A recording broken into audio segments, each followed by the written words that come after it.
This is the Appropriations Subcommittee on Local Assistance Grants. We have a few members that are missing, but we don't have to have a quorum for this, so we're going to go ahead and start. Representative Willard, if you would, start your presentation. Thank you, Mr. Chairman. We have two local assistance grants that we're applying for. This is for the city of Sandy Springs. I want to give you background. You know, the city started December 2005 as a brand new city of 90,000 people. I can't tell you how proud I am of what we've been able to accomplish in that short period of time. When you start a city, you start with zero as far as assets, properties, and other things, and we had to go through some real difficulties getting things turned over to us that we felt belonged to the city from the county. And as part of that, I'm going to talk about the recreation grant. First of all, is of course the park equipment. We had a situation where we acquired a park called Abernathy Park that had a, not called excuse me, it was the Hammond Park, which had a program for the athletics gymnastics program. Part of the Olympics? It does. In fact, they've got a gold medal winner who is there as the trainer for these young students, young people. Fulton County decided upon the transfer of the park to us, they will pull out all the park equipment, even though we tried to discuss with them, let us buy it somehow, even at the cost basis or whatever. They were adamant we're going to do it. They pulled out every bit of our gymnastics equipment from the park. And so we're now trying to acquire these various pieces, and this is a request to assist the city in buying the park equipment that is needed to reestablish this gymnastics program. It has some great students turn out through this city-sponsored or county-sponsored program. It's a great initiative up there. Well, gentlemen, you have any questions on this request related to park equipment in Sandy Springs? I think not. So. Okay. Thank you, Mr. Chairman. The second one is another great thing that the city has done. We started up our fire department on December 29th, 2006. Again, started from absolute scratch, having to buy all new trucks. We've got some beautiful fire trucks. We're buying all on time basis, installment basis, I say, through a special program we were able to do through the state. This has helped us keep our fire departments going. One of the things that we're still lacking, though, again, is the equipment. And what we're asking for here is to have assistance to purchase what is known as the acquisition of emergency medical service program. We have what's called turnout gear for the firemen. If you go through the back here, you'll see some pages describing this program. As firemen report to fire, there's a special type of uniforms or protective equipment they wear, and we're not able yet to provide this for our firemen, although it's a necessary part of their going into buildings. This is the insulation type of equipment they have to protect them inside a fire itself. And so we're still trying to pull together funding for that. The great thing we've done, Mr. Chairman and members of the committee, is we have set up an EMS program that's probably going to be the #1 premier program in the state. It'll have an ability to respond to the city of Sandy Springs within 2 minutes of someone having an emergency. Why this is important is because if you have a heart attack, coronary arrest, what you're talking about is you've got to get the response within about 3 minutes or the person's going to die. Simple as that. We're using now some they call Ford Expedition type equipment trucks, and we're applying through this grant to have assistance to buy one more of those trucks to again expand that program. But this is one we're working with a group of emergency room doctors out of Grady Hospital that helped us formulate this program. And it's really an ideal thing. We hope to be a model for the rest of the state instead of something in urban areas. Well, but this grant we're talking about specifically here will be for partial funding for the purchase of this turnout gear and the vehicle. A quick response vehicle for the city's emergency medical service program. I don't know if they broken down as far as. No, there wasn't. But I could get you some information for that part of it. And obviously, if we can only partially fund this request, whatever monies would go towards that. Okay. Any other questions? I just want to make sure, Mr. Chairman, the senators, Mr. Hill and Mr. Moody, neither one are going to be requesting the same thing, be it through the Senate? Not to my knowledge. I think this is one to start over here, and I haven't talked to them about doing anything for that side, but if they did, You just might want to double check that just to be sure. I'll do that. So that we don't have a double dipping situation. Okay. Thank you, Mr. Chairman. Thank you, too, for your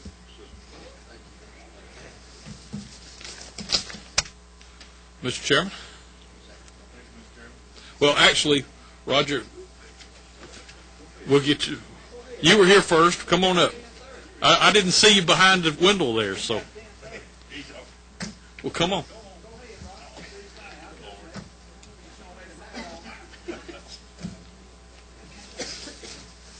Rebecca's the one that we're upsetting. Thank you for letting us come before you this morning. Wait a minute, we got to get these back. Can you hold on this thing?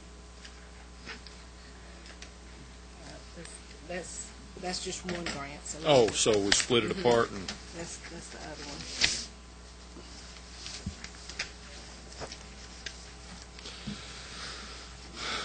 All right, Chairman Williams, lay it on us. Two requests, Mr. Chairman. I don't know which one we got before you start with.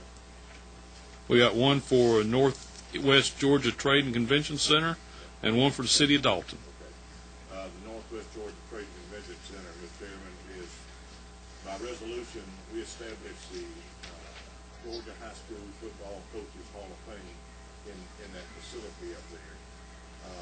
They have been promised funds by our prior governor for $50,000, and he came through with half of it, so that left them some money short. About the only revenue they receive is through dues and all for the Football Coaches Association, and they need some money to help bring this thing up to first-class status there at the Trade Center, and also purchase of plaques and some furniture equipment to kind of upgrade it, because it never has, it's really just gotten off the ground. Right. All right. Looks like a good program. Any questions on that one, gentlemen? All right. What's the other one? The other one is for, actually, through the city of Dalton for the Creative Arts Guild. They receive some funds from the city of Dalton, but they're in kind of dire straits as some of these art guilds and art centers are. The air conditioning units that were put in 1975 are about gone. They've already lost one. There's no replacement parts for these air conditioning heating units, and so they're asking, they need 4. They've got one replaced already, and they're begging for the other 3. I told them I didn't think we could go on to apply for all 3, so I've asked for 2 of them, and hopefully the city can provide funds for the other one to get down at the school. And I see you do have actually a quote there from a invoice, it says. So. That was the cost of that. Right. Just the price. All right. Go ahead. Is that just one, that was just one? For 7,000, yes, that's just one. I just looked at that quote and I let you know how much each unit would cost. And as far as your senator, are they aware you're making a request on both of these so that they don't double dip? They've all signed off on it. All right. Other questions? Yes, sir. Mr. Chairman, just to note, we're going to probably need the name and address of the government agencies on these forms, and so we might need to provide that a little later to Ms. Rebecca. We got City of Dalton is the primary recipient, and Creative Arts Guild's the The sub-recipient. name, address, contact. Oh, yeah. I could thank you that.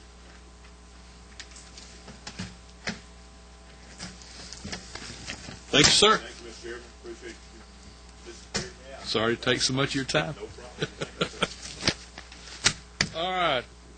The gentleman from Alberton, Georgia. Thank y'all. Hold on just a minute while we get them. While she's handing that out, there's gonna be several here. You get out where Gerald and they live, you represent a half dozen counties sometimes. They all think at the bottom of the bucket up here, they think you just got money out of it. You don't let that happen, I know. No. All right, I got them in order the way I wanted them considered, but I don't know what kind of order y'all got them in. You tell us how to stack them, and we will. All right, the first one is Elbert County for $3,900. That's Was on a top. VA. What happened is the VA office in Elberton lost their office space. The county renovated a office space in the new government complex that used to be the middle school, and that $3,900 is what I told them I'd try to help them get to pay for fixing the VA office. Reasonable. Questions? Next one. This vehicle exhaust capture system, $37,000. What does that do? The county just built a new EMS complex, and in order for them to be able to not have to pull ambulances and volunteer fire trucks outside to work on them, and this is for about 5 or 6 units. This is the total cost for 5 or 6 of those units. It hangs up above the fire trucks and ambulances and sucks up the exhaust while they're working on it, cycles it through, and runs it back in the building. Gotcha. Questions, gentlemen? Yeah. Well, this is priority number 2. Huh? This is priority number 2. Yes. Yes, sir.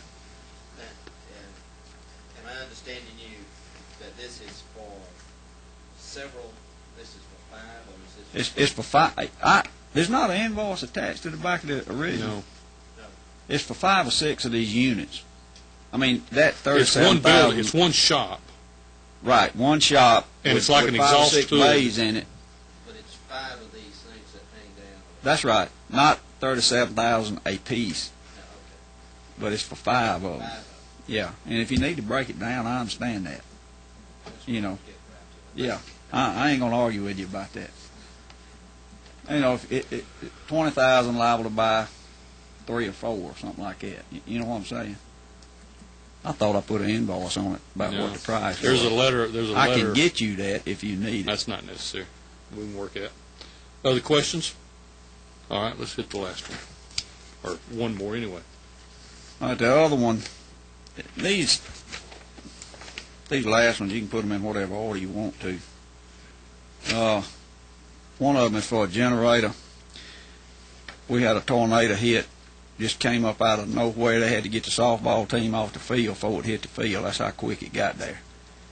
And it killed everything on the water supply for the city of Elberton. And this is just a backup generator. The thing about what they want to do with this generator is put it on a trailer where Hart, Elbert, Wilkes, Franklin, Oglethorpe, any of the counties around over there can use it in an emergency like that. Is this the water system improvements for $20,000? No, that's, I'm sorry. I thought you were looking at it. It says mobile 277 480 volt diesel generator. Well, I don't have that one. You don't? No. I've got 2 others. One's for water system improvements of 20, and engineering studies at Seagraves Lake, 4,500. All right, let me do you the Seagraves Lake while you're looking, and if Rebecca's finding that other one. Seagraves Lake is a watershed lake in Madison County, in a growing part of Madison County. The volunteer fire trucks pump water out of it. The county may be looking at it as a water supply source. EPD is requiring a engineering study on the dam, or either they're going to make them breach the dam. Right. And the big thing we're doing with water now is using surface water impoundments in North Georgia. And this is just to kind of help them with the engineering study that EPD is making them do. We have had a policy here as we're reviewing requests to try to stay away from programs and studies so that we get hard, tangible pieces Ain't no out problem. there. So. I understand that. And then you don't have a $5,000 one for a voting precinct renovation. No. Not yet. Oh, we'll go to the other one, the one you have got. 20,000 on water Right. improvements. Right. Bowman is a little old town that services about 700-800 people on the water supply. The well went dry, and this is just to help. It ain't going to drill the whole thing, but it'll help them with it. It's in the north end of Elbert County. Oh, man, is this equipment? No, The Bowman one? Yes, sir. It would No, just that's have to the help one them pay sheet for the on it. well. Y'all don't do that either? Yeah, yeah. Well, I mean, it's a legitimate request, yes, sir. You ain't gonna get no argument out of me if you handle me on the first 3 or 4 dozen.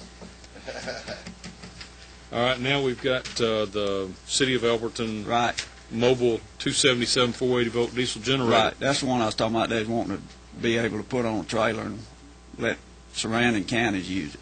And you're asking for $45,000. Yeah, and that ain't gonna pay for it. But, So whatever we fund, the other funds will be the balance then. right.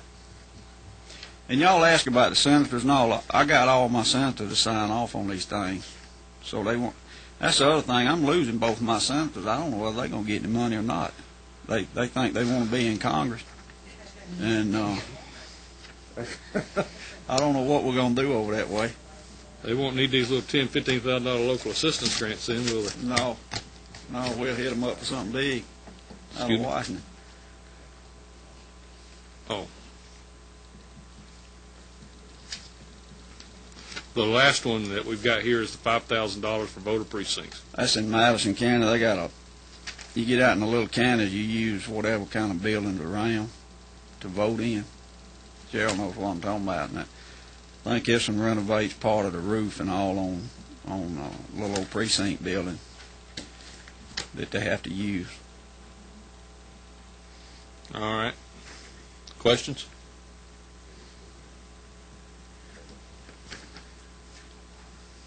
So while we got these now, let's get back to your prioritized system. Okay. The first one was the reimbursement county Veterans Administration. Right.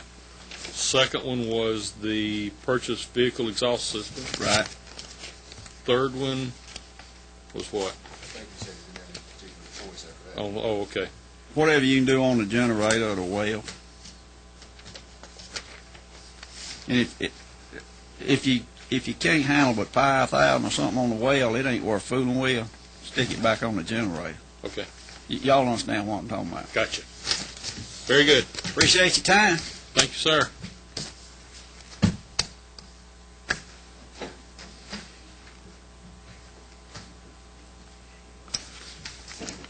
Chairman Smith.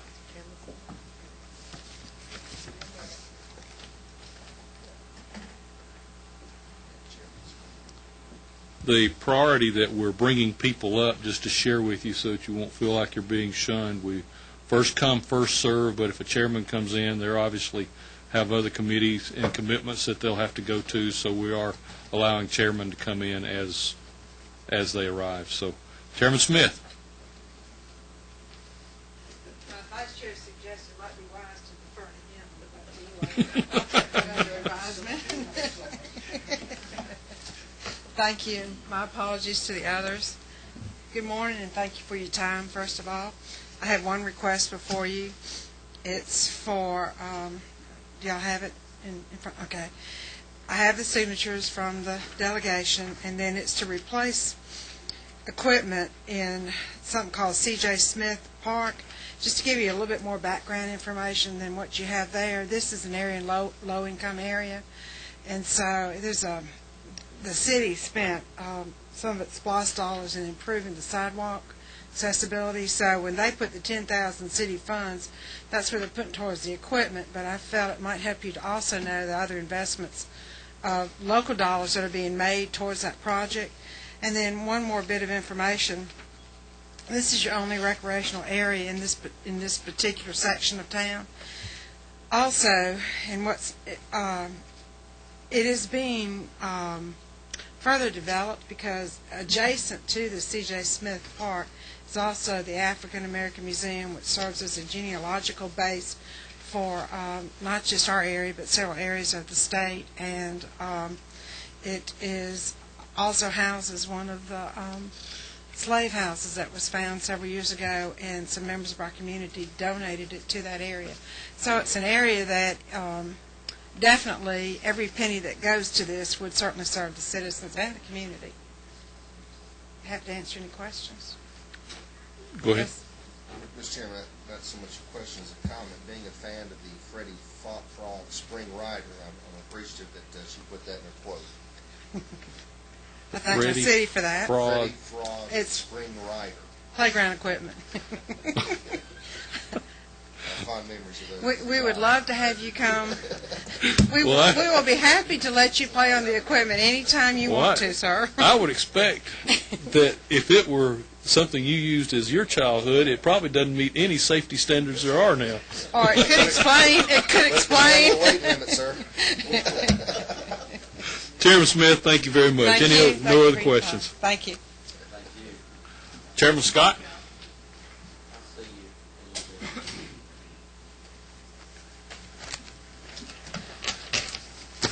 bit. Thank you, Mr. Chairman, and ladies and gentlemen of the committee. I have, Austin, if you will, hold on just a minute while okay. we're gathering it up.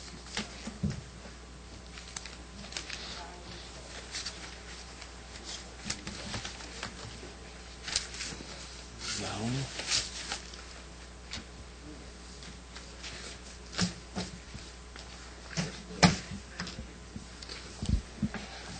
I tried to provide All right, Austin, go ahead. what the request was. No, sir. I personally don't think the state should fund surgery centers. I think we should make them available to the general public, but private dollars only. First, Mr. Chairman, if I may, we had a request that was approved last year for the city of Sycamore for $7,500 to purchase equipment to outfit a fire truck. It was put under the public safety. It was to be put under public safety, and in the somehow in the transcription of the budget, it's one of those that was supposed to be funded last year that did not make it in there. Representative Harbin is aware of that, and I simply have it, the documentation there, so that we have. Okay, we'll just verify that it's in the 07 budget, and It was supposed to be, but it was, my recollection is that it was on the tracking document but did not make it, but somehow when it was transposed into the written document, did not make it into, there was a. yeah, well, yeah, this is obviously, this is a last year budget item that will ensure that it gets in there. Okay. All right, now, the others that you're going to be presenting in your order of priority? First, I would ask for the Turner County Emergency Services. Turner County is a small county without a hospital. It is 20 minutes to the closest hospital. It is approximately 40 minutes to the closest hospital with a major cardiac center. The request is for a Zolo Auto Pulse machine, and the Zolo Auto Pulse machine costs $16,000.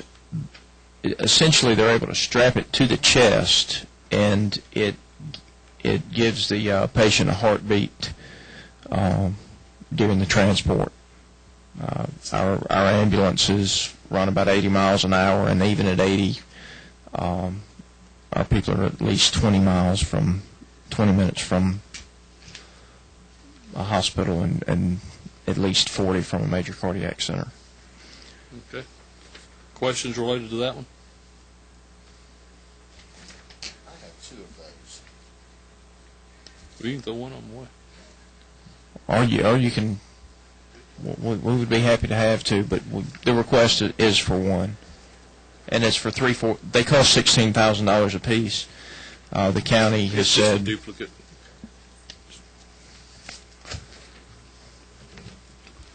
the next request that I have is for a joint task force between the Tift County, Turner County, and Crisp County Sheriff's Departments. Our sheriff's departments in South Georgia are pretty good at working together. It is for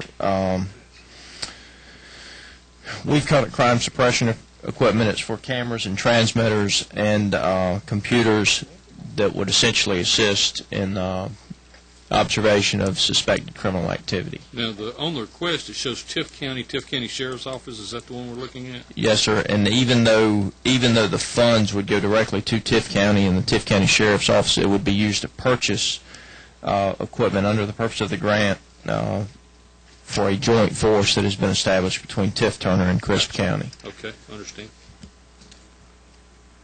Other questions on this one, gentlemen? Mr. Chairman, Yes, sir. great presentation, Chairman Scott. You've got a budget narrative included in this particular one. If for some reason you were unable to fund everything, you've got them listed as A, B, and C. Is that a particular order? In this particular individual grant, Crime suppression equipment. yes, sir, I would think that would be a. I do not have that documentation in front of me, but Would you like to see it?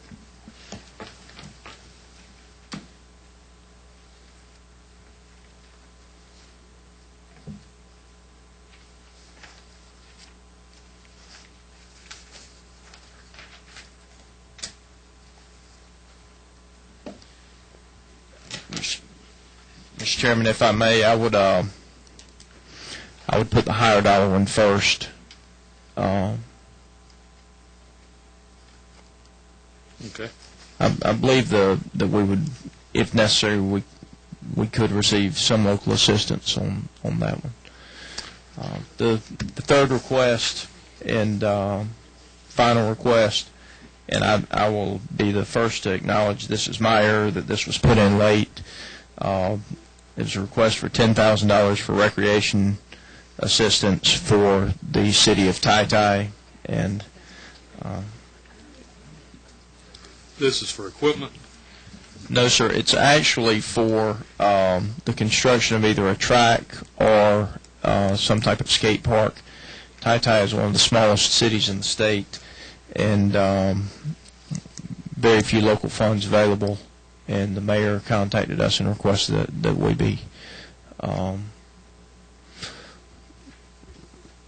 if possible, help them to fulfill some of their recreational needs to the If you general would, public. ask her just to give a cost breakdown on what specifically the track would be and the cost, as to how that $10,000 would be expended.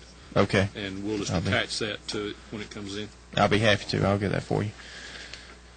Mr. Chairman, those are my requests. Any other questions, gentlemen? All right, thank you very much. Thank you very much. All right, Rebecca, you got a log of how folks came in. The gentleman from Gwinnett County. Appreciate your patience. Yes, sir.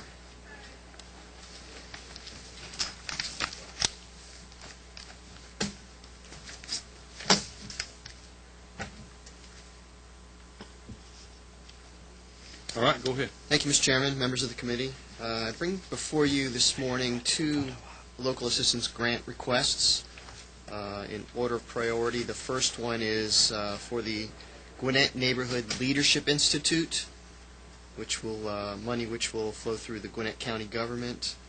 The Leadership Institute is an intensive 8-month program that trains members of the community in leadership and community skills. And it's been a very effective program in Gwinnett County for a number of years. It focuses on a diverse array of citizens within Gwinnett County, from the business community to neighborhood activists, to provide them an opportunity to enhance their leadership skills and then return to the community and make use of those. An important component of the program is all participants are required to do community improvement projects within the community as part of the class. At one time, they were primarily funded by the sheriff's office, I believe. That's still the case. I think that funding has been cut. So they have been able to get some local funds from other entities within the county, but they have experienced a shortfall in the funding coming from the sheriff's department. I think those were through block grants that no longer are available. Yeah, I think they've been struggling for a few years now. Right. But a number of organizations such as Scientific Atlanta, Walton EMC, and Walmart and others have been assisting them with funding as well.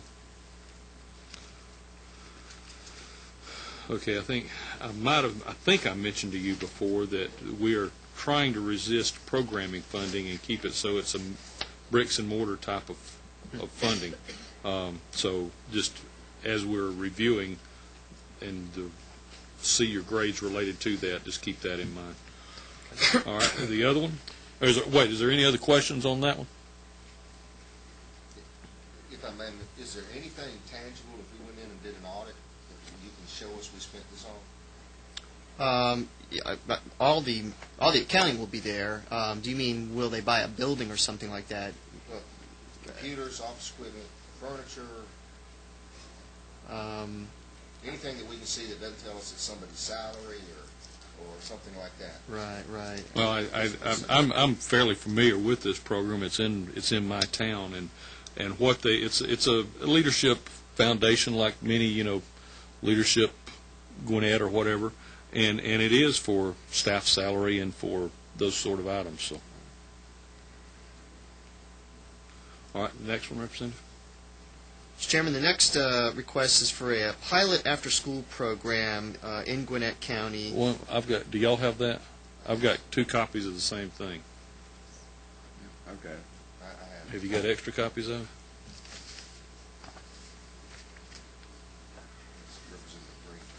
Thank you. All right, sorry about that. It's okay. It's a pilot after-school program that will take place in Gwinnett County. The idea is to launch this program in 2 middle schools as a pilot program. This is a request for a one-time startup fee. Matching money will come from the Gwinnett Village Community Alliance and other business organizations in the county, assuming that the pilot program is successful, and there's certainly every reason to believe that. The public schools will participate by providing facilities and the educational program. This is I commend you on this one, Representative. Again, it's identified as a program. However, it is a startup program. That's correct. And I believe that I would request that you ask that they provide a breakdown of those components that they're going to be purchasing to start up their program, and then that will give us something to audit and track as to what those funds would go for.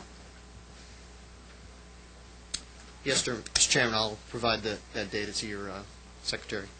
And I thank you for bringing that one to us. Okay. That is all the requests I have, Mr. Chairman. Any other questions? Thank you, sir.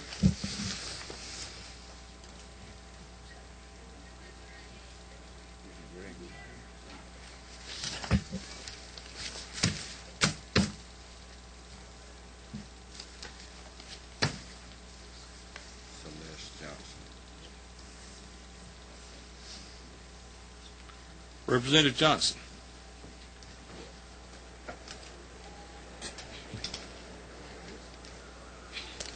Thank you, Mr. Chair, and the committee for hearing me today.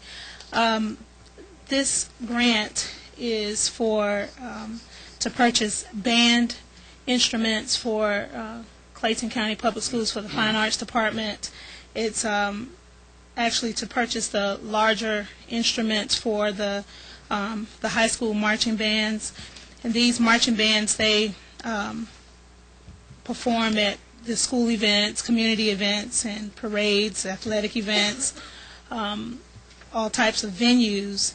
And the band instruments, we would like to get assistance because any large band instrument that the marching band uses, from the sousaphones or the tubas, can run anywhere from $2,500 to $5,000 a piece, and it can be very costly. And we're seeking to at least get a band instrument, get at least one additional large instrument in each high school marching band program. There is a band budget for Clayton County Public Schools Fine Arts Department, and what we've done is we're just asking for additional funds to help out with the instruments. The instruments, of course, are very expensive, and the students will be in a unique position to be able to use these instruments and to be able to continue to perform. And also it would allow the band programs to continue to grow, because we'll have hopefully to get enough instruments to give to every student in the band programs in Clayton County Public Schools. And Clayton County is in a lot of areas in the county, we have low socioeconomics going on, and the schools, the school system does provide, but the students we're finding that they're not being able to afford to purchase instruments on their own. So we're asking for assistance with those instruments. And I'm assuming then that the funds would be evenly distributed among all the high schools in the county. Mm-hmm. Any other questions, gentlemen?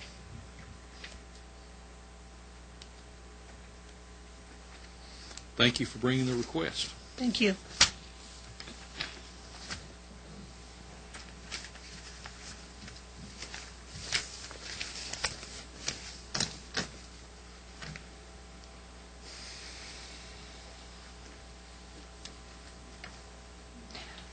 Representative Meadows. Thank you, Mr. Chairman. And was that what I heard a while ago, that Chairman Smith, you were contributing part of your funding to Chairman Smith's? I thought it was the other way around, since I asked for so much. Members of the committee, I'd like to tell you that this year I don't have a $5,000 treadmill in there. Y'all are going to put that in the 2007, I hope. As long as you've got it clearly identified, and you've shown that. I think we finally got that one straightened out. I think we have. Order of preference, City of Eton. It's the smallest. Again, I've got two large ones, and City of Eton's a small one for 16. All right. City of Eton's a small 1,200-person community up on the very edge of my district that I share with Tom Graves. Dr. Don is the senator for that group. What they've done is they're already in process of doing the project. They had their city pavilion where they had all their outdoor events and everything. It was located on private property, and the property owner decided it was time for them to get off of it, so they have had to move that, and it's a pavilion type deal. They've had to move it to city-owned property, and they've spent $20-something thousand. What they're asking for is to put sides on it, and I think there's some prices attached to that thing, and what they're looking for is help putting the sides on it. All right. Questions, gentlemen? Richard? Would this be your top priority of all the ones you see? Well, after you see how much I've asked for on the other ones, I have to put that as my top priority. Thank you. And that's one of those any and all would help, whatever. Gotcha. The second priority, I go to the Murray County one. It's for $116,000 for restrooms and concessions. That's the total cost. They've got to spend. The health department's making them spend. They have got to spend it, so they're going to spend $116,000. They're looking for some help. Again, another one of those. They redid their recreation and tennis facility, and apparently what we had there prior was not working correctly, and so they're going to have to do new restrooms and a concession stand. The restrooms will be associated with the concession stand, and again, that's just a total cost there. Whatever we can afford, $80,000 or $90,000. You remember the TV show Sanford and Son? What was the line that Fred used to say? Oh, Elizabeth, this is the big one. This is the big one. I'm having the big one. My third one on there is from, I'm sorry, is there any questions on that one? No, we're pretty much speechless on that one. Go ahead. It's a nice commode, though. Well, since you said that, and I don't know the time frame, Mr. Chairman. I know the clock's ticking here, but I mean, if you gave any breakdown anywhere, then it is potentially that we could at least look to piecemeal it. Well, I talked to the commissioner Friday, and told him, there's no way that we give that kind of money. And he said that he understood that, but he's got to spend that much money to do the project, and he would appreciate any help we could give him. Okay. And then for the second year running, I bring my Gordon County facelift. I'll take that thing off there if y'all give me more help on your Murray County. They're redoing those courthouse, and in an effort to get the city of Calhoun has done a downtown redevelopment type deal where they are changing out all the sidewalks. All the business owners have redone the faces of their stores, and that is the approximate cost is $420,000, I think, to redo that thing, and they were just asking for some help. Okay, let me ask clearly what I think I just heard, that in the vein of your request, you would forego funding on Gordon County to help Murray County. Yes, sir. Okay, good. And I appreciate your time. I'm going to golf course. Get them straight.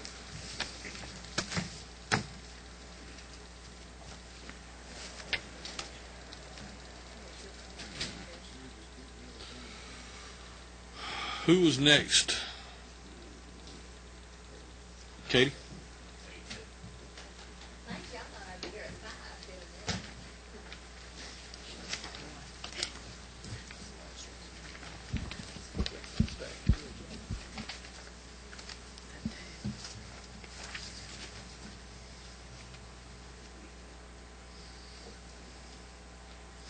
Representative Dempsey, go ahead. Good morning, Mr. Chairman and members of the committee. It is my privilege to come before you today and make this one request for my city. Years ago, Rome had a boat. Now, it's called a vessel, as you look on there, but it is actually a pontoon-type boat that is made to look like an old river boat. I thought, Mr. Chairman, on yours there was a little picture actually attached. Do you know where that little flag? It's on that one, just so that you can see it. We had a boat. It was a very old boat. It was 30 years old when the city purchased it, actually, and it functioned for 12 years. Rome has the blessed, I guess, privilege of having 3 rivers there. We are right at the heart of our city. 3 rivers come together. The Etowah and the Oostenaula form the Coosa. But because of flooding issues, large levees had to be built some time ago. So it's always been a challenge to get people on our rivers, children, adults, industry, everyone, to get them down on the water and see how pretty it is and what an asset it is. This boat, though, that we had that was old was used for about 12 years. One day we went out and it was on the bottom of the river, actually, and they pulled it up, and certainly its hull was full of rot and deterioration, and it could not be repaired. The community has come together now for 3 years, and in your information there you'll see a diagram that shows the amount of money that's already been raised and the amount that is left. They have about $130,000 on hand right now between pledges, city and county commitments, as well as individual gifts that have been put toward this. The manning of the boat has already been an experienced equal zero-out funding opportunity because the charter opportunity allows to pay for that. We also have recently in our SPLOST had about $800,000 contributed for a water education center with a full-time staff person which will be manning that. So this does meet many of the criteria that are on your grants. It's a community benefit. It can be used and rented out for personal, for fun, as well as functional opportunities. Many of our industrial visitors came over the years. Wada Metals was one particularly that used it a great deal to see the river. They were inspired by it, brought many other industries back to visit it, and also it will be used as a floating classroom without any operational expense. So, Gentlemen, you have questions? Representative Dempsey, I'd just like to pat you on the back for this. As we look at the projects related to what we're looking for, is certainly community benefit. You're off the chart. Economic development, again, you're off the chart. Ongoing operational cost, you've got that covered. Local cost sharing is covered in spades. Promoting civic and personal responsibilities. I think this is a perfect example of what we're trying to target these funds for, so I commend you. Thank you so much. I appreciate the opportunity to come before you.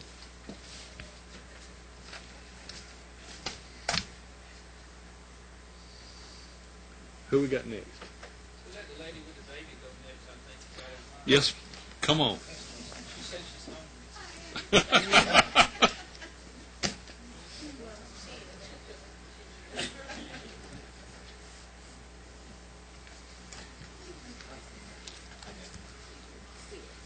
Representative Morgan, you're going to have to give us an update on the baby business before you get started on your program. No problem. Well, good morning and thank you. It's good to be back in front of the committee again this year. I came last year and requested funds for a program, and I have learned my lesson, and so I am back not asking for program funds. Baby is doing well. We have 8 more weeks to go. It's a girl, and it's not 2 in there, I promise. She's just a big girl. She was 5 pounds last week. Super. So we'll see what happens when we go today. I will say, having 2 children of my own, that is the most. Definitely have your husband go in with you, because that's the most spiritual moment of my life. Wow. Well, I'm looking forward to it. We're definitely excited. I'm just afraid that my mother, I may have to call defects on her. She's already talking about kidnapping, so that's my only concern right now. Ask her that in 6 months. She'll probably be thinking the other way. Right. Go ahead now. Thank you. I've got 2 requests this morning. Both, in my mind, are low requests because I'd like to, for the committee to really consider us being able to help both of these entities. One of them is for Pebblebrook High School, and it's the picture that is hopefully being passed around. And it's for the purpose of uniforms for the band. The band at Pebblebrook was not as popular, and they had about 25 members. And then all of a sudden they got better and better, and now they have over 150. And they don't have enough funds to buy uniforms for everybody. And so right now the price tag is somewhere between $90,000 and $100,000. And they are aggressively trying to raise the money through their booster club and other, community efforts. And so I'm asking just for this small amount of $10,000 to help defray some of those costs for them. And if you see in the picture, they've actually been invited several places to perform, including New York, just in a couple of months. And I assume that this will not be available to them by then. But at least as they continue to get these invitations, they'll be able to represent our state a little better with some uniforms. Anyone have questions related to that request?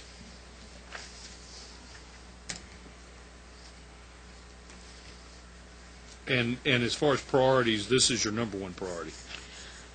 Yes. Okay. All right, go ahead to the second. Not because uniforms are more important than technology, but just because of their need. And I will mention that I happen to represent the South Cobb area. I know that Cobb County has its affluent reputation, but Area 1, most of the schools I represent are very much low income, and most of them are Title I schools. And I just, send checks to the cheerleading squad and all kinds of, they need a lot of help. So I would appreciate your consideration. The second request that I'm making is for technology for a couple of the elementary schools in the district, Clarkdale and Clay Elementary Schools. And you can see the cost breakdown. This is to provide for a technology program and the actual projector. And what the area superintendent is asking for is to get one of these systems for every grade level in the school. And you see that the total cost for both is almost $30,000. And again, I'm asking for 10 just to be able to help at least get a total of 4 of these machines, maybe 2 in each school, so that we can at least begin this process. I did notice that last year our floor leader, Rich Golick, was able to get a couple of these for some of the schools in his district. And it's unfortunately, technology is not adequately or really at all funded in our education budget. So school systems are having to find other ways to provide technological opportunities for the students. In the breakdown, if I may just ask a quick question, Mhm. it's got $12.95 for program and $1,200 for LCD projector. Right. That's a Computer program. computer program, Yes. not a, okay. Right. Thank you. So what it does, it allows So it you is to a take piece- a It's a purchase of an item. It's Right. not a funding Right. of a program. exactly. So they're doing classwork on the computer, so the program that actually runs on the computer. Other questions, gentlemen? Local funds. What type of match is this going to provide? For the technology piece, I'm not aware of any other. Again, because their technology is not one of those things that are funded within the Well- education budget. So with the 10,000 requested and each $14,000, the $14,000 buys 6 units, correct? Correct. And you're requesting actually $30,000 essentially is the need, Right. and you're requesting 1/3 of that. So they will be coming up with $20,000 from other sources, I would hope. Well, yes, they'll have to do that in order to fund the rest of the program, the Contributions, technology. etc. Yes. May I approach that from a different, Go ahead. as I read the breakdown, and I thank you for that. That's a job well done, and I also appreciate the fact that you recognize the program situation with this. As I read the back of what we have there, I see that each per unit is $24.95. Yes. Are you, instead of that, they committed 20,000, and I don't know if they haven't or haven't, since it was left blank. Are you asking for 4 units? Yes. And maybe no matching funds may in fact go to that? If you ask me for, the reason why I'm saying that, if you ask me for 10, and because I believe there's 20, then next year when we go in and want to look at it, we're going to want to see 6 or 8 units. So have they definitely committed to buying the rest of them? No, that is not something that I'm aware of. Okay. And You're this, really looking for 4 units. yes. And the reason that this is, what I asked for is for this breakdown so he could explain exactly how, each dollar is spent. And so he's saying that ideally he would like to have 1 for each grade level. And I'm saying that I'm not going to be asking for $30,000. Instead, I'll ask for 10 because I'm also making another request, and we'll do the best that we can to fund as many as we possibly can. But the other funds available are actually 0. They're not hardcore committing to that. That's correct, as far as I know. And it's possible that he could be working on other funding opportunities, but I'm not aware of any other commitments. Okay. Gentlemen, you got other questions? Thank you very much.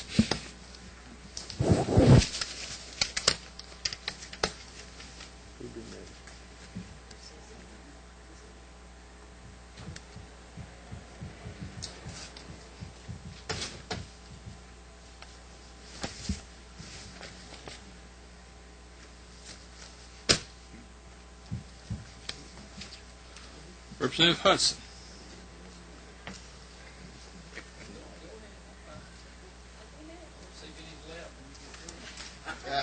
I'm dependent upon Rebecca. You can blame it on her.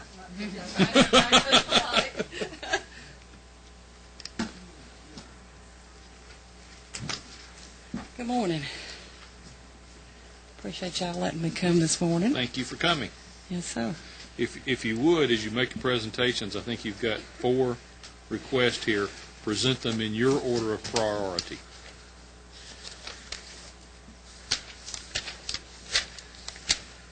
I actually have 5. Oh. Which one are you liking, Mr. Chairman? You all got 4 or 5? I got 5. Never mind, I can't count. Okay. Well, I'll start with the biggest. I would like to make one comment before I get started on these. A very brief statement about Hancock County. My seatmate over here, Representative Renders, I think knows exactly where I live and what situation we're in. But Not exactly. well, you know we haven't visited, but but anyway, if you're familiar with the tier list in Georgia, the poor counties, we're number 1 on the tier 1 list. So we are the poorest county in Georgia. You won't see that we have an economic development connection on most of these because most of them are service related, but awfully needed in my county. I do represent 6 counties in east central Georgia, but my senators are taking care of the other requests, I hope. Okay. The first request that I consider a top priority is, you'll notice in the attachment that it had several items, but ambulance service through the county had asked for a replacement module, chassis remount module, so that they can take an old ambulance box, and put it on a new truck. We're running one truck in the county now. We're almost about 473 square miles, 30 to 35 miles from the nearest hospital. And I think I heard an earlier speaker mention about a cardiac unit. We're 60 miles from a cardiac unit, but I'm not sure what we have going on outside, but I think it is extremely important that we try to help our ambulance service in Hancock Obviously, County. the children in the capital are in favor of Hancock County. I think so. You see that they had several items, but I think our most important item, today is for the chassis remount to keep that one truck running. To serve the needs of Hancock County. We have 3 part-time doctors and no hospital. Well, let me ask the hard question. Yes, in the event that only partial funding is available here, will they be able to do something with partial monies? I think I could probably bend a few arms down there. I have some friends on the commission, but we are very, very poor, and would appreciate anything you could do to make this request. May I follow up on Mr. Chairman? Yes, sir. I just want to make sure, let's suppose for the moment, Okay. because I want to go to that for you. Let's suppose for the moment that's 67, because we don't know, we're able to support X amount for that chassis. Right. Does that mean that X amount would actually go to that chassis, and you'll be able to Absolutely. the rest of it? Having seen contracts for local assistance grants, it can only be used for what you say you asked for. That's what Yeah, right. That's about a 15-page document now, and I think it's good that it is. Right. And a follow-up, if I may, Mr. Chairman, you do have other items mentioned. Yes, sir. The stretchers, the blood pressure monitors, cardiac monitors. Is it your opinion that if we get too low, you would rather have the partial funding of the chassis than maybe full funding of the others? Well, maybe you can help me with my own language for the purpose of the grant, because I know that language is awfully important in the contract. Replace certain EMS equipment. I thought it could be either or, but I'd rather see the new truck chassis mount. I think it would serve our citizens very well. All right. Any other questions on this one?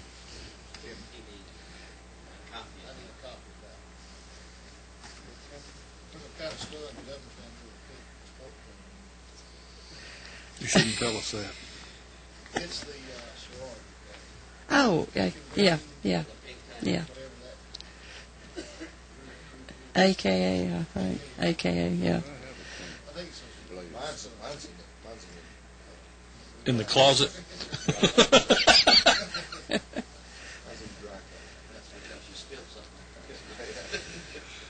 All right, let's move on to the next one. Let's move on. Second priority, in my eyes, would be some needed repairs to our library building. We dedicated this library in 1989 through the 9-to-1 match program with Governor Joe Frank Harris.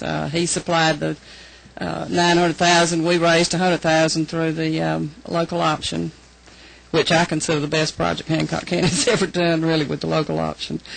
But our building now is getting in right side repair. The gutters are sagging. The paint has not been done in that length of time, and they also need a book deposit that they've asked for quite some time, and we haven't been able to fund. There's not a breakdown on what the 10 will do, but I'm just hoping it'll go far enough to improve the looks of it and to keep it in good repair. Questions, gentlemen?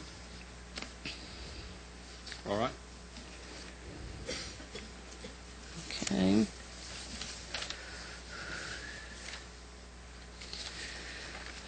Next priority, I think, through the Board of Commissioners again, is for our fire department.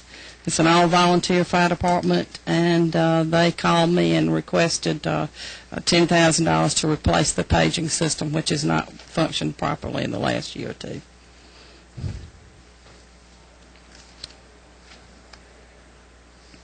Questions? All right. This is a late request I got from the city of Sparta.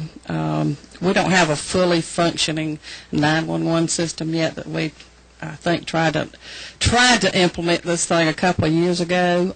It is somewhat working, but the city needs to update their equipment to make it fully operational. You notice that they asked for $12,000. I reduced it to 10. I don't think we need bulletproof vests since we have such a low crime rate in Hancock County. But we can get the bulletproof vest, I think, through Homeland Security, and I think there's other ways to do that. Questions? All right. The last one, I'm not sure how you're going to be, but we'll take a shot at it anyway. This is a group that has been created by the Board of Education. It's the Hancock County PIPE, People Interested in Progressive Education. I understand it's a startup program to improve the morale of the schools. I think it's for special projects, for teacher recognition, student recognition, special projects. They did not give me a breakdown. You'll notice that they asked for 20, and I knocked it down to 2,500. All right. Questions on that one? And that is a program. Yes, sir.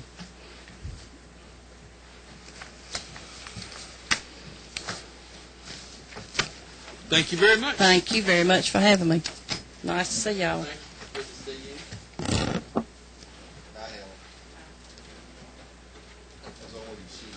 Who's next in line?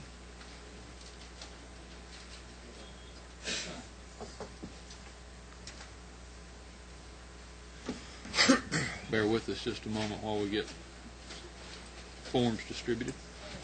In essence of time, I'll give you one of these that might be Okay. quick for us to run Great. through it without having to flip through every page. Go ahead and tell you I don't have anything glamorous on here, but it's certain things that are needed.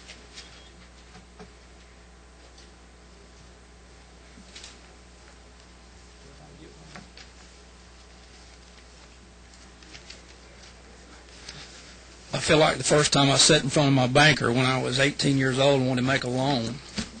And he said, "How much you want? What you going to do with it? And how you going to pay it back?" That's what bankers do.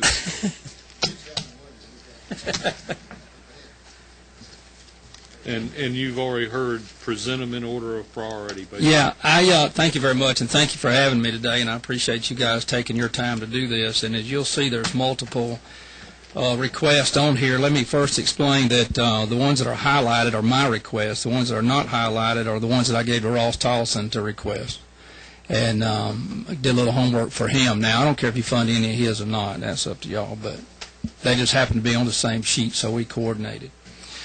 As far as priority, you see the A's and the B's. You know, they're not, I guess all the A's are priority, but understanding that I would prefer to get a little bit for everybody than I had leave somebody out. Okay. And the reason for that is that as a newly elected representative from down there, after Terry Cohen been there for 34 years, I need to show my counties, and I do have 5 counties, 3 whole counties and 2 partials, that I am here working for them, and I feel like I need to make a presentation in every area. And the things they're asking for, honestly, if you understand, too, that we're from a poor area, it's a poor district, and things like ballparks and things like that are important because there's no recreation, really, or anything for the kids to do. So I did go through these and try to evaluate them myself, and there were other requests that I did not turn in. So if we could, then we'll just start at the top in Wilcox County. They have already built 4 ball fields themselves. And, yes, I'm sorry. This is for irrigation systems? Yes. Wilcox County? Yes, I'm sorry. Helped in furnishing local baseball field complex, specifically in the completion of the irrigation system, lighting, and fencing, okay? How much is the $25,000. And again, as far as local investments, they have spent a lot of money, and they need about $25,000 in order to complete that project.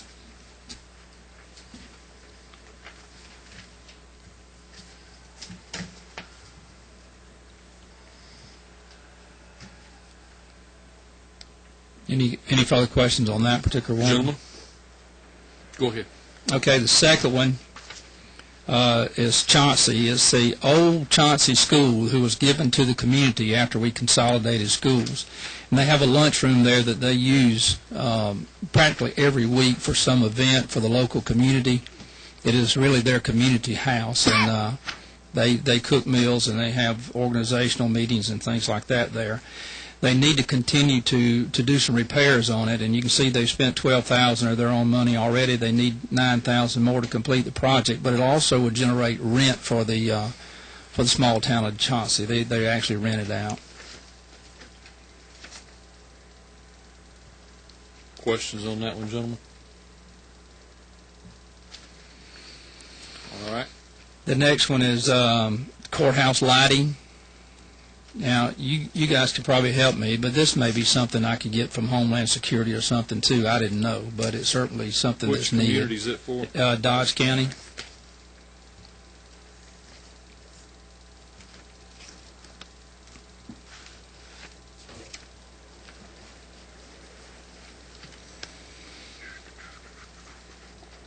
Okay. Go ahead.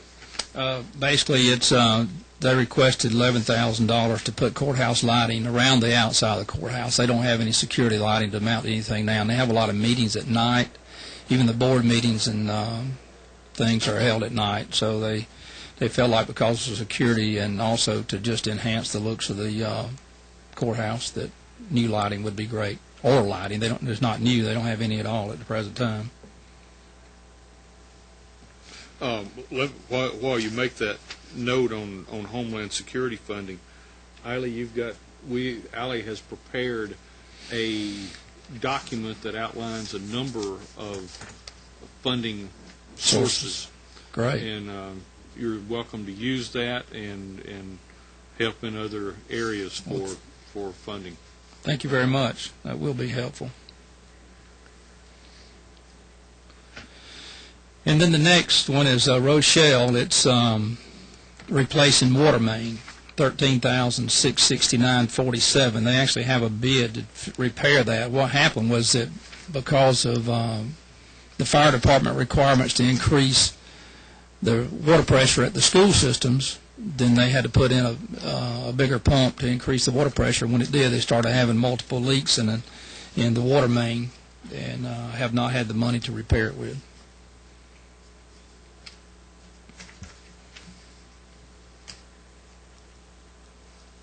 Questions, gentlemen? Again, you got to understand that this is the biggest town in Wilcox County, and I think it might have 2,000 people. So they really don't have a lot of funding available to them.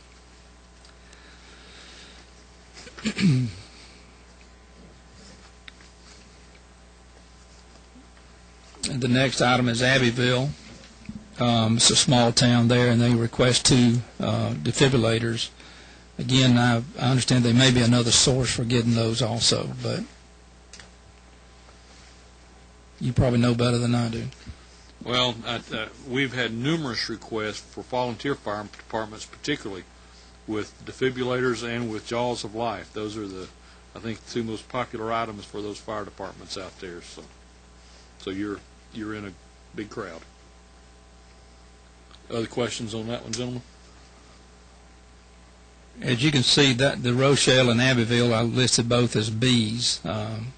One of the reasons the B for the Abbeville is I do think there's another source for funding those. The third one that is a B is the Eastman, $13,000 for fixing the old jail into office space. The city has a jail, or has had a jail, that is connected to their city office building, and that is being shut down, and all the inmates are now being transported over to the sheriff department, and they want to convert the old jail into new office space, and they plan to furnishing $5,000 of their own money plus all the labor to do that job.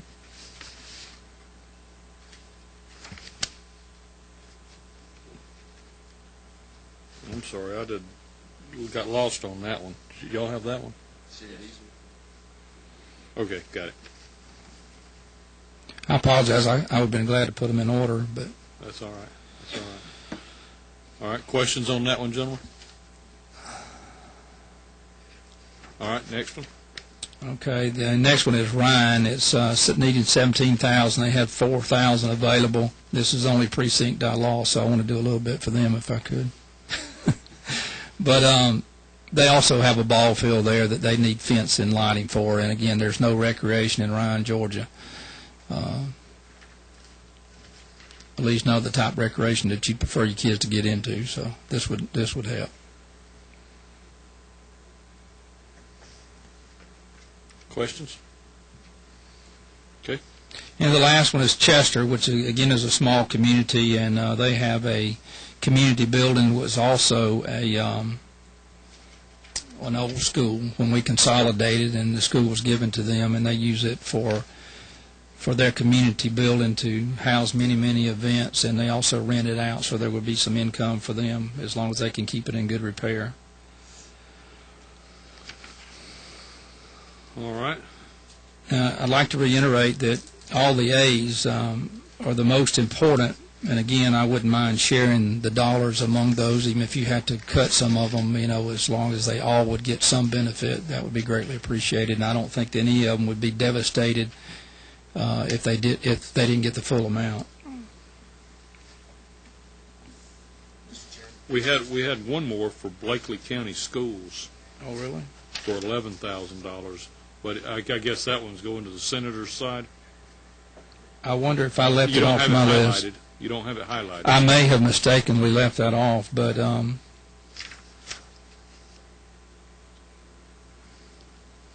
it's the grant will fund the Blakely County Middle School athletic field irrigation system. $11,000, matching funds of $10,000. $10,000. It is on my list. It's not highlighted, so maybe I just left it off. But if you have it there, then that means the Senate does not have it. Is it an A or B? That would be a B.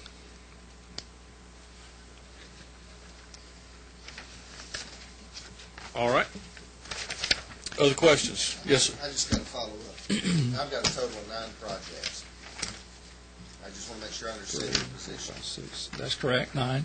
Supposing for the moment that you were granted, the committee decided 20,000, it's your position that you would rather have $2,100 roughly for all of these.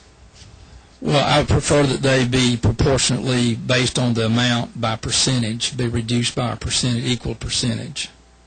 Does that make sense what I'm saying?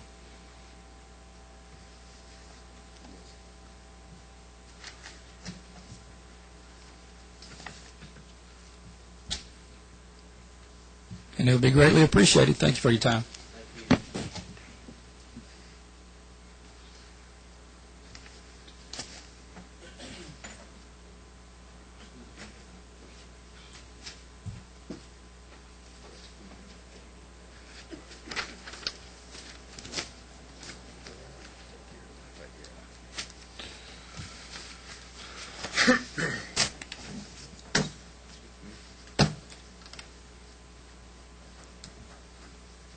Chairman Chanel.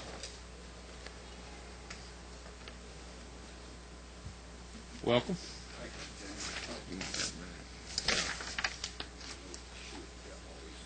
I've got 2 here.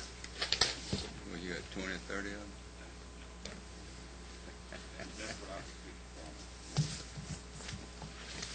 There we go. Here, let me.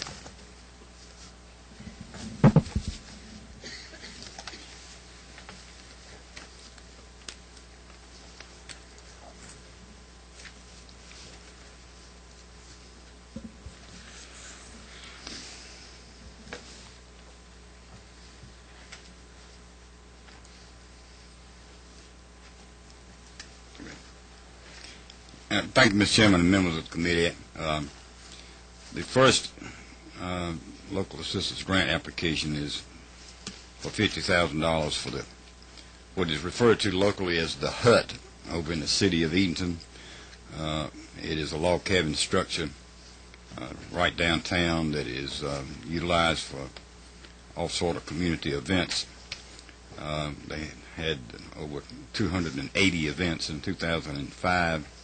The city has pledged to put in $50,000 in labor and material, and the county has also pledged in-kind labor.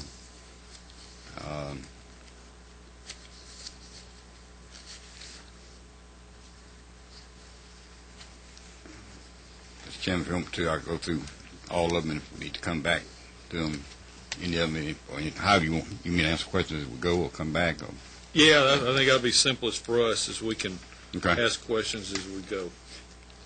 Mr. Chairman, the second one is... Well, let's I'm sorry. let's get that one out of the way. All right, sir. Gentlemen, you got any questions on the hut?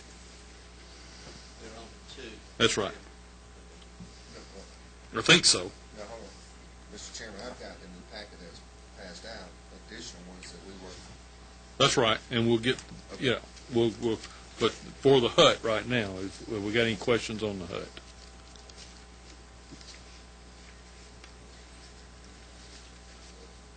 No questions? All right, Mickey, go ahead. Thank you, Mr. Chairman. The second one is, and I don't know exactly, Mr. Chairman, how you go about doing this. This is really Senator Grant's, and I'm certainly supportive of it. And is he making a request on it? If he is, I mean, the Senate's hearing this year. The Senate's hearing their request. The House is hearing our request, and we won't bridge those together till we get into joint. Mr. Chairman, I think that is true. I think this is the Senator's request. Okay. Which one's that? The $20,000 on Hospital, Putnam County. I think that is correct, Mr. Chairman. That is the Senate. Mr. Chairman, the next request is for $25,000 for the Greene County Ag Center that is partially completed in Greensboro. The county has contributed $700,000 in splash funds and an additional $200,000 from the general fund, almost $1 million that they have put in it, but it is not yet complete. And these funds, if you were to grant them, would pay for such things as footing for the arena, creation of parking areas, and so forth. That's also used. That facility will also be used as a polling place, Mr. Chairman. Questions, gentlemen? I do notice on the back page we do have a breakdown for finishing commercial kitchen, concession stand, restrooms, stalls, and footings for the arena. Yes. All right. Mr. Chairman, the last one, Representative Fleming and I share Wilkes County. Representative Fleming, we are jointly presenting this. Representative Fleming actually prepared this in terms of the request. There is a facility in Washington, Wilkes County, known as the Pope Center, and the city and county are putting $1.5 million in that. It is a civic center. It's really the only place in Wilkes County effectively that can hold meetings for any large number of people, and what they're asking for is help in installing a state-of-the-art audio-visual system in this facility that they're putting about $1.5 million in. Wilkes County, as you may know, is a historic city. Quite frankly, it is. And Wilkes County is kind of struggling financially. We lost a number of sort of traditional southern type industries like textiles and that type of thing, and they're making a big push for tourism, and they're asking for $100,000 for that. Okay. And that's my request, Mr. Chairman. I'd be glad Committee, I think what I'm hearing is this is Whit Fleming's request that you're presenting for. That is correct. Mr. Chairman, if I could follow up on that, is it your understanding, Chairman Chanel, that Whit Fleming will not be making any additional requests to the House? Mr. Chairman, as it relates not to Wilkes County, which is the only thing I know about, he and I share Wilkes County, and I don't know what he's doing about I have those things. spoke briefly. I believe that to be the case. Okay.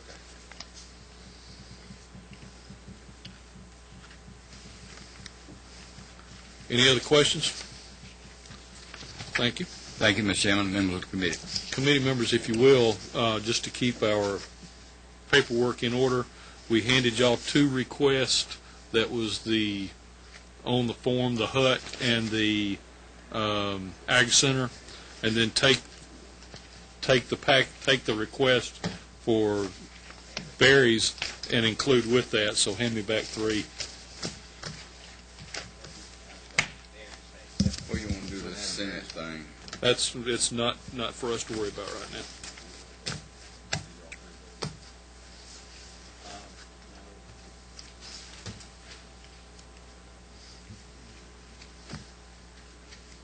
I had 2 more.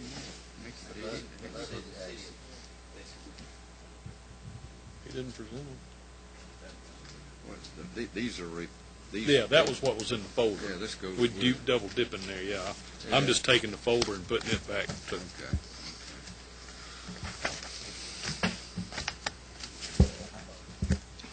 That's what I'm trying to do so that, okay, so I've got everybody's forms?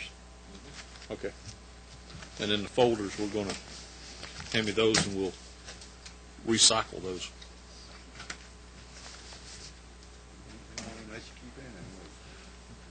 Well, you can keep whatever you want, Richard. I got ample. Yes. I got to go with Representative Kaiser.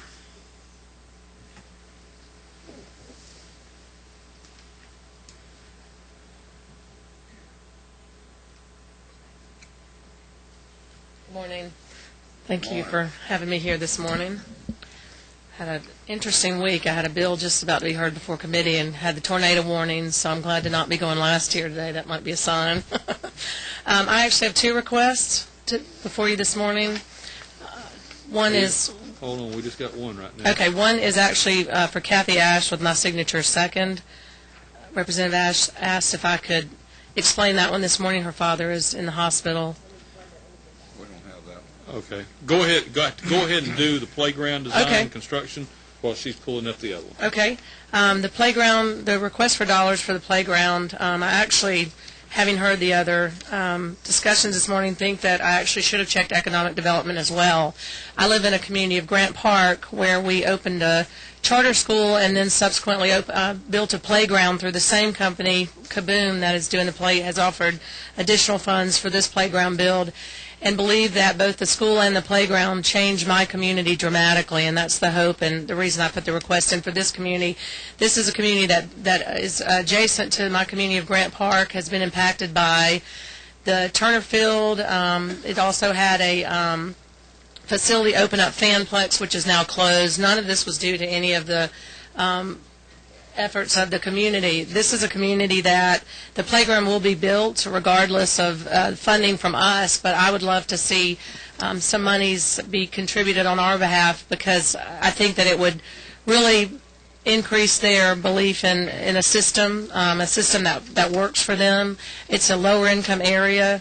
It's a playground build that I plan to put a lot of sweat equity into, as well as the community members. And I think that once this playground is completed, it's actually an eyesore right now. It's a playground. There was a playground there that was burned down, and the community has changed enough that I don't think this would be any concern in the future. I think once they have a playground built, it'll be it will help change the face of this neighborhood, and it's a neighborhood that has a lot of children that reside there, and has increasing numbers of children as the community grows. They're actually seeing a need for a elementary school there now, so I'm hoping this will just be the first piece of that community's revitalization.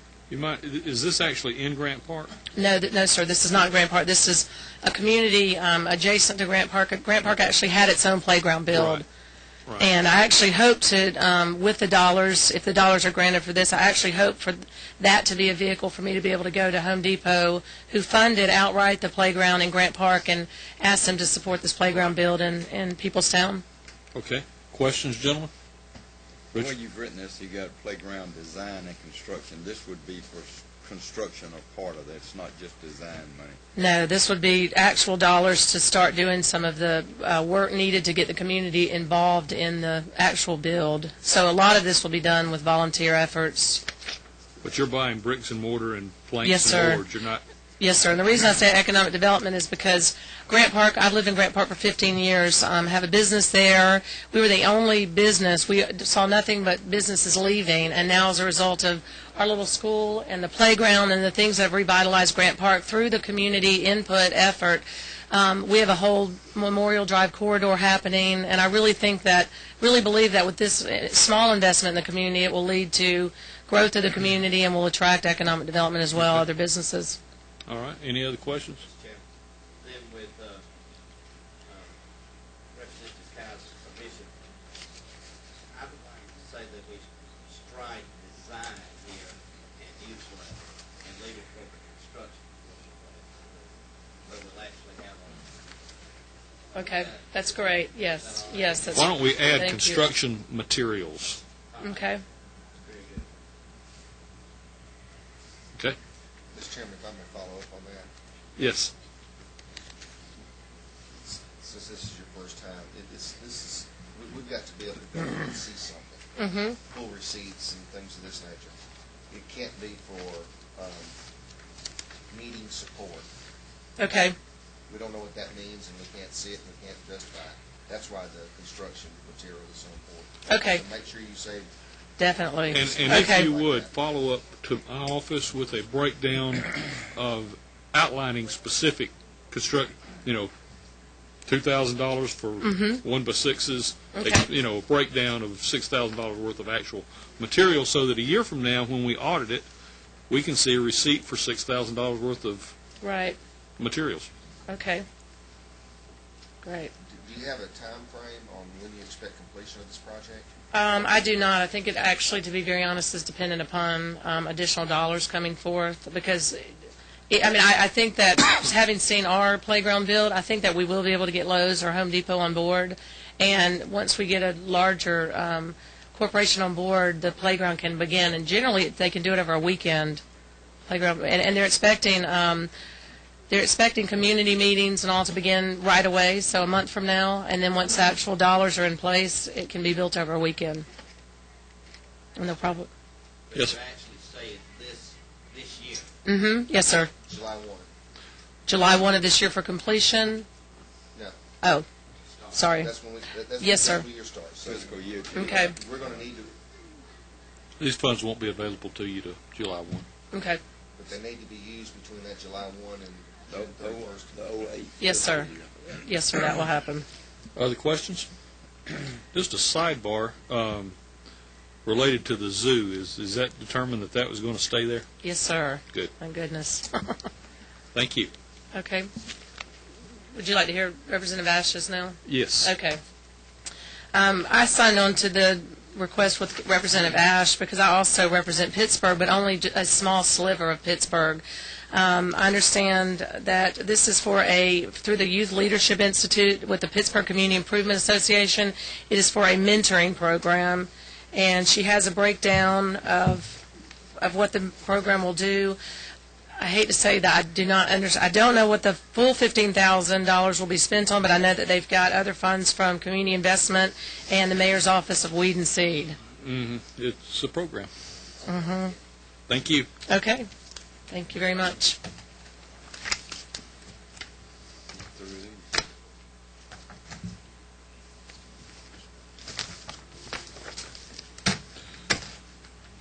Representative Parson, we got to get the chairman out of the way. I'm sorry. You'll be next. Oh, all right. Come on. Go ahead, sir.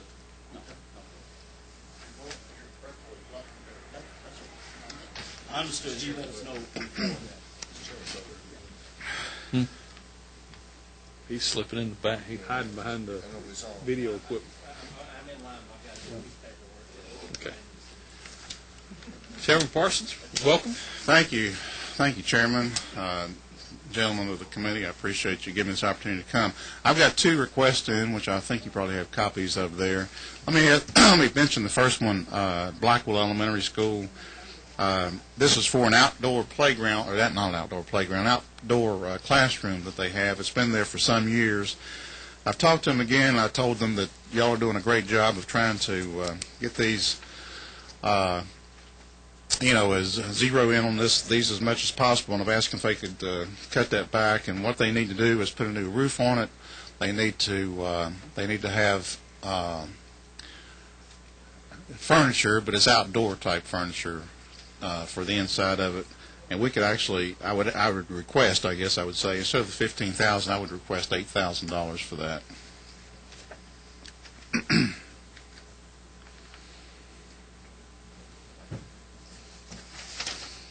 Gentlemen, y'all have questions on that?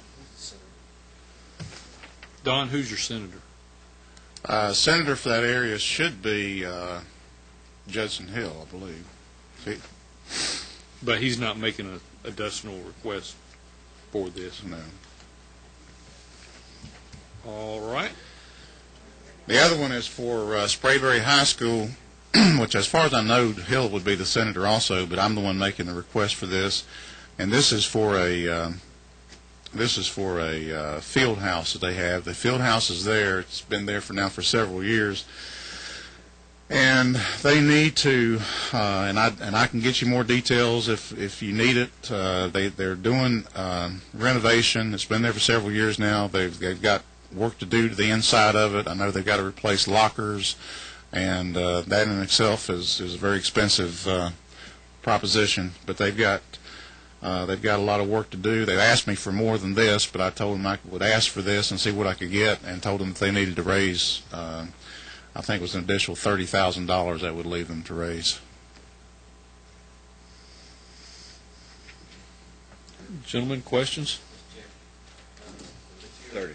You'd be proud of anything that committee would. Oh, absolutely. I'm coming here with my hand out, my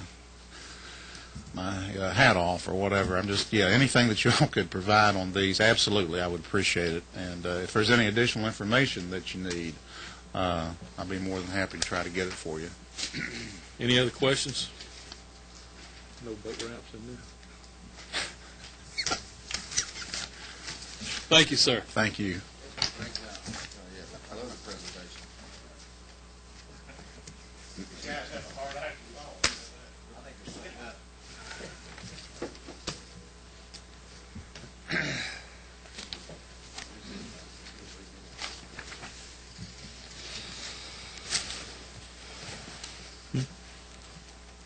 We need to move. Gerald and I got a meeting at Oh. the Commerce Club to get some of his local people. All right. Representative, let's lay it on us. Good afternoon, Mr. Chairman, members of the committee. Say you've been a freshman, being a Democrat, and being one of those standing between you and lunch, I'm going to make sure that we keep this brief. And being intelligent. And being intelligent. Thank you, sir. I'm State Representative Mike Glenn, and I represent the 76th District of East Clayton County. Now, while we're improving on the image of our county, great things are happening. It is no secret as to the many issues and challenges that we face in our county. We have over 273,000 residents packed into one of the state's smallest landmass for county jurisdictions. We have over 55,000 school-aged children in public school system, which is bursting at the seams. Over 65% of those qualify for free or reduced lunch programs, which translates to low-medium income levels among the adult population. Recently, we have continued to break state and national records with history-breaking drug busts and arrests. We have over 49 known gangs operating in our county. In the last 2 years, we have seen a steady increase in gang-related and youth-related violence, with a surge in teenage crimes across the board. We have an increase in teenage deaths and murders. Our school dropout rates are among the highest in the state. Yet we have no boys or girls clubs, no YMCA or YWCA. Until last year, we didn't even have a county-operated recreation center. Now, I'm not suggesting that a recreation center or Boys and Girls Club will fix these issues. However, any organization that makes a positive impact on an improvement over what we're currently experiencing is a plus.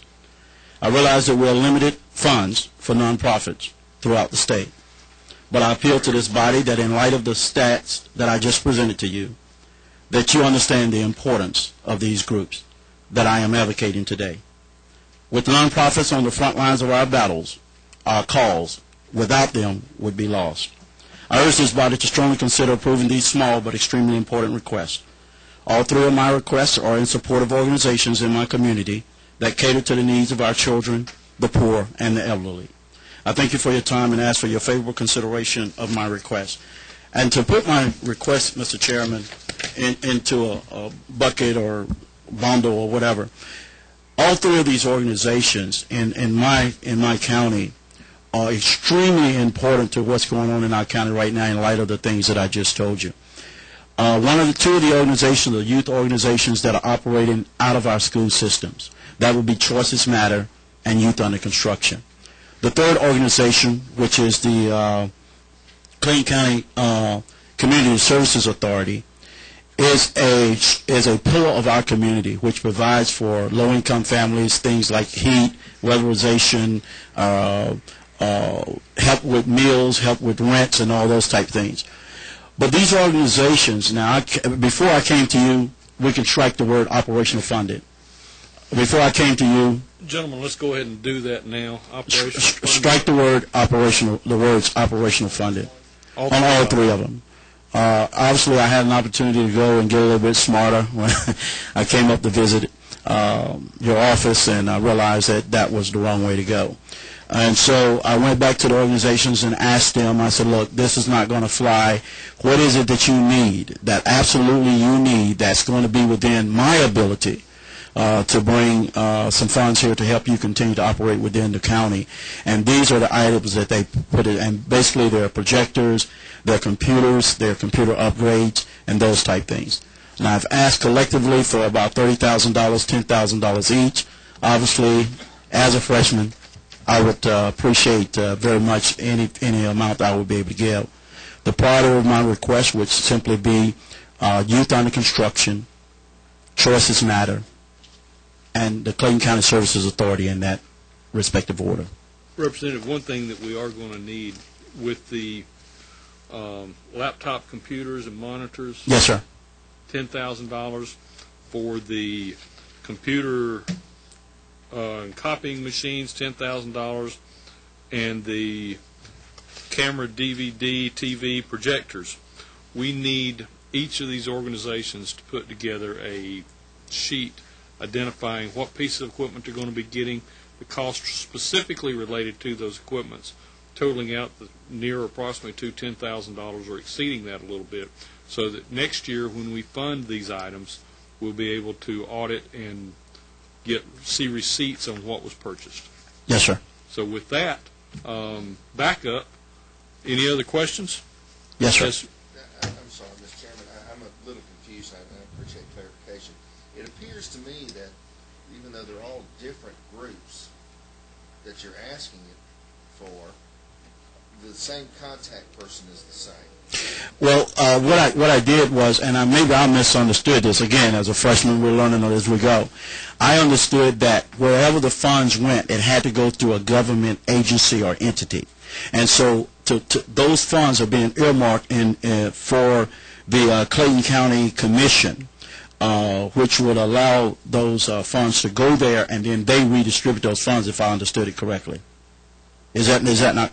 Let me follow up. We understand. Mr. Chairman. Okay. I understand. Why would you use the county commission as your routing agency for school projects instead of the Clayton County School Board? Well, I actually, in that instance, I would probably out of repetitiveness, but probably that would be a better choice to go through since they're operating out of the school. They're operating out of school. One of the organizations operating out of Mauer High School, the other organizations operating out of Mount Zion. Okay, I understand that. That's the choice matters. To know that you're asking for funding for these programs currently in their system. I'm not sure. I'm not sure if the directors of these programs have actually approached the school system. The answer would be no. Does the county government know? The county does, yes, sir.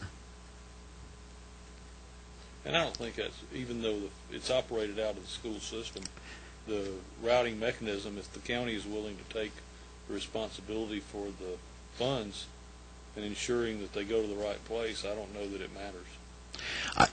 If I read it correctly, I thought that this had to actually go through a government agency and then be redistributed. And what Representative Reiners is recommending, that since the programs are housed in the schools, that a better agency would be through the school system. I agree. I wholeheartedly agree. I appreciate the fact of the newness, and that probably explains all of this.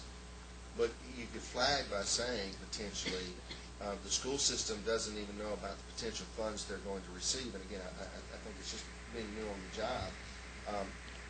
I don't know if how comfortable I would feel in saying you're going to receive these funds. Not that they would say no, but it just, we would expect typically for the system to get the money to be the one that says, okay, that's okay with us. And again, I don't think it's a big deal, but I was just curious on why you chose another government agency as opposed to the one that's actually housing. Well, that was my mistake. I should have put those two that are operating out.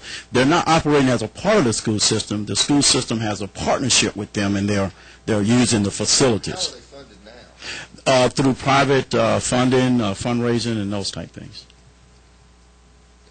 Why don't we do this? Let's leave it as it is right now, because you have got the county commission's agreement and approval. You might want to go to the school system and see if they would be in agreement to you routing it through them. Yes, and sir. once you get that approval, then come back and modify the form accordingly. Okay. Do I need to come back before the committee or just modify the form? No. Okay. Well, I do apologize and I beg your indulgence on my learning curve, and I do appreciate the opportunity to come before you today. Other questions? Thank you. Thank you. Oh, I do have one last question. Are all three of these equal priority to you? I stated that the youth under construction would be priority number 1, Choices Matter would be priority number 2, and the Clayton County Services Authority would be priority 3. And your senators? Are they in agreement? Have you talked to them? I did talk with my senators. However, when I went back to revise these after going to Representative's office, we went into adjournment, and so I haven't had an opportunity to get back with them and get the signature. But that wouldn't be an issue. If I need to get those issued, wouldn't be an issue. Thank you very much. All right, thank you. Chairman Butler, you got it together?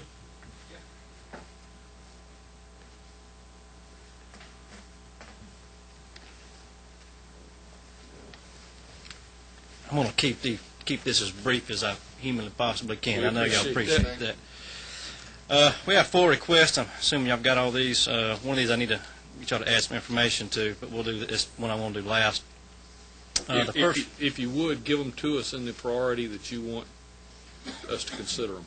Okay.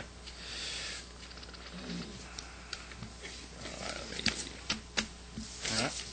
Now, I think Representative Bearden has already presented one for me, which actually has a pretty high priority. I'd rate it number 2, which Eiley said it's at the is in her office already been filed. It has to do with some funding to help finish up a men's shelter, which a lot of local money and different things have been raised for, and it's at the very tail end, and it needs a little help. But would you, on the spreadsheet you've got, just put a note that Chairman Butler's name is associated with that request? Yeah. What we've got first here is going to be from the city of Tallapoosa. It is the one that says, you look down, purpose of grant, it says renovation of Old City High School. Phase 1 stabilization. It's amount needed. It says 79. Other funds available, 56.5. What this is there was an old, back at one time the city had its own high school, which is no longer being used by the county school system. The county built a brand new high school years ago, and it had been used for some other purposes at one time. However, it's been vacant, and the city has now purchased that and wants to revitalize the old school and turn it into a civic center. Tallapoosa is a rapidly growing city. It's growing faster than what they can keep up to as far as infrastructure and other expenses. If you remember years ago, there was a big article on Tallapoosa when they captured the Honda plant that builds the Honda transmissions, and so it's a real fast-growing area. What they basically want to do is they want to convert this old high school into a civic center to where they can offer different classes, different arts programs and whatnot. If you look on the second page, the reason why I'm not going into great detail is because we went into very specific detail on the project in the write-up, which also outlines total cost of the project, which is going to be $485,000, which will be coming from city and county funds. for the most part. Right now, this is money is needed immediately. This request on this grant because of the fact that the building is old, and there is some problems that's dealing with structure and roof and whatnot. That's if they don't get it fixed pretty quick, it's going to end up costing more money down the line, just like you would on a house. You know, when the roof goes, everything goes. And if there's any questions about that, I'd be willing to take them. It's like I said, it's very detailed. I worked very closely with the city manager out there in Tallapoosa, and told them they need to work really hard on explaining this for y'all to give you some really good background information, which I think they did a great job on. Is Senator Heath requesting any money related to this? Yeah, he's the second signer on this one. But is he going to the Senate side also? I'm going to assume that he is. We haven't had that discussion yet. We were both aware. We both. I have to ask him. Okay, do that, because what we'll get into as the House is reviewing its request, the Senate's reviewing its request, and then we'll come together at a later date to coordinate.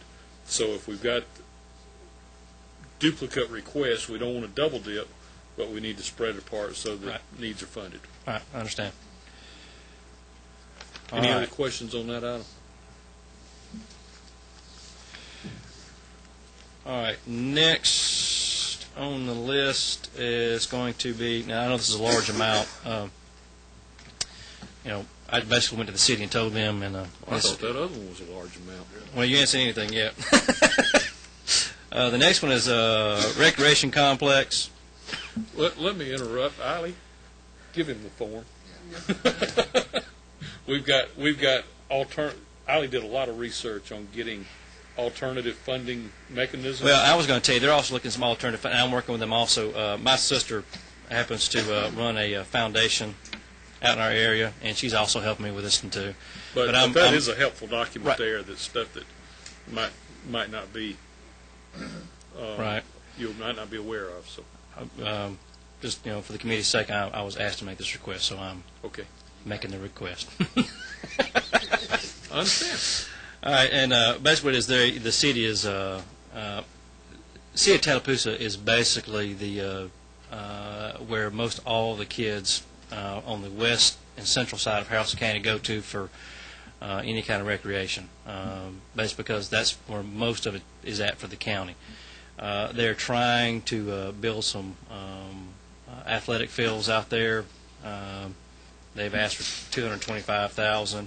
I'm also working with them. There's also some national organizations that help out with this type of request, and so I'm also working with them.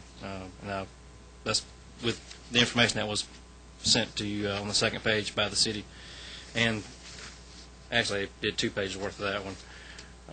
I'm going to kind of just leave that one as it is. This next one is from the city of Carrollton.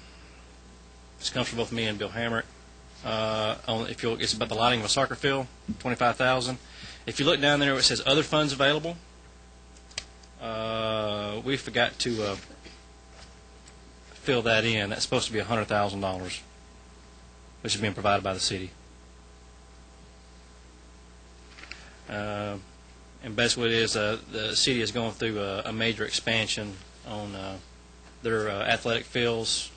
They have fully funded redoing not the soccer fields, but the softball fields, refencing.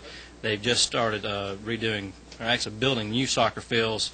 They've pretty much paid for everything except for the lighting, and they've come up with $100,000. They were trying to find, any kind of help at all. They requested $25,000. Any questions? And another one from the city of Tallapoosa. This will be the last one, and it's a request for $25,000 for the West Georgia Museum. Now, this is very neat. Now, if you've never been in Tallapoosa, it's a very neat city, very historic. Got some really neat houses and whatnot. But I was told when I got elected to this new area in my second term that they had a museum out there. Of course, the size town this, I was thinking, okay, yeah, they've got a museum. I'm sure this is going to be great. Well, they had a after-hours meeting there one day. Went out there. This place is incredible. It is fabulous. You would never expect to see a museum like this in a city of this town. They have got and I don't know how, I mean, a local person did this. They actually have full-size replicas of dinosaurs inside this building. I mean, and it is, I mean, museum quality. It is museum quality. They've got fabulous stuff. Well, because of the fact it's so popular, they've had a lot of notice from different organizations. They keep getting people donating artifacts, historical documents, whatnot to this thing because they do such a great job running it. They're wanting to expand it. And they're running a little bit of trouble raising monies, and they've asked for $25,000 to help expand the museum. So, and that's it. Mr. Chairman? Yes, sir. I appreciate the great job you did in the presentation. On the expansion things, we're getting some of those, Mr. Chairman, and we almost need a specific breakdown. When expansion is such a generic term, if you can get a letter to Chairman Hurd's office or something like it's going to be used, so in this upcoming fiscal year we'll actually be able to see what we can expect for that money. That might help us in future audits. Okay, a lot of that's covered in the second page of that right there. Well, I missed that. I apologize. What are they buying then? No, they're actually they have a current building now, and what they did when they purchased the land and located the museum on it, they left room to add on to it. It's a basic metal building structure from the outside with some brick accents and whatnot, the way to keep the actual structure costs low because they spend so much money on the inside. I see there it's just the $25,000 for much needed expansion. Okay. But you want to know the size of it? If it's sidewalks, if it's toilet spaces, if it's a wing extension. It's basically to exhibit space only. It's to basically expand the back of the building backwards for X square footage. And, yeah. Well, just get them to attach a breakdown. You want like the size of what they want to do, whatnot. Yeah, it's just that's not a problem. Just a little breakdown. Yeah, it's not a problem at all. So that next year when we go back and audit it, we'll see what. Okay. And I keep forgetting to bring this to you. I've also got the city Tallapoosa got some money last year's, and I've got the information for you. Yeah, good. It's good. Which was for a van for the senior center, which they did an excellent job in using the money. They actually, I couldn't believe what they bought the van for, and then used the leftover proceeds to outfit the van with the stuff that the seniors would need, like steps and all that kind of stuff. So, all right, got that for you. Thank you. All right, thanks. Representative Maxwell. How are you doing today? Good, sir. Thank you, Mr. Chairman and committee member. You know by coming in at this time. I know. We're going to be short. This is going to be real short. You actually get to have some chicken pot pie with us if you like. Chicken pot pie. Oh, thank you. I have 4 requests, simple little requests. Hopefully y'all have copies of them.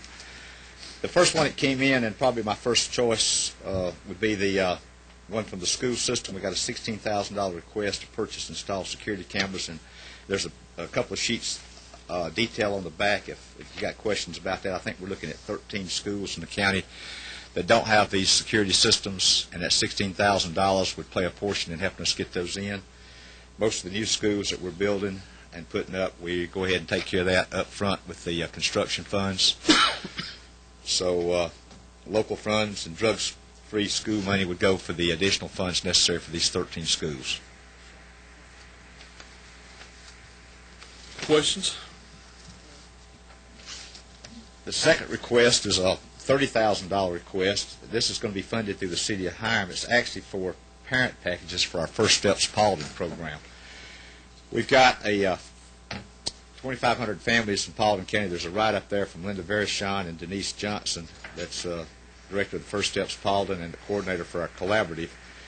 We've got 2,500 families in Paulding County that we're going to be, we'll be seeing 2,500 in 2007, but this is for basically packets for child abuse and awareness programs. We give these out for new parents in the hospital. It's like I told my children when they had their kids brought them home from the hospital. I said there's not a operations manual or procedures manual that comes out of the hospital with these kids. But actually what First Steps is trying to do is trying to come up with some support, education, referrals, that they give these packets to their mothers when they deliver the babies and have this packet of information to take home with them. It's a program that's driven through the Prevent Child Abuse Paulden, and we'd like $30,000 or whatever we could get of that to try to fund these programs. I don't know. There's a write-up, I believe it's attached. If you have any they questions. got any matching funds for that? I don't see any right now. What we had before, they began the program in Paulden, let's see, Wellstar Cobb and Wellstar Kennestone at the beginning of 2007. It says each packet's going to cost $5 each. I thought they were going to have some. I'll be glad to check on that and see if there's any matching funds available for that, Mr. Chairman. I do not see any Other there. questions, gentlemen? It'd be a great program. If we get any money on that, I would appreciate it, but I will get back with them on that. All right. The other one's two little items. The City of Dallas would like to have $2,500 to purchase a management software system. They've got some money coming out of their local budget. If you need an exact dollar amount for this, I can get it for you. I really don't have any backup for that. They just filled out the front sheet. It's $2,500. And the last one is from the, actually I put it before the City of Dallas, since this is coming from my sister. She's the director of the health department in Paulding County, so I better get her before the City of Dallas. But she would like to have $3,110 to purchase bike helmets for kids. The health department. Well, we got a duplicate here. Uh-oh. We got two Dallases. Oh. Two Paulden's. Two Pauldens. We're buying double cameras here. Oh, take out one of the Pauldens. There should be one here for $3,110 for. You bear with us a second. Sorry.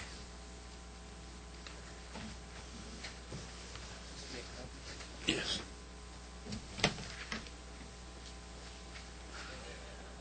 Getting stiff.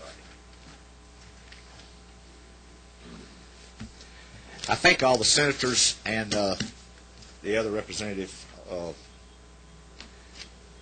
Glenn and Senator Heath and Senator Hambrick have all signed on with these. Now I know Senator Heath's got another one coming in that's not requesting the same funds. He's got one coming in from the school system for work on a field house over in the Senate, but it's a different. I don't know of any of these requests being duplicated anywhere. Good. That was a question. Thank you, sir.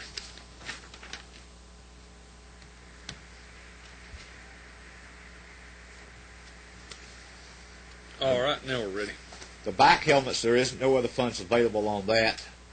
It's $3,110. The Silver Comet Trail, there's a trailhead right behind the health department there in Paulding County. A lot of people ride their bikes up and down that, and the health department would like to have, I think this would purchase 180, I believe she told me, helmets for them to give out to various sizes for kids that come through the health department for their bike riding. And I can get I think it was 180. I didn't write that down. Okay. And that's my request, gentlemen. Any other And questions?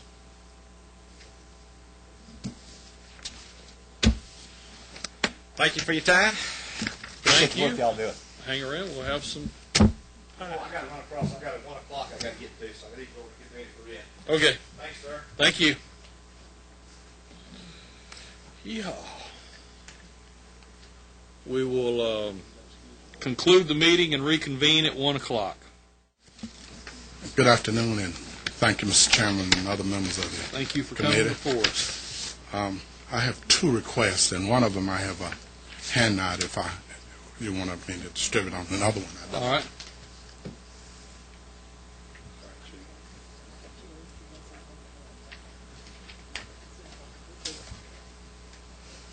Oh, there. Here, I'll just spread them over. It's the same thing? All right. Got it.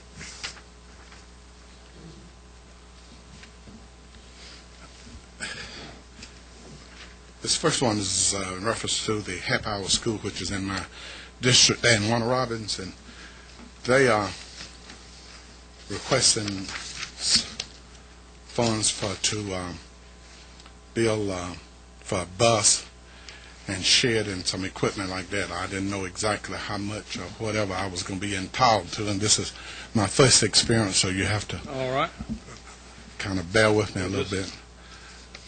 But the request I put in along with Representative O'Neill, for both of my requests is for $50,000, $25,000 for each one of these projects. And this pass out I have given you, naturally it's a lot more than that, and whatever that you all see fit to let me have, but it's self-explanatory on that.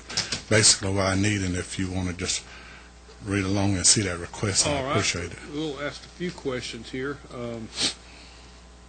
I see you've got senators on board also, but they're not requesting anything for these items. No, sir. They was just on requesting for this. Yes, sir. And purchasing vans in both accounts. No other is the happy hour services or the cherished children. Are they putting any money towards the purchase of those vans? Well, at this moment, they didn't exactly say whether they were or not, but I'm sure they'll be where they can. It's all depending on what they'll be able to get here. You know, I told them that we only could do so much under circumstances, and but that's their request. So whatever we can do here, they'll have to naturally get the rest of it. And is there a prior if we only award funds in one? Well, you make the call. Would you like whatever funds we award it towards you? Would you want those split up 50-50? Yes, sir. Or would you want it to go one heavier than the other? If it's possible, 50-50, I can, and therefore that would be, because both of them are organization naturally that is responding to the need of the young people and the disabled there in the community. So I don't have any partiality about which is which because they're both needed. So if I could split it, that'll be fine. All right. Ed, you got any? Yeah, I'd just like to, if I could, Mr. Chairman, follow up on your line of question there. First of all, thank you for the request to Representative Talton. I know you've always been a fan of happy hour. Yes, sir. I might have answered that a little too quick to ask you what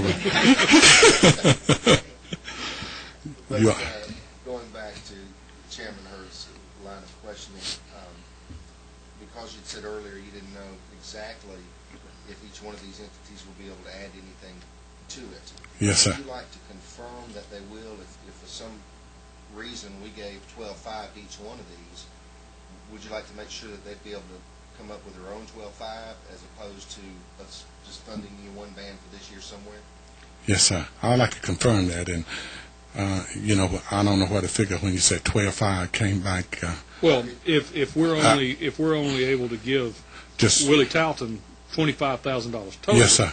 Okay. Would they be able to fill out the rest of the purchase price? Hopefully, yeah. That's what you was getting. Hopefully, and I will. If one of them can't, then you're better off on the one that can. Yes, sir. I understand. You're better off getting one fully financed. Yes, sir. So if you want to check on that, I will. When should I get back? As quick as possible. Okay. As quick as possible. Okay. I make a call and try to do that before I leave here. And just have them put a little note together, outlining, you know, what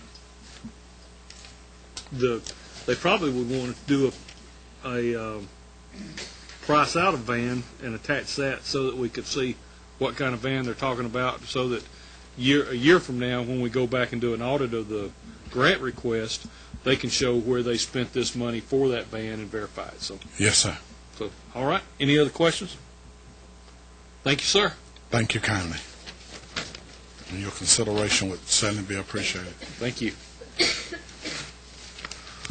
Richard?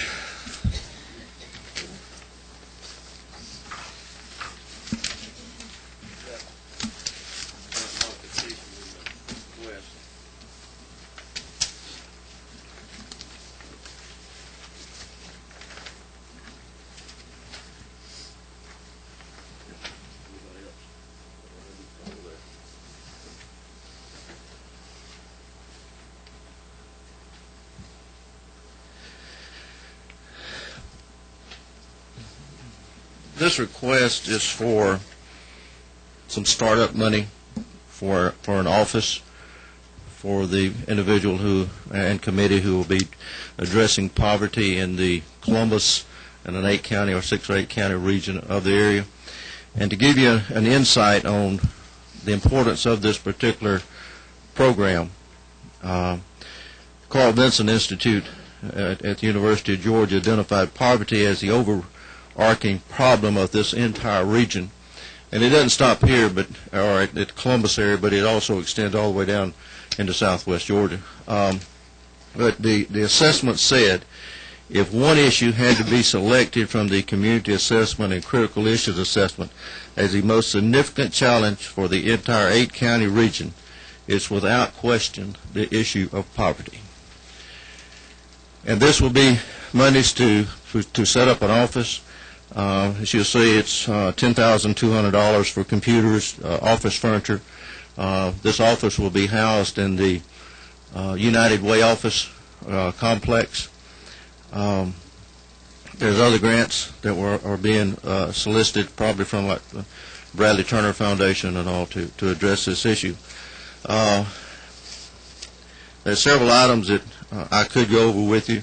I think I gave you a written statement of what this program is all about. The individual who's doing this is well aware of this particular issue. He knows how to address issues like this. But he was former school superintendent of Muskogee County and also chairman of, and just recently retired as chairman of the United Way. Let me give you a synopsis of what we have been thinking on other proposals prior to this one. We are trying to avoid funding programs. Right. That is what this $10,000 addressed. That takes out the programming, because in the initial request it was programming, whereas the $10,200 is. Wait a minute. I guess I don't have the revised. Wait a minute. This here. I've got the spreadsheet here. Okay. That's what I'm requesting. So your sheet then, what we need to do is supplementary information. Yes. Mark out the $125,000. Correct, and put in $10,221. And other funding then will be the $110,000. Right, there will be secured the program. Right, they'll be secured from other sources like United Way and grants and all that. This spreadsheet, this breakout, identifies what those $10,000 are. Yes, sir. Excellent, excellent. Any questions to that? I think we're good. All right, very good. Thank you. A stapler that needs to definitely be attached.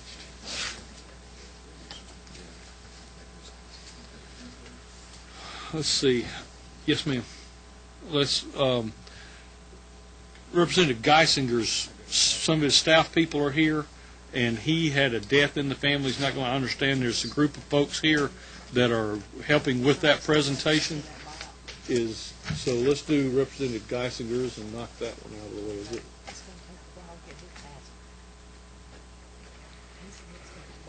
Oh, okay.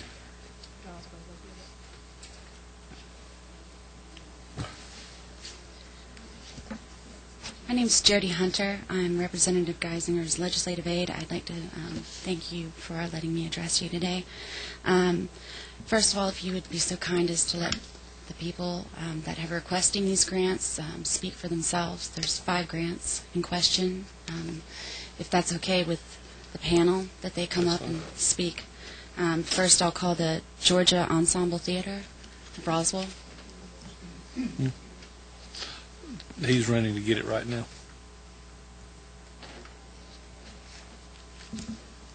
Thank you so much. Thanks to Representative Geisinger, Mayor Jerry Wood, and the City of Roswell for hold on just a inviting moment. us today.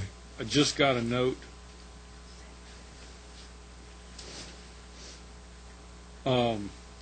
Jan Jones is going to present for Representative Geisinger.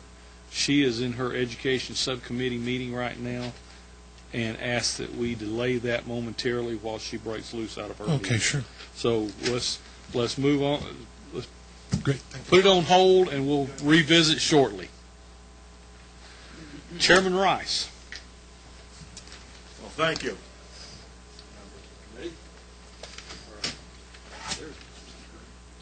I'm going to give you a couple of these. I don't know if you got copies of these requests or not.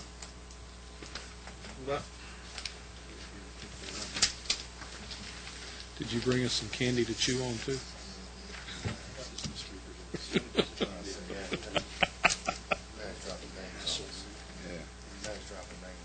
Yep.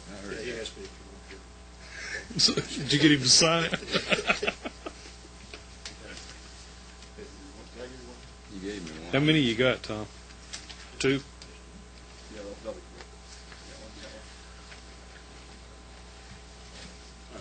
You got that one, United. I got Crawford County Board of Education and DOT.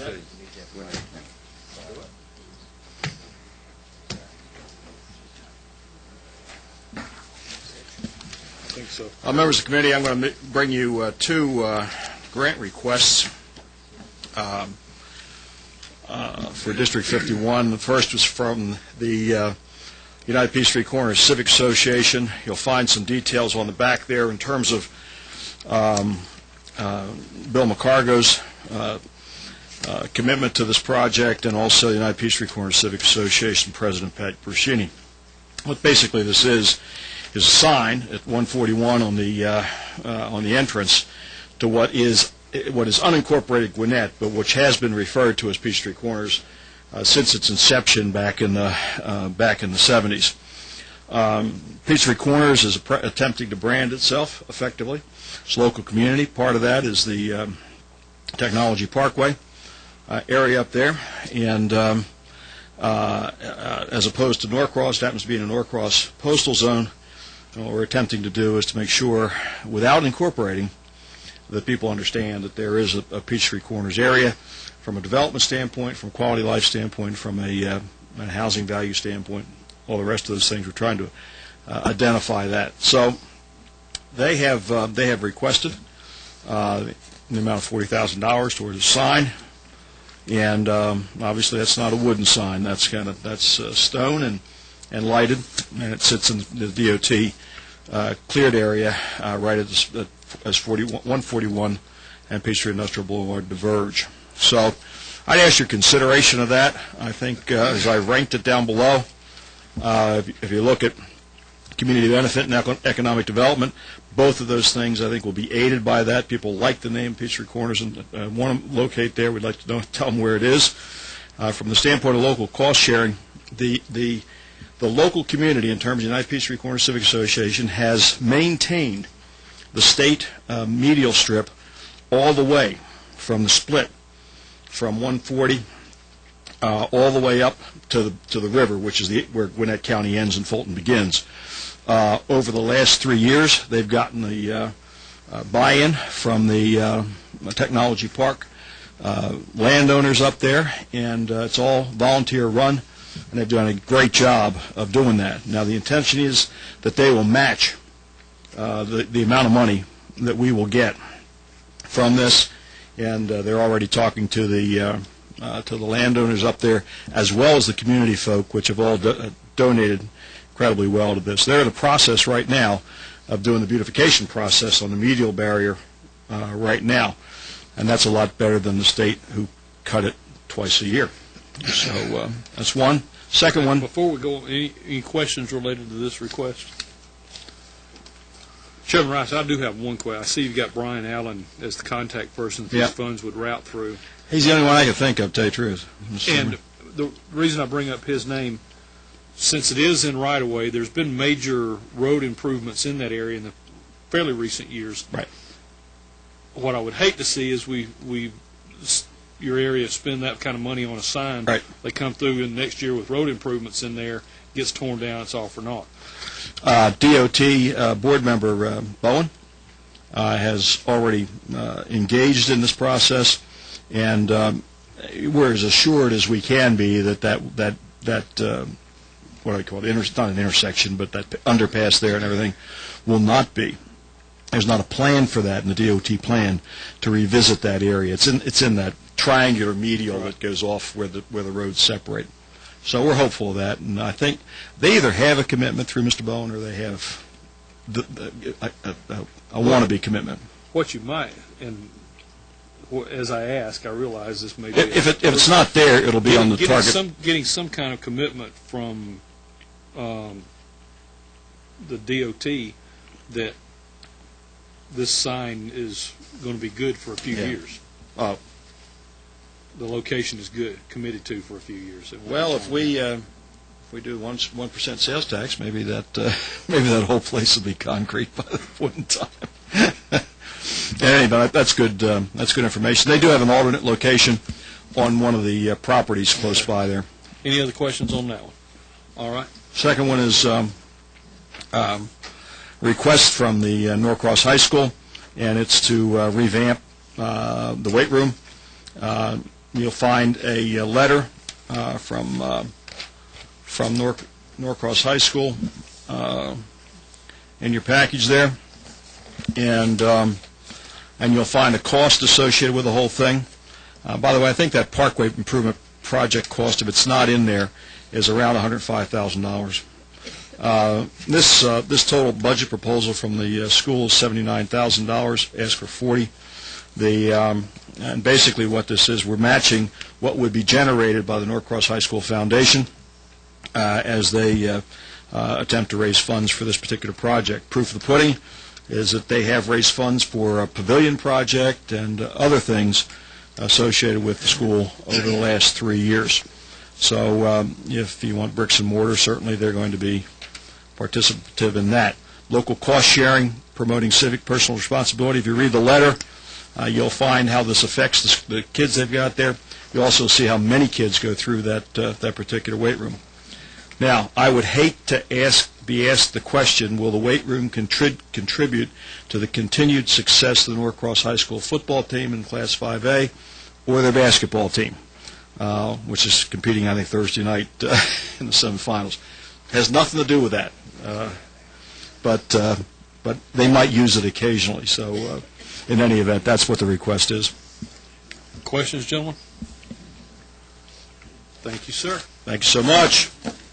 Appreciate it.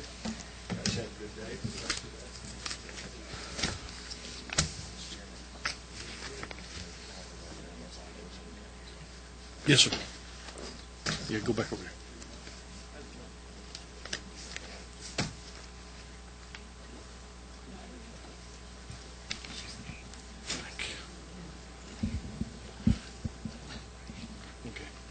Yes, sir. Thank you, Mr. Chairman. The question that you asked me about would they be able to fund either one of these projects, it'll be a strain, but they say anything is better than nothing. So very good. I would still like to split it rather than to give whatever. Very good. Thank you very Appreciate much. that comeback. Yes, sir.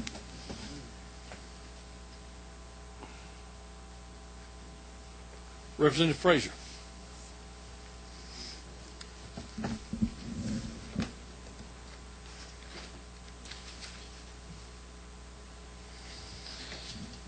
Did you lose, Gerald?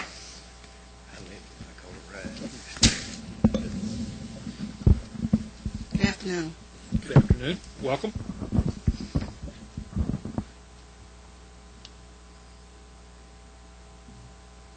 Chairman Hurd and other members of the committee, thank you for letting us come up and solicit funds from you for our communities. I am Representative Frazier, and I'm from Augusta, Georgia, and I'm here today with a pioneer that has worked in the community for over 20 years. This is Mayor Gretchen. She is from Keysville, Georgia. She is the former mayor of Keysville.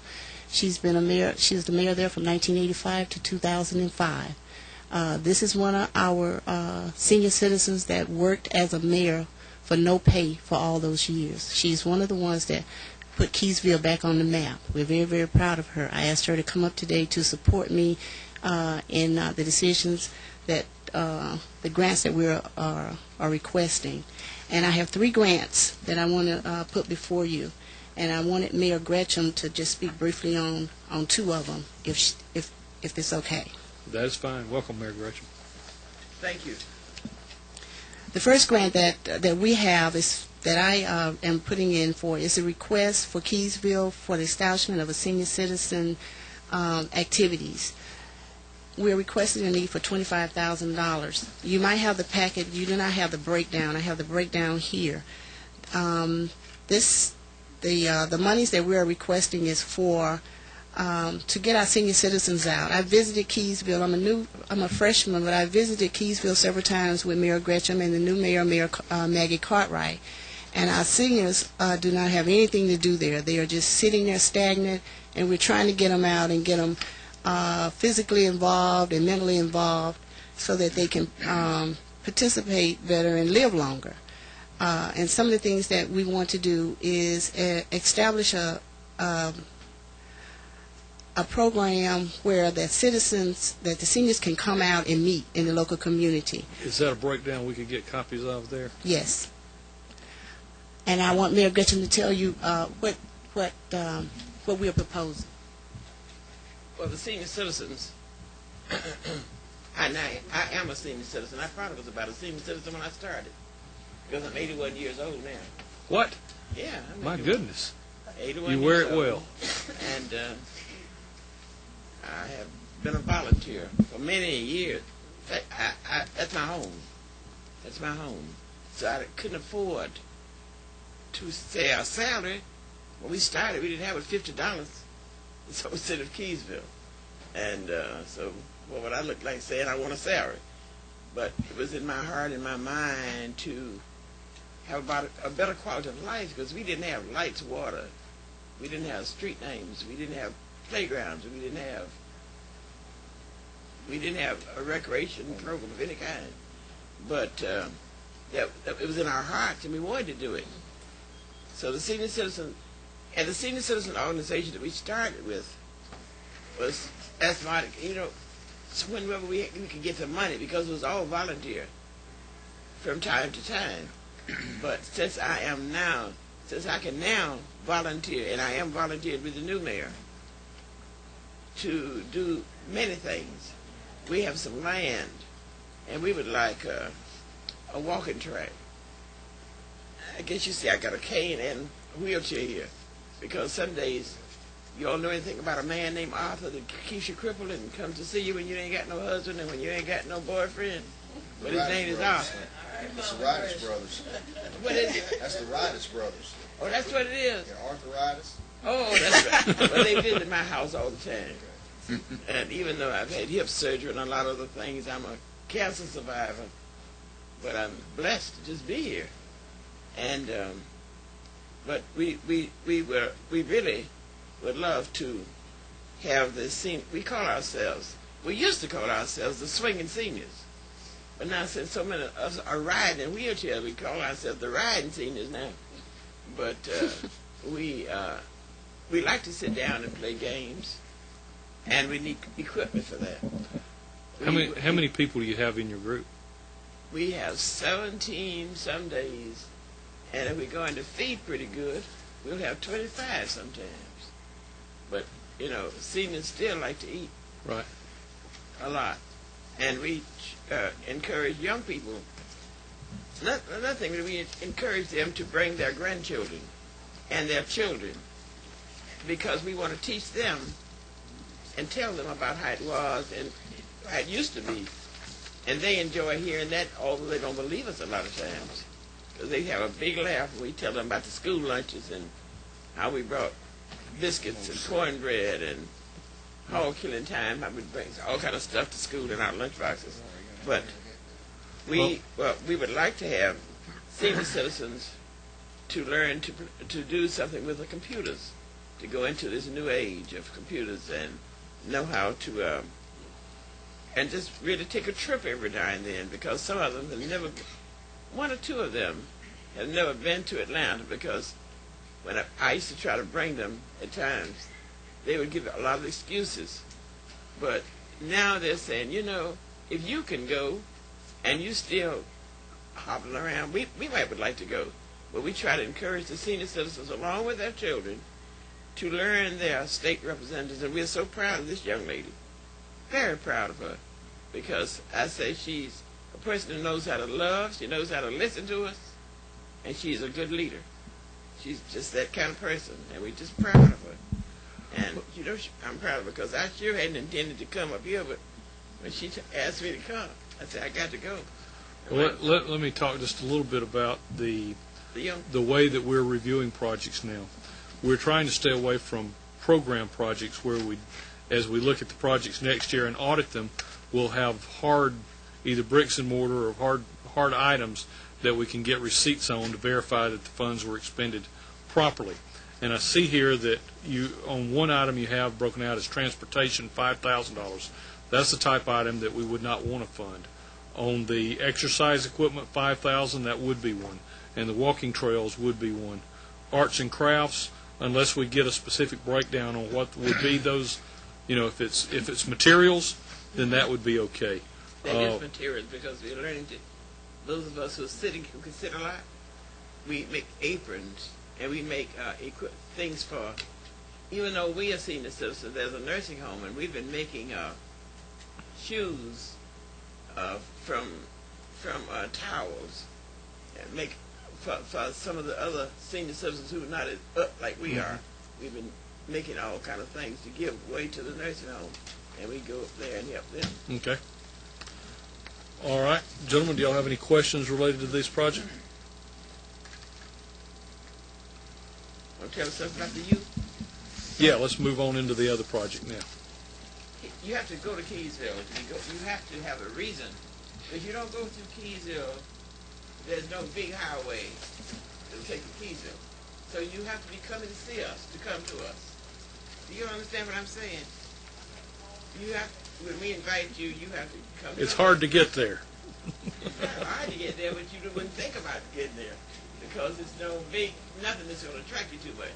But we've tried for the last 18 years to have an activity we call Come Home to Keysville Day in October. And the young people help to plan that activity. And they can tell you about more things than you ever think about. We get the bands from Augusta and from Waynesboro, who is our county seat.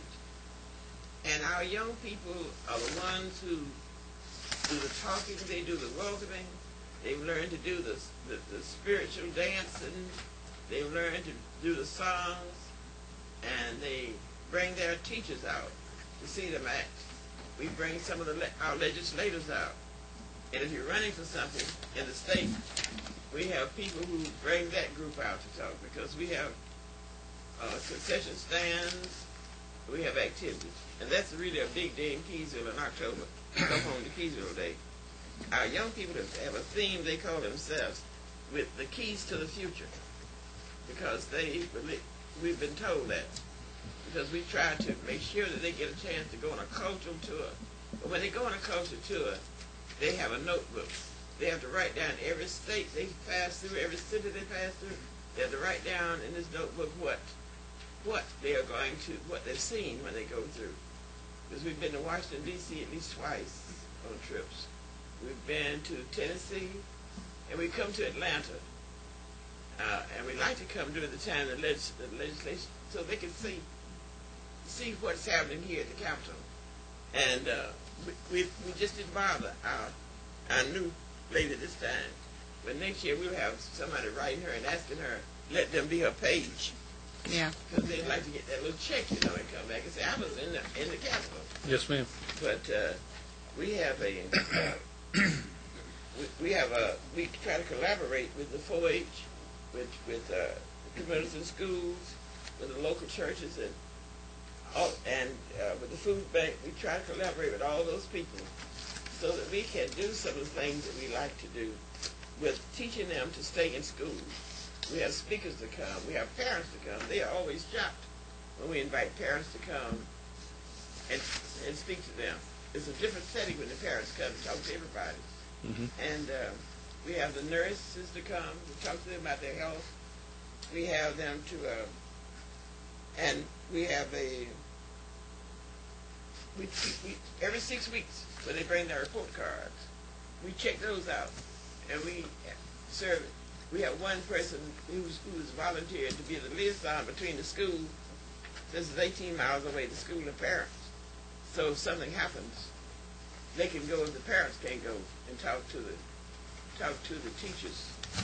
And we're trying to keep them in school because we found out that so many of them were below grade level. So many of our children had dropped out of school, and it has changed. It is changing. Well, We stick at it. I applaud you on your efforts. It's dropout rates and underachievement is an issue we address across the state, not just in your area, but every area. It's a problem that I applaud y'all for addressing it. Back to the breakdown again that's written here. I see computer software, cultural tours is again a programming issue that we would not be able to fund, nor food. But crafts and games, in those two categories, if we could get a breakdown specifically identifying what those are and what the amounts would be for those. Mr. Chairman, I make sure you get that breakdown, and I am requesting your favorable consideration in both of these. And I am, like I said, I am trying to establish myself now in Keysville, so I will be working diligently to try to get the support for the rest of this. Well, it looks to me like you've got a good person to follow. Yeah, there, so. This is my adopted mother here. Thank you, Mayor Gretchen. Mr. Chairman, I have one last request, and that is for student enrichment and family development. Well, before we go into that one, as we've already said, we're trying to stay away from programs, so unless you've got something that breaks it out, so it's not a program, I don't know that there's reason to get into it. I do have the amount on the back, and the breakdown.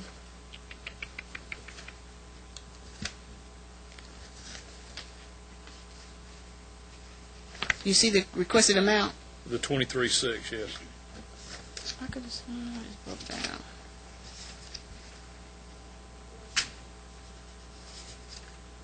All right, Mr. Chairman, what is your position on this? Well, if you want to resubmit something to us related to specific items that you're requesting, not a program item, because we don't want to pay salaries, we don't want to pay for trips, we want to pay for computers, we want to pay for buses, we want to pay for things of that nature, bricks and mortar type request. Okay, Mr. Chairman, I do have, he has broken this down, and I know you see the items listed from item 1 to item 11, and some of these items are tangible items, like they need 2 computers, 2 printers. Can I? Well, I'm looking. The last 2 sheets in the back are the breakdown items. Okay. And I do know what you're looking for, so can I? Yes. Elaborate. Item number 7 is 2 computers and printers. What about item number 5? Okay. And item number 4.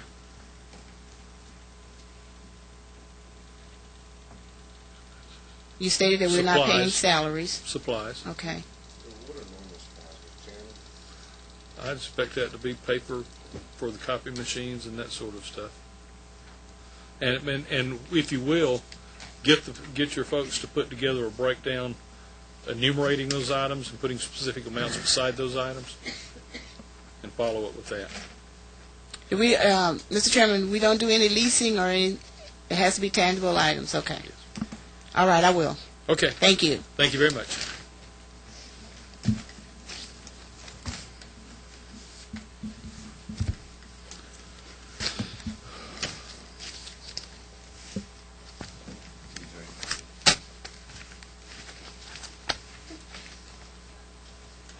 Thank you all for coming. Representative Carter. Mayor, Thank you, Mr. Chairman. You brought the previous mayor of Pooler, Georgia with you, did you? No, yeah. Yes, we got copies. You got copies. You don't need them. Thank you, Mr. Chairman, members of the committee. Mr. Chairman, out of deference to the laborious task that you and the committee members have undertaken, I have quite a few submissions here, but I would like to focus on one if that would be appropriate at this time. Okay. That would be from the city of Bloomingdale. Well, let me ask you if you will present your items in an order of preference. Okay. I will do that. So that your highest priority is first. Okay, and that would be from the city of Bloomingdale on behalf of Mayor Wayne Tipton and the city council. That would be the priority.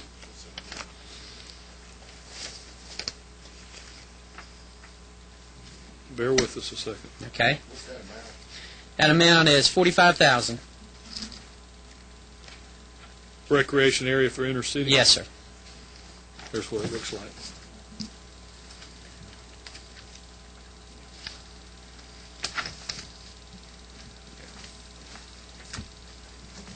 All right, Representative, go ahead. Members of the committee, this is a city that has undergone quite a bit of change over the past few years. I don't know how familiar you are with our area, but we've experienced quite a bit of growth. The city of Bloomingdale is one of those cities that has taken a lot of the brunt of that growth in the sense that they have had a lot of expenses in the way of infrastructure and things that have taken their attention, rightfully so. And they are in need of an expansion of their current community center, and what they'd like to do is to expand it to include a picnic area that would be adjacent to it. They'd like to expand their parking area that is, and you'll see a sketch of what we're talking about in your handout there in the proposal. But they'd like to extend the parking lot and also to build a picnic shed next to the existing community center, so that they would be able to have outdoor activities for their senior citizens, for their civic groups, and for their other citizens. This is, as I say, one of our top priorities in this area. This is a bricks and mortar that you'll be able to see the results of next year, and something that the community, I can assure you, would be very appreciative of your consideration for this. Gentlemen, do you have questions?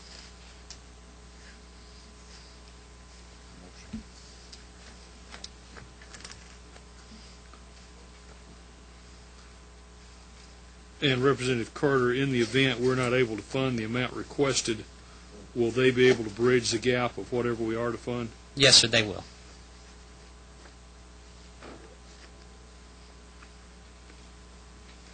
All right. The next couple of items that I'd like to bring to your attention, and I'll go through this quickly if it's okay with the committee. First of all, the city of Pooler has a request here. They are building a regional recreation facility. This one is for quite a bit of money, Representative Ronders, and probably inappropriate for this grant. We need to find the sheet. Okay. How can we identify it? City of Pooler, $10 million. You're asking for $10 million? Here it is. That's in the big budget. It actually got put in the wrong place. Eiley, you know your job there. But I do mention that for your reference because it is a request that we have in the big budget. All right, we'll put this one in the big pile then. Yeah, thank you. Also, from the city of Pooler, there is a couple of requests here. One for $500,000 for a new police and public safety building that this community is in need of. I assume that one's in the big budget. Yeah, it is. All right. Okay. One other that I would like to mention to you, Mr. Chairman, that is a worthy project, and that is improvements in Effingham County to the Abercorn boat landing in Rincon. This, of course, would go nicely with the governor's proposed Go Fish program if we are so fortunate as to be able to fund that. I'm looking for the boat ramps. You're looking for the boat ramps. This one's $25,000. That's what it looks like.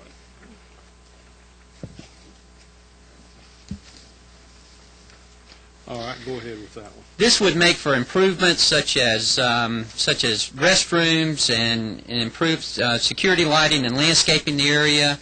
This is a publicly accessible boat ramp that is quite popular in the area and is in need of some improvements. It would be a project that the community would be able to also assist in funding, and it would be a project that would be beneficial to many members of our community in the city of Rincon and the outlying area. Is this a freshwater lake? Yes, sir, it is. It's actually on the Savannah River. Questions, gentlemen?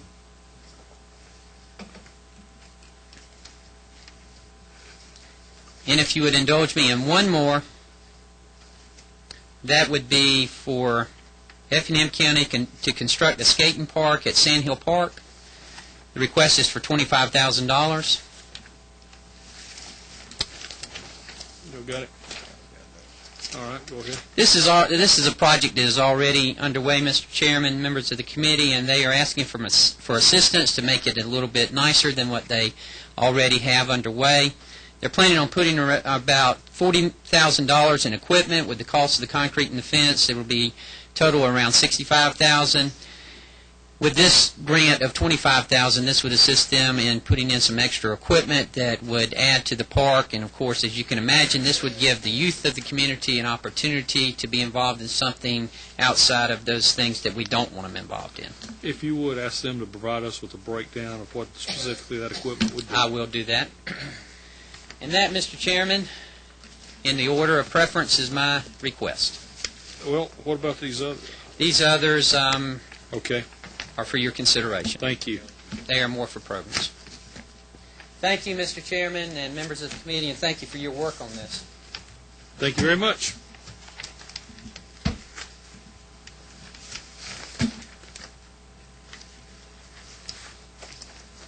Members of the committee, if you would, put the three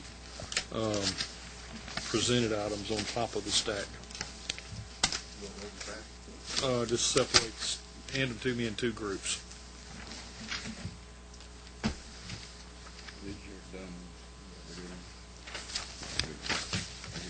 Those are, all right. And then these are the others.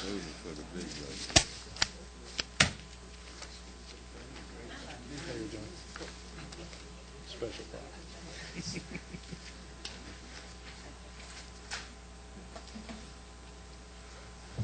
Representative Teagues.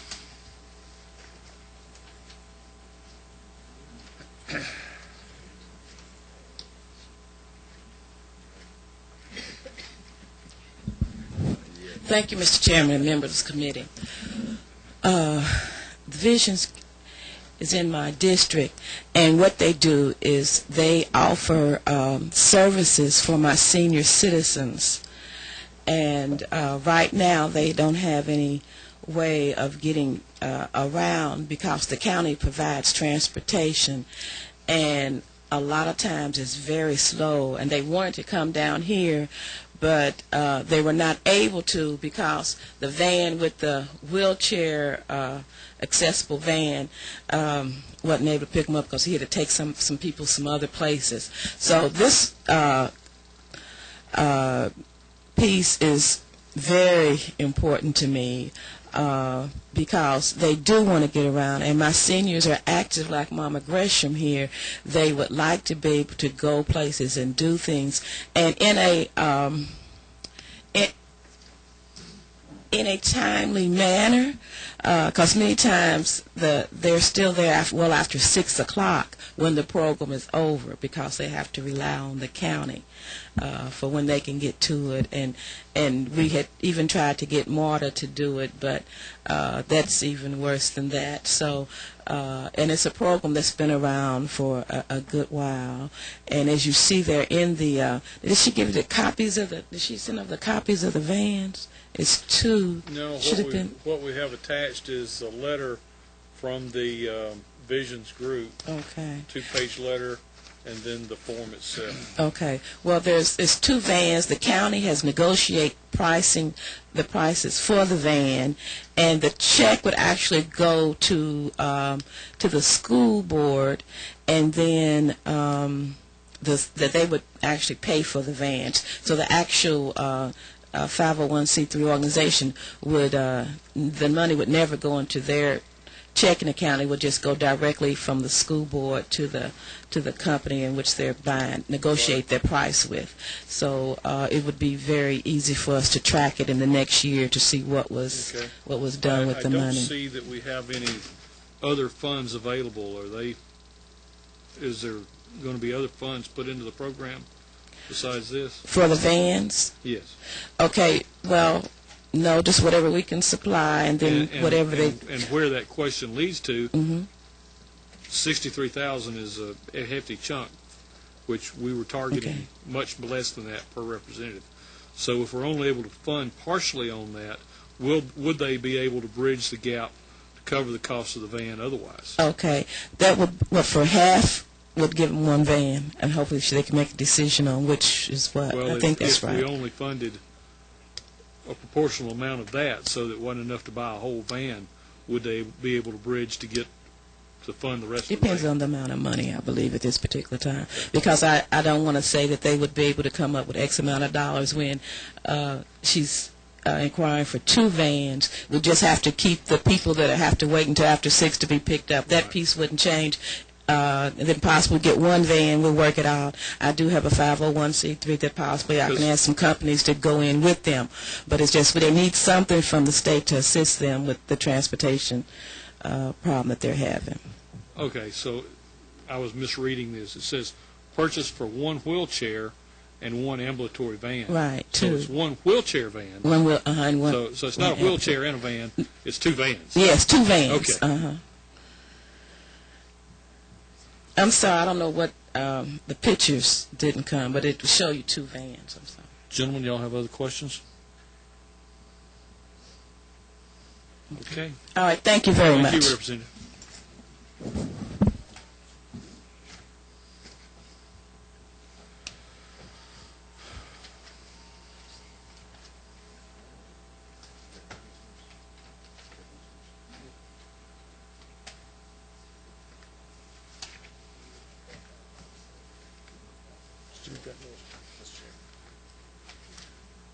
All right.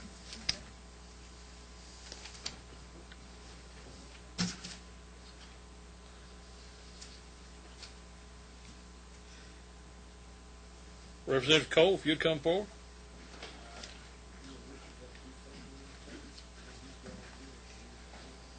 What's your process? No, actually, if you'll present from that microphone, we're about to hand out copies of your request now. Okay. I'm prepared to grovel.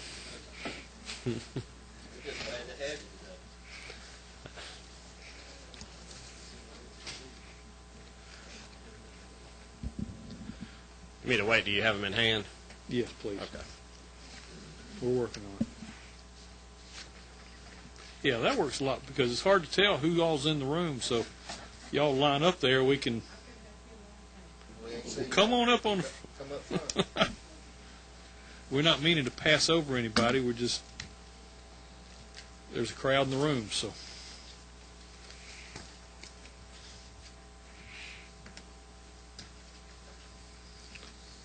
All right, Representative Cole, if you would, I see you've got 3 requests. Yes, sir. If you would present those in the order of your priority. Okay. Be glad to. The first request would be the one for $40,000, which would be completion of sidewalks off the square in Monticello, Georgia, and also to make them, handicap accessible. The funds available are City of Monticello has received a federal grant for $200,000, of which requires a 20% match, which the City of Monticello does not have at this point in time. So they asked for this last in 2006. I had a priority list, and I did not ask for it last year, but I moved them up, and so they've been waiting about 3 years to sufficiently finish this project. Also, a portion of these sidewalks will go towards the Monticello Housing Project and a new Thunderbird Park, which is to help disadvantaged neighborhoods. That park's quite an addition. Mayor Susan Holmes has done a good job down there with, obtaining federal funds through grants, but she, needs some help here recently to help finish out a lot of this. That's my first request. Is there any questions on that, or gentlemen? The second request is kind of a program that I have run across and I've helped out in, and what they do is kind of unique. A lot of what we do up here is centered around our education and how we get involved, and a lot of our programs are geared towards 1 versus 20, as far as teacher versus student ratio. A fellow by the name of Larry Lynch, who's an attorney in Monticello, has, taken it upon himself, and he started a mentor program. And it's administered through the Jasper County Board of Education, but they raise the majority of their funds through private, benefactors, banks, personal people making personal donations. And they have about 45 adult mentors, and they go into the public school system in Jasper and mentor these children, help them learn, basic skills if they need to, help them take them to the next level if they need to. But as you see, 61% of the students in Jasper County are on free and reduced lunch, which is a, very high figure. And he is a very strong believer that the way you learn is one-on-one, and he's really trying to make a difference. This is just, I've helped in his mentor program, been into schools. I really admired what they're doing, and they've asked for some help from the state. The fiscal agent would be the Jasper County Board of Education in helping administer this money. That's my, second request. Representatives? Great idea, program. I think what the committee is looking for here is something that we can actually see. So we've been talking about drinks and water, books, computers. If there's something, I'd love to help you. Okay. This particular one, if we can just get it in, look at it as that. And the reason for that is as we go back and audit projects, if we've got receipts for buying a computer, we know that, and the computer's there, we know that that money was properly spent. If it's for a program expense, it's impossible to track that. Gotcha. So if you could go back and have them lick this calf over a little bit and put in specific items of their needs, then we'll attach it and reconsider it. That's a very valid point, and I'm glad you brought that to my attention. I will do that. The third one is for a technology center for the new 9th grade academy in Jones County, and this would be similar to what you just said, is that Jones County is the largest county that I represent. The extremely fast growth rate due to the migration out of Macon, Georgia. Just constantly battling, building new schools. They've just started up a 9th grade academy, and as you can see in here, they would like to purchase such things as smart boards, smart tablets, multimedia projection units. So, any financial assistance towards that could help them, and ease the financial burden of trying to keep up with their growth rate. And again, a line item breakdown on that so we can target those monies. And I just appreciate your time. Any other questions, gentlemen? Thank you. Oh, thank you. Who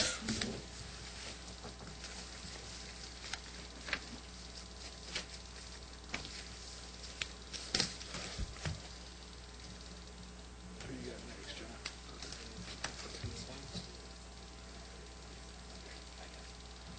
Roberta, you say you've been waiting the longest? No, I think Hardy was here. Hardy's been here before, hasn't he? I got it checked off. I didn't. I thought that we were done with you. Roberta, we've got yours in front of us, so come on, hop on up there. All right. Mr. Chairman, I'm going to ask Mr. Harold Craig to join me at this time for this first portion.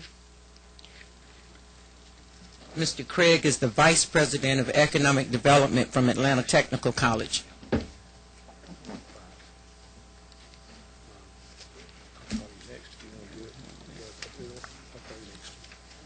I'm sorry, go ahead. I didn't know if you heard. Mr. Craig is the Vice President of Economic Development at Atlanta Technical College. And not sure how much the committee may be familiar with. For the last 3 years, Representative Darrell Jordan and myself have endeavored to open a technical college in the Riverdale community, serving Clayton County, Fayette County, and South Fulton County. We actually opened the doors in a temporary location on October 26th. And we are up and running with classes and courses, and the purpose of this grant is to be able to do location of a better facility, to be able to do some design work. We're hoping on a land grant, and we have support from both our congressional representatives, David Scott and John Lewis, that will be available to help us with the development. We're open. We're running courses. We're running programs. We're offering the fatherhood program. We're starting on a nursing program that Mr. Craig can talk about more. But we're out there. Gotten a lot of support from DTAE, from Commissioner Vollmer before he left in December, and from all of the various departments. President of Atlanta Technical College, Dr. Brenda Jones, was out of town today, and that's the only reason she's not here. Representative, as you have seen, have been reviewing more $5,000, $10,000, $15,000 requests. This one at $100,000 is well. But I think your tracking on DTAE is an excellent place for this.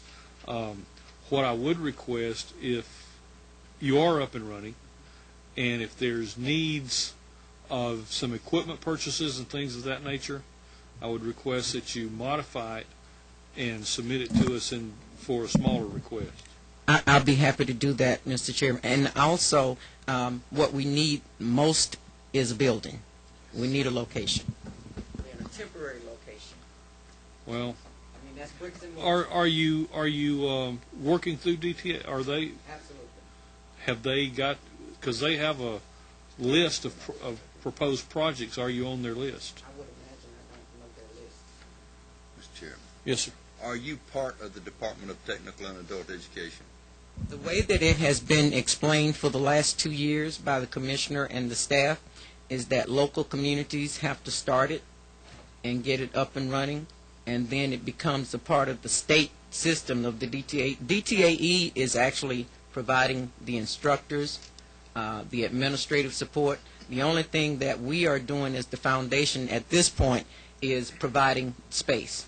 The instructors are furnished by They DTAE. we are part of DTAE, but we don't have startup capital. Like in some communities, you can get some really wealthy investors and developers to put the money together, go ahead and get that building and get it started. We didn't have that. As you know, in the last several years, Clayton County has changed dramatically. We have the highest unemployment rate in the state. We've been hit by the double whammy of Delta Airlines and Ford. So there's a huge amount of unemployment. There's a huge amount of dropouts, which is why we were able to get DTAE involved in the first place, was because there's such a great need. And in between where we are, the community that we're located in, the nearest colleges, with technical colleges right now, is Griffin Tech, which has no public transportation to get there, or Atlanta Area Tech, which would probably take you about 2 days to get there. So, I mean, just because of the way the transit is. So it does meet a great need. It serves a great need. In fatherhood program, we brought some literature. I won't bore you with it. The fatherhood program actually gives money back to the state. Last year, from the fatherhood program alone, they saved the state $18.5 million. Because what they do when they train these fathers and mothers is that they train them, they place them in a job, employers actually come to our school, and they get them situated, and they begin to pay child support. So this is what we're trying to do in that area. It's really to try to become economically independent. We have support from the mayor and the city council. We have support from our county commission, who, again, this grant would go through. The one we had last year, which was small, but it was great. We were grateful for it. But we've been basically doing this, off of a shoestring and actually opening a college and running it. And we appreciate DTAE's support. I'm excited about the nursing program because their Southern Regional Hospital also is one of our partners, and they really need that help. You want to talk about that? Yes, Mr. Chairman and members of the committee. Atlanta Technical College is providing support in terms of instructors and classes that we're offering in Riverdale, and we are at the present time recruiting for a certified nursing assistant program. We've already recruited, I think, 11 young ladies for that class. We also, as Representative Salam mentioned, we are also have our fatherhood program in that facility, and also our New Connections to Work program, which works with TANF recipients. But we need larger space. We are in a church right now, very limited space, so it's very limited in terms of what we can offer in that community right now. Gentlemen, y'all have questions? Mr. Chairman, thank you so much. I applaud what you're trying to do. I sincerely do. But this is not the place that, we've been looking at $10,000 computer applications and software packages and things of this nature. And I don't know if we've had a single $100,000 building request. I would strongly recommend that we just look at some kind of different avenue to try to give you the assistance you have. But I don't think that was really the mission of this particular subcommittee. That's my opinion. I too applaud the foundation. Obviously, you're on a good course. Eiley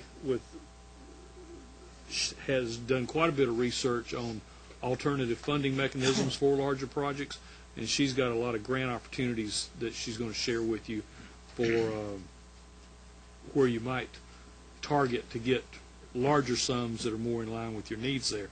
But again, I invite you again to modify the request so where it's in components that we can help you with. Thank you, Mr. Chairman. If I may, would you be considerate of me modifying that? With what we need to do is not realistic to come and ask for $10,000. So I'm saying, we still need a place. And if I ask you for $10,000 for a building, you're going to laugh at me. So what I'm saying is consider the request and give what you can. Fair enough. Okay. Fair enough. So, but I will modify that. I didn't know that you needed a breakdown. And that's another question. If you're asking for $100,000 and we only give you 10, is there bridge money to come? And you've got to find that out. No, I already know. Special appropriations from both Congressman Scott and Congressman Lewis, and whatever support we can get from the county. We don't have dollars and cents, and they've been supporting us all along. Okay. So, right. and from the city of Riverdale, we are also a part of their Living Centers initiative, which, right. Yeah. So we've been incorporated, even with the city managers from Union City. Other surrounding communities are also investing in this project. So. All right. Very good. I saw a hand. Right. I'm sorry. Let me suggest that you contact Representative Bob Smith. He is Vice Chair of the Appropriations Subcommittee on Higher Education, which handles the DTAE budget. And really, you should make an appearance before his subcommittee. Yeah, they're kind of in between commissioners right now. Mr. Smith isn't. That's what I said. I need to know that. Thank you. All right. Mr. Chairman, yes, sir. I just want to make sure that I understand for clarification purposes. Are you telling this committee that you're going to have a new building in the fiscal year 2008 beginning July 1? What I'm telling this committee is that as quickly as we can get a building, we'll be in it. Okay, the reason why I asked specifically within that time frame is because this is when that allocation, or these allocations are for. Mm-hmm. If you don't have a building in place and we allocated money to help subsidize what you're getting federally, it doesn't do us any good unless you know you're going to be in that building from July 1st of 2008 through. And that's why I wasn't trying to be quick with you. I just want to know that because it affects our auditing. Okay. So is that a yes? That's a yes. Okay. That is an absolute yes. Thank you. We would have to be. Let's talk about the other one. The other one is I've been sitting here taking notes from the other presenters is one that we're going to have to ask your indulgence and bring back. I mean, that was strictly programmatic. Oh, okay. But they do have needs for other things, playground equipment. I brought my young people because they really wanted to talk to you guys. Well, are they here now? Yes, they're here. Well, bring them up. We'd like to recognize them. These are some of the young leaders out of Clayton County that have traveled all over the world representing us well. We got Matt Johnson, Xavier Ross, and Miss Kristen. Introduce yourselves. They can kind of give you the basics of what it is that Awesome Incorporated does for them and young people in the community. Come on up to them. Awesome Incorporated is located in Riverdale. Excuse me. Just go ahead and pull the microphone out there. You can. There you go. Awesome Incorporated is located in Riverdale, Georgia. In Awesome Incorporated, we need many things to be repaired and or renewed, whatever you would like to say. But we need a new facility, And like we have a lot of kids that come to this facility and they love this place. And they look at it like, I love it, but why isn't it like I want it to be, like, you know, kept up well? And we're trying to raise money so we can get more parents and adults to help Missy Lane. Missy Lane kindly in the back, you see her. Help her make decisions that are very important. And we just need all your help, all your money. I mean, not all of it. We can use it though. Okay. But yeah, I'm very interested. Okay. Who else we got there? Hi, I'm Christian Mitchell. Really, well, I worked last summer for the summer camp, and what we did, we provide tutoring for like math and science and all that, and we took the kids on field trips. We wanted to take them to more educational places, but the funding was so low, and we really in need of funding.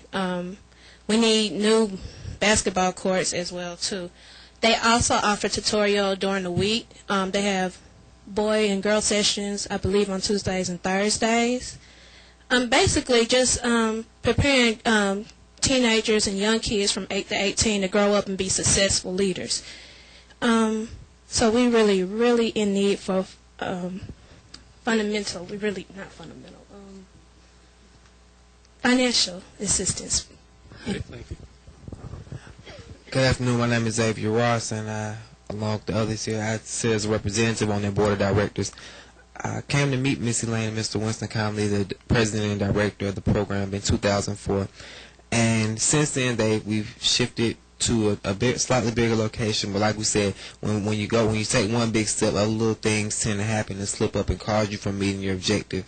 The ultimate fact is the senior center sits in an ideal location. This is public transportation allows teenagers to get there during the summertime when the summer programs ended, and students would come over and play basketball or get on the computers. I know myself, along with Christian, worked with the summer camp. We had we were in charge of creating the daily structured activities, the plans, the programs. We had very limited literature, and some of the stuff I actually had to go to my school and ask my principal, can we use this, that, and the other to help with what we were doing, and go to the ECE classes and pull that information as well. But ultimately, I think it would be in you all's best interest if you would help and assist in supporting this program. It builds dreamers and achievers. When I came into the program, I was 12 years old, 12 going on 13. I was in middle school, and I knew I wanted to be a leader, but I didn't know what I wanted to do. And I stand here today as a junior in high school, president of the entire student body, which is something you don't do until you're a senior. But I did it as a junior, now that I'm a junior, in class and a couple other organizations, because of what they have instilled in us to become dreamers and achievers and to reach for the goal. Thank you. Thank you all. I will just add that all of these young people and hundreds more like them that we work with every year, the county commission, the last 2 years, at my request and working with them, have also worked with us to provide summer jobs for many of these underprivileged kids. That's something that we worked out on our own. We didn't have a grant to do it. So we've been doing everything that we can do on our own, Mr. Chairman, I assure you. I want to also just mention that the caliber that we're turning out, everything you see on TV about the gangs and the violence and the running rampant and stuff, that's not every child, and that's not what they want to be. And we just don't have rec centers or opportunities any place for them to go. There's one rec center that's being built, but there's no money for equipment, programs, instructors. It's not there. So I will ask you, after you heard the kids today, let me restructure that one to be in line with what it is that you want, and we'll get that detail back to you. Certainly, Representative, you've got a very impressive group of young folks there. So, well, I forgot to mention Xavier was selected out of 600,000 young men across the country to be the 100 Black Men's Mentee of the Year. My God. Congratulations. Thank you. Any other questions? Well, I'm still fairly new, so I just ask that you work with me so I can get it done the right way. We certainly will. Thank you. Let's put that one on hold, and we'll be back to it at another time.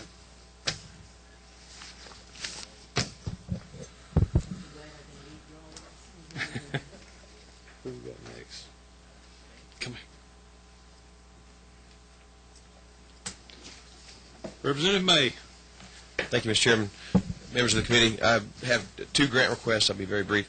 One is for funds for a skate park in memory of Robert Baldoni, who had a brain aneurysm, died 2 weeks before Christmas. The county or the community is heavily involved in this. They have a matching fund of $30,000. They're going to try to raise up to $50,000, and they're asking for whatever we can do up to $50,000 to help fund the rest of the park, and that's in the city circle. The second one is for the city of Good Hope. It's a much smaller amount. I feel certain they would be happy with whatever funds might be available or appropriate.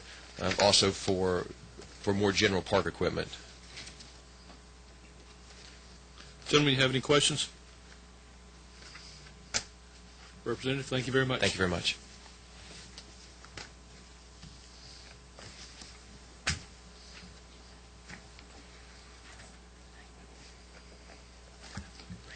Artie, come on.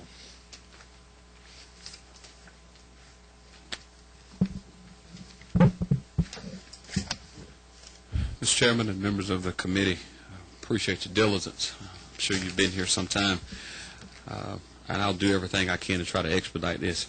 If we can, I've got 5 requests that are here on the table, and I've already ranked them in terms of priority. I'd like for you to get them in your hand, and then I'll give you that number. Okay. I'll start with priority 1 is the Goshen Elementary School, the request for Goshen Elementary. Priority 2 would be the Eastview Community Center. Yes, sir. The first amount is currently listed at $325. That's what you see. I've got revisions on each of these. $325, that's the Goshen Elementary. $225 is the Eastview Community Center.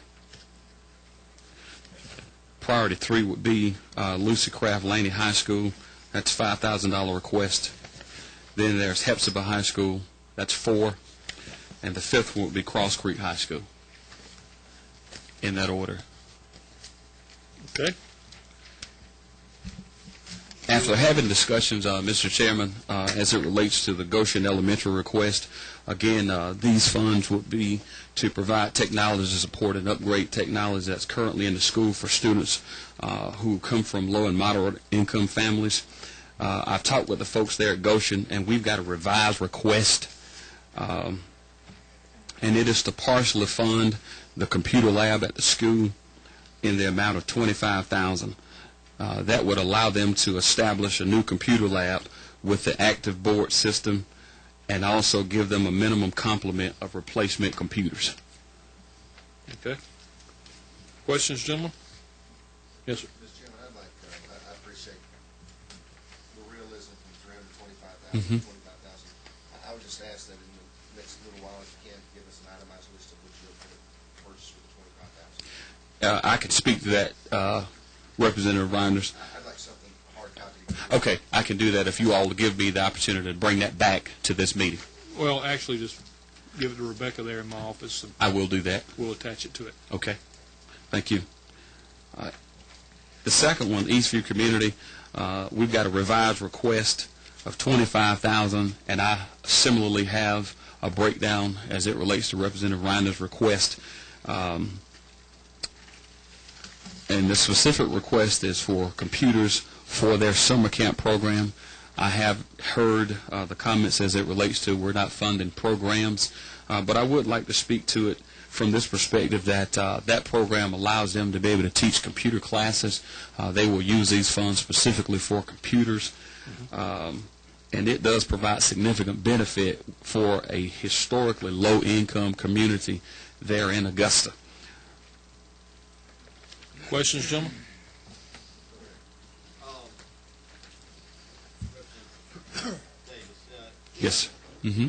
we had, if we could only give you 5,000 or the 225,000, would that do any good? It would. It would allow them to be able to secure additional computers there at the Eastview Community Center.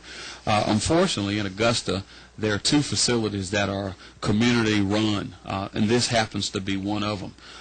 It also, unfortunately, happens to be in one of the lowest income areas, but the citizens of the community are the actual ones who, with Richmond County Recreation and Parks support, actually man this facility, but in terms of its day-to-day upkeep, they're the ones who are actually doing that from the community. So it would, in fact, support them greatly. My question really is request 3, 4, and 5. Yes, sir. All of the $5,000 request, upgrade technology. Mm-hmm. I know you mentioned the program back there. Can you give us something, these kind of look reasonable, and if 5,000 buys you 3 computers, does that help you? It does. It does, Representative Reinders. And on items, again, 3, 4, and 5, I have an attachment sheet. I simply just left that. I can provide that to you as well. Other questions? Thank you, Representative. Thank you so much, Appreciate sir. bringing this to us. Thank you. Who would be next in line? Who is tenured in the chairs?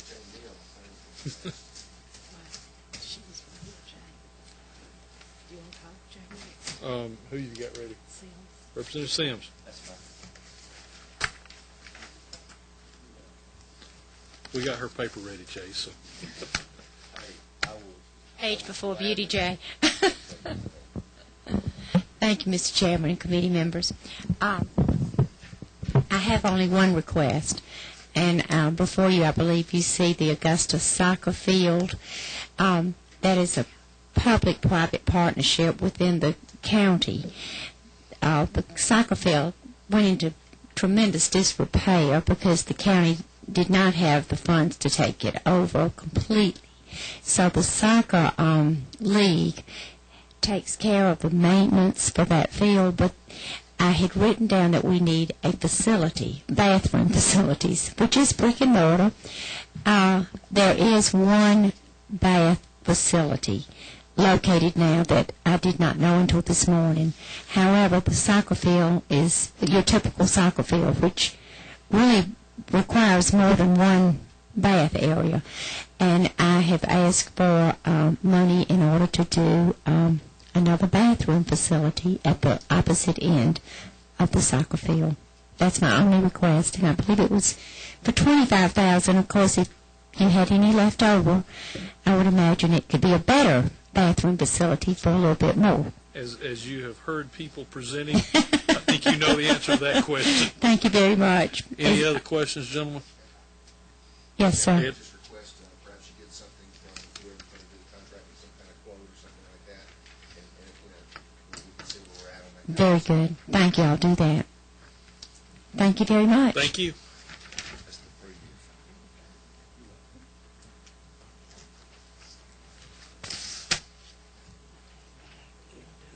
Yes. Well, let's, Jay, and then Mary Margaret, you'll be next.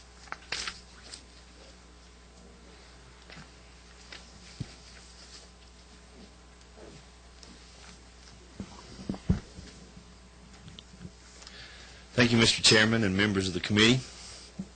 I have 2 requests, both of which I believe make the grade in all 5 of your criteria. And which, present them as you prioritize. Lafayette will be the main priority, and with the Lafayette project, we're looking for a grant to assist with the historic preservation plan for the Chattooga Academy. The Chattooga Academy was built in 1836, and it's believed by many historians to be the oldest brick schoolhouse still standing in the state of Georgia. The John B. Gordon Hall is another common name that you hear in reference to that schoolhouse. It's where Governor John B. Gordon was educated, and of course he's the first governor to be in this Capitol building. And there's some real historical significance with this schoolhouse. Confederate General Braxton Bragg planned the Battle of Chickamauga at this schoolhouse. It is located just north of the Central Business District in Lafayette. Immediately north of the Chattooga Academy is the Marsh Worthern House, which this committee funded a project for last year. The Marksworthen House is on the National Registry of Historic Places. Immediately south of Chattooga Academy is the Joe Stock Memorial Park. So this area is kind of a focal point for the city of Lafayette and its tourism and economic development thrust. As a matter of fact, it plays a huge role in the city's downtown revitalization plan using the National Trust for Historic Preservation's Main Street approach. The Phase 1 of the preservation of Chattooga Academy is underway. Phase 1 is going to be about $75,000 or a little more. The city now has $75,000 that it has been secured. Some of it's already been expended. Other of that has been pledged for the completion of Phase 1. If you're looking for bricks and mortars, this is your ultimate bricks and mortars project, because Phase 2 is the restoration of the deteriorating bricks and mortar on the exterior part of the Chattooga Academy. You have a conceptual project budget as part of your packet, I believe. The projected cost is between $400,000 and $550,000. This is simply looking for some assistance with the Phase 2 of this project. The amount needed for that phase is $49,000. Questions, gentlemen?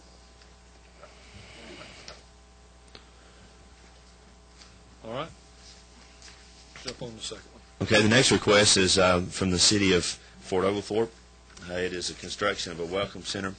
Fort Oglethorpe has a stretch of, used to be Highway 27 until 27 was built to go around Chickamauga National Park.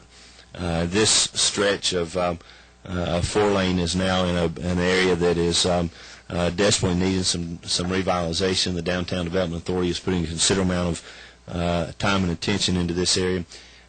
We secured last year a transportation enhancement grant that the city of Fort Oglethorpe is pursuing, putting the plans in place to begin that. Along with this transportation enhancement grant, they're going to be doing some revitalization of that downtown area in addition to the funding from the revitalization grant. And one of the things they want to do is construct a welcome center and bathroom areas. This is the gateway to the Chickamauga National Battlefield. The project, total project's approximately $250,000.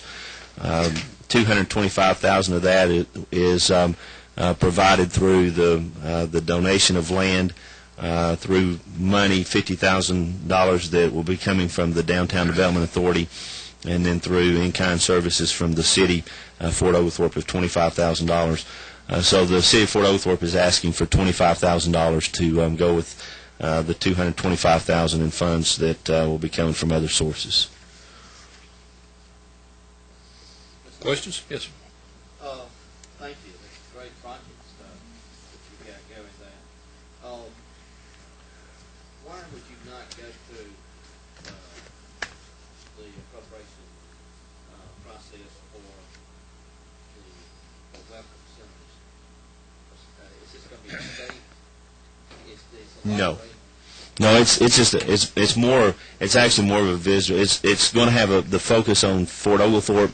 In Fort Oglethorpe, right in the area where this center is going to be, is the 6th Cavalry Museum and the Polo Grounds, and it's a very historic area. Fort Oglethorpe used to be a military fort, so it's a very historic area. And this welcome center is primarily going to be a welcome to Fort Oglethorpe and the Chickamauga Battlefield and in that area. So it's not a state welcome center. And you have no intention of trying to get it put on the state's welcome centers. State supported? The city of Fort Oglethorpe plans to fully support this. Mm-hmm. Chickamauga is a federal. Chickamauga is a federal battlefield, and to give you an idea geographically, if you're coming out of Tennessee into North Georgia, Fort Oglethorpe is the gateway from Tennessee into Chickamauga, the national battlefield, and this area is immediately outside of the battlefield.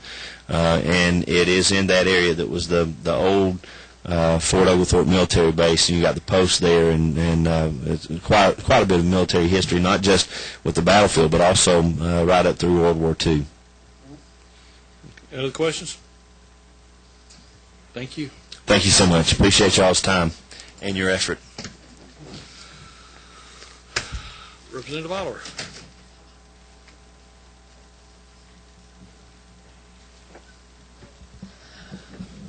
Thank you, Mr. Chairman. I just want to support Mr. Neal's request because my mother worked at Fort Oglethorpe in the 30s. But I also want you to consider that two requests that I have for my district, House District 83, which relates to the kind of development and the kind of pocket park development that we in these in-town Atlanta neighborhoods are trying to put together with local neighborhood partnerships and local commercial district partnerships. I bring to you first a project from the city of Decatur that I had brought forward to the committee last year. And one of the just a matter, interrupt just a second. You are aware to present your two projects in the prioritized order that you would prefer. The reason I'm going to start with Decatur as the first priority, Mr. Chairman, is that, and you would understand this better than I do, there's an issue right now about DeKalb County being a funding entity. And City of Decatur is an allowable funding entity. And I just feel a little bit safer at this point, although I think the projects have equal quality, but in terms of the mechanics of what's happening in DeKalb County, it might be that the City of Decatur project will be more easily funded. Okay. And you are aware that, well, in the DeKalb County project, we can route funds through other sources. We don't have, if we don't go through DeKalb County, then a project can be funded. Through one of the other sources on the list that I was looking at, Mr. Chairman, DeKalb Development Authority, I was looking, and perhaps that is I was going to suggest that as an approved list, approved entity to route the funding. But I'm just nervous about the DeKalb County entity, and again, you know more about that than I do. All right.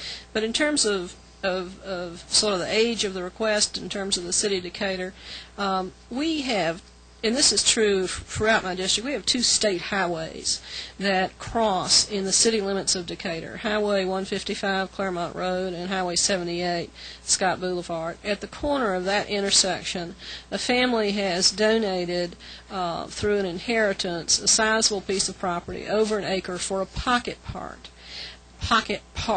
And with that, which has been taken over by the Decatur Preservation Alliance, there's a public-private partnership to do some construction, some renovation, and to purchase an additional piece of property that is right next to the Preservation Alliance property. That is going to create green space and, again, help protect the neighborhoods in the city from the significant traffic of these two state highways that are going through the city of Decatur. This is bicycle day, and my mayor just bicycled down. I bicycled a short part with him, but or I would have had him come, but he's bicycling back to Decatur right now, and I know that that would be an extremely viable community development, economic development, public-private, bricks-and-mortar kind of project that I believe exactly fits.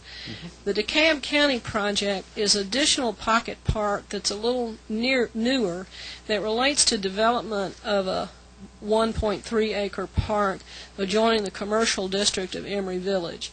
This is a piece of property that's been bought by Emory, but only in a public-private partnership with the neighborhood to develop this park along the South Peachtree Creek division between the neighborhood and the commercial district.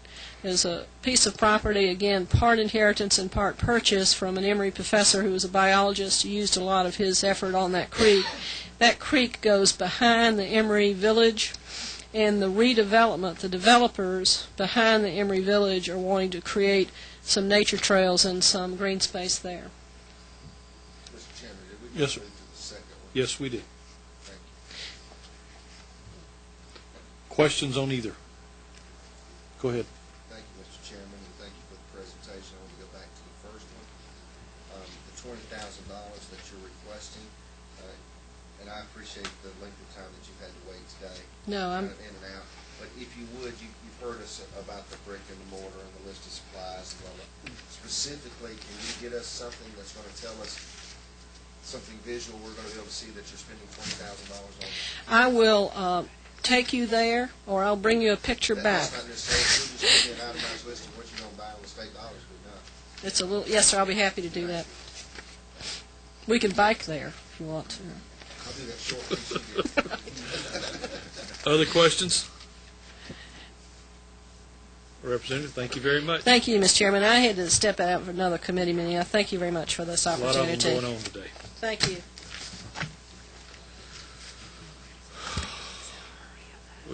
We got a flurry of chairmen that came in, so I think we see Representative Manning, Bernard, and Walker back there. So, whatever order y'all ladies first. I'll take it. I love your hair. Well, thank you. I love yours. You just don't love him much. Oh, that was the wrong comment for this. That was the wrong statement. I take it all back. I really do enjoy looking at you, Ed. I like bald head. I've never heard of hair, Joe. Judy, if you would, present your project based on the priority of how you would like to see them. That's going to be extremely hard, Mr. If they're Chairman. even, then so be it. They are definitely even. One of which is a continuation of a project that we started last year, which was replacing the vans to take children and mentally ill adults from Marietta up to the Rome hospital up there for our Community Service Board transport for mental health and emotional distress. They make about 550 one-way trips each year, and their vans have in excess of 200,000 miles on each one of them. Of course, they're asking for the replacement of 3 vans, $60,000, which may be a little tough on you, but we'd like to continue, with as many as you could possibly look at, and that those miles and so forth can be documented with whatever the committee wants to see to justify the need for these vans. Okay. Mr. Chairman? Yes, sir. Thank you, Madam Chairman. So you're saying basically that each van is $20,000, best of your knowledge? Yes, sir. They've got a fleet break from, I think, some group, some car dealer. You appreciate it. Thank you so much. Okay. The other one is one that is absolutely vital to our local school system. This is a $15,000 grant that would give a data processing thing for each of my elementary schools in the city of Marietta. And what it will do is it will allow me just to do the elementary schools. And this will have a cross-registry for sex offenders. And it's $15,000. Very simple. Questions? Richard? Is that an annual $15,000 connectivity fee, or is that just for the... I think it's a one-time fee. Once they buy the equipment, then they may have some small annual re-up kind of thing, but this is a one-time funding for these elementary schools. Now, we may be coming back and asking for middle schools next year, but we only have 2. Mr. Chairman, that's my wish list. Thank you very much. Any other questions? We appreciate you coming. Thank you.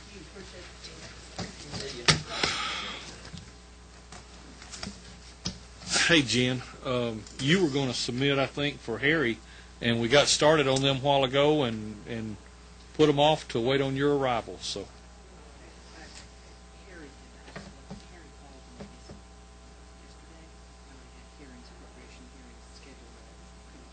Right. Yeah, just grab you a chair there, and let's get them. Give us a moment to distribute the. Let's see. Are you for?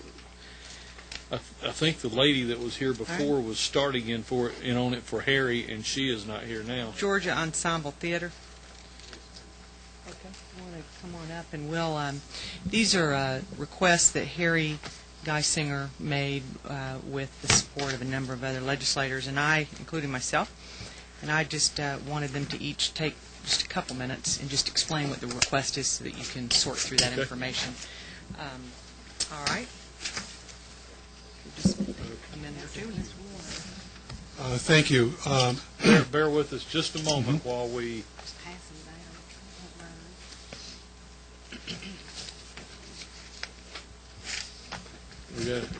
There was quite a bit of paperwork Harry presented to us to get organized. All of these the same thing? Yeah, that's two of whatever.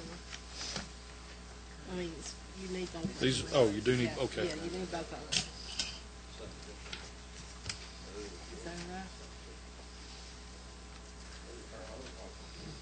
We'd like to start by just saying that I think Harry and I'll get with you a little later when he gets back. He had an unexpected death in the family, had to go off for a funeral, and so he should be back in the next day or so, and we'll meet with you to go over these. Okay. But I would like to give them an opportunity to explain the importance of them. Well, I would like to say to all of you, I'm not sure who all's with this project's in the room, but thank you for coming. We appreciate your interest in your community and apologize for you having to wait. But we'll blame that on Jan. Go ahead. Good. Thank you, Mr. Chairman, members of the committee. I'm Robert Farley. I'm the Artistic Director of the Georgia Ensemble Theater and Conservatory in Roswell. We are one of only 5 professional theaters in the state of Georgia located outside the perimeter. And so we carry a huge responsibility, particularly in serving not only our direct constituents, but the youth of our area. A local assistance grant would help provide for the classroom, performance, rehearsal space, the equipment and technology to enable Georgia Ensemble Theater and Conservatory to expand its far-reaching arts education programs. This is not the only place we're coming to support the human resources for the demands of our expansion. We also have in-kind support from the City of Roswell, Georgia, support from Macy's, the Georgia Power Foundation, Kimberly-Clark, public supermarkets, and individual contributors.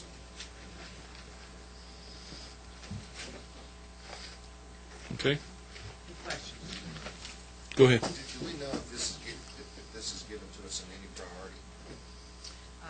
It has not been prioritized. First off, let me ask the question, programs serving students in North Georgia, are there specific breakdown of what that $60,000 would go towards? A specific breakdown of what? Well, we have made a policy that we're not funding programs. Sure. We're funding bricks and mortar and improvements that we can get receipts for. Exactly. This would provide for touring and capital equipment, and at the Roswell Cultural Arts Center, where we're the resident professional company, we are bursting at the seams in our arts education programming.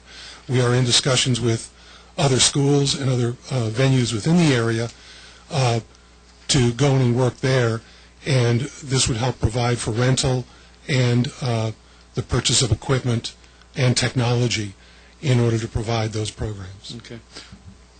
Chairman Jones, if I might ask, you and Chairman Willard had signed on with Harry on this. Is this a combined request? Are you and Wendell going to be? Wendell's already requested this morning on a different item. Are you going to be making additional requests beyond this, or as we start looking at monies, is this for you and Harry's total allotment? Look at them all together, Wendell, myself, and Harry, and come up with what might be more due. Okay. All right. With that said, then I would request that a breakdown be presented as follow-up so that we can see an itemized breakdown of what the monies are going for. Certainly, we'd be privileged to do so. Thank you. Thank you. All right. Next one. Next one, North Bolton Human Service Center. Guys, if y'all will, just hold the sheet outside the booklet, and so that we don't have to dig that out again. Hold on.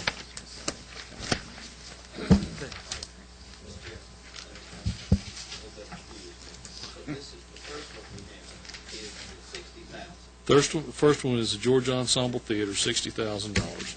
So if you would, grade that sheet, and then leave that on the outside of the white folder, and we'll move on to the next one.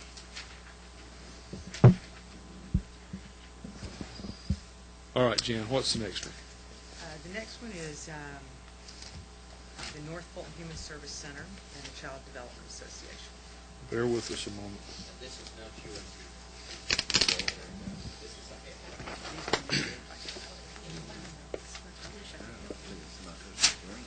What do you? Is this yours?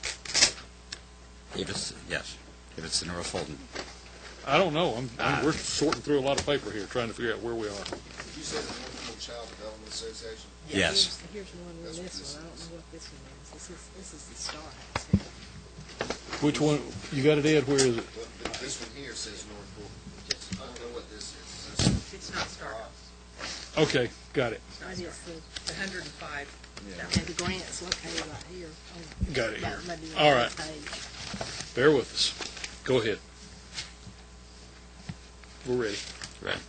I'm Jan Saperstein. I'm the on the board of trustees, and I'm treasurer of the CDA, which is housed in a 40-year-old organization housed in a 30-year-old building in Roswell. The Child Development Association basically daycares 175 to 180 infants to toddlers daily, whose parents are average income of $22,000 a year, and English is the second language. What we're attempting to do here, our request is for a little over $105,000 specifically to take care of a 40-year-old structure. And it's broken down, our request, as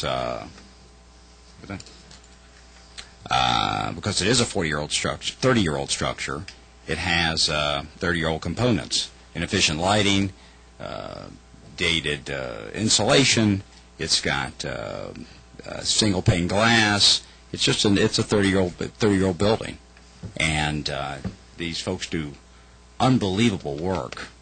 However, it needs the facility to be able to keep up with the stress. There's also a waiting list of over 150 kids, so the facility itself is maxed out, and it needs some love, basically. We went on a fundraising campaign. We raised money. We replaced the HVAC systems ourselves. We replaced the roof ourselves. But like every charity, we're getting to the point of exhaustion, and so therefore we come for some assistance and some grants for some physical capital improvements, non-operational. Questions, gentlemen? Yes, sir. One of reading this. Thank you. Committee has a major dilemma before us, as we have 180 members in the general system. Very little funding. This would way exceed our amounts there. If we could give you something, would you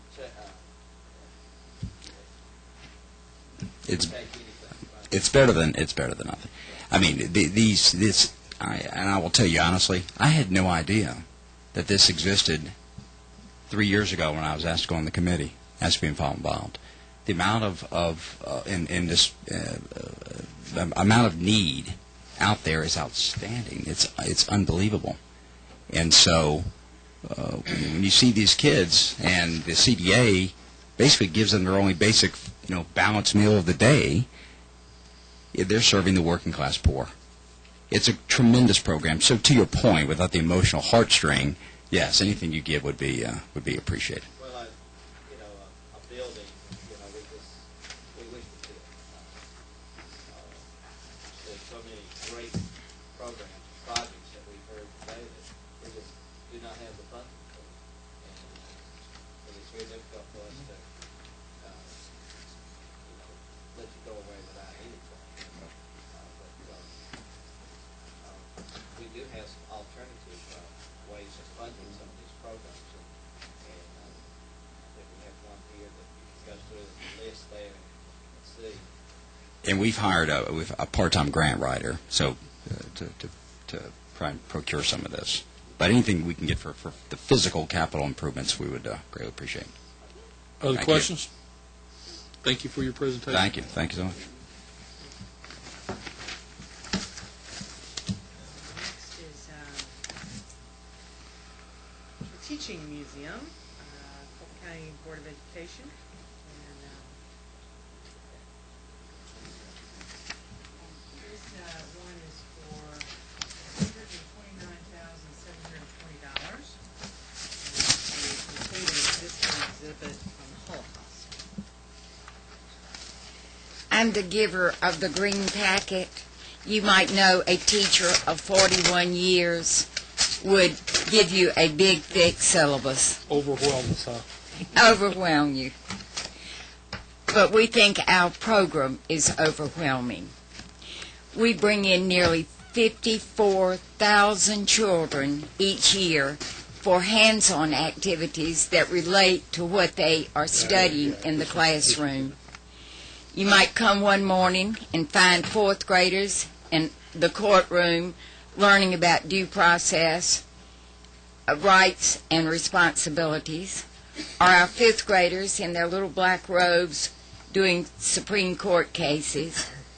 Or perhaps you would walk with our children down the Chattahoochee for the Trail of Tears, or go to the Georgia Ensemble Theater where our children have live theater for the first time in their lives. I want to tell you about a letter I received this year from that experience. We sent all of our second graders to see the Emperor's New Clothes. And afterwards, the children from Mimosa High School, Mimosa Elementary, always write thank you notes. And there came a letter to my desk that I shall treasure always. It said, "Dear Mrs. Director, thank you for allowing us to go to the theater. It was the most wonderful day of my life. And I learned that what's on the inside is more important than what we wear on the outside." These are dear, precious children, and we believe we make a difference with hands-on learning.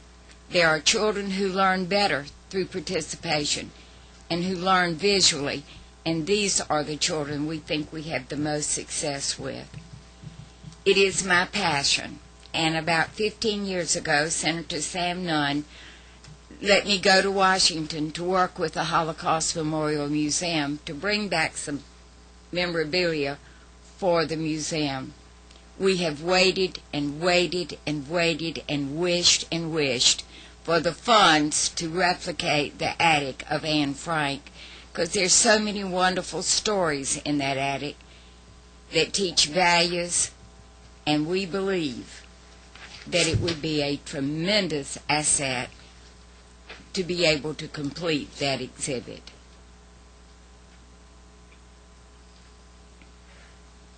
That's interesting. I think it was my 8th grade daughter just finished reading the Diary of Anne Frank in middle school.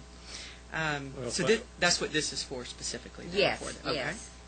Well, programs such as this affect children in ways that you don't even know till years later on. I know I saw a program about the Paperclip Project, and it's how that was significantly affected an entire community. So my hat's off to you for a job well done. Thank you, sir. Other comments or questions? Another big amount. We're going to have difficulty funding all of it. Could you get us a breakdown of some of the things, some cost estimates that we can exhibit?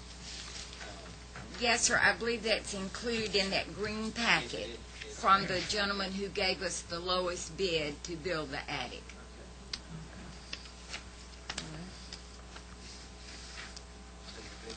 I think right here. And I believe from Spectrum 4 you will find a breakdown of all of our costs. And I would love to invite you all to come any morning and visit with us. It would be an experience I think you would remember.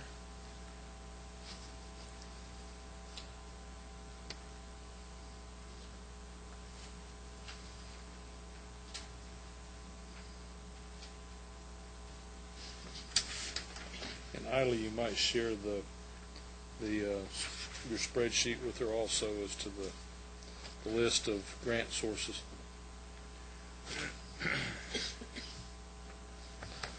Gentlemen, any other questions? Thank you very much. Thank you very much for allowing me to come, and let me assure you that if you honor our request, we will be a good steward of it. We believe that this is a way to teach the mind and to touch the heart of these children entrusted to our care. Thank you. Thank y'all.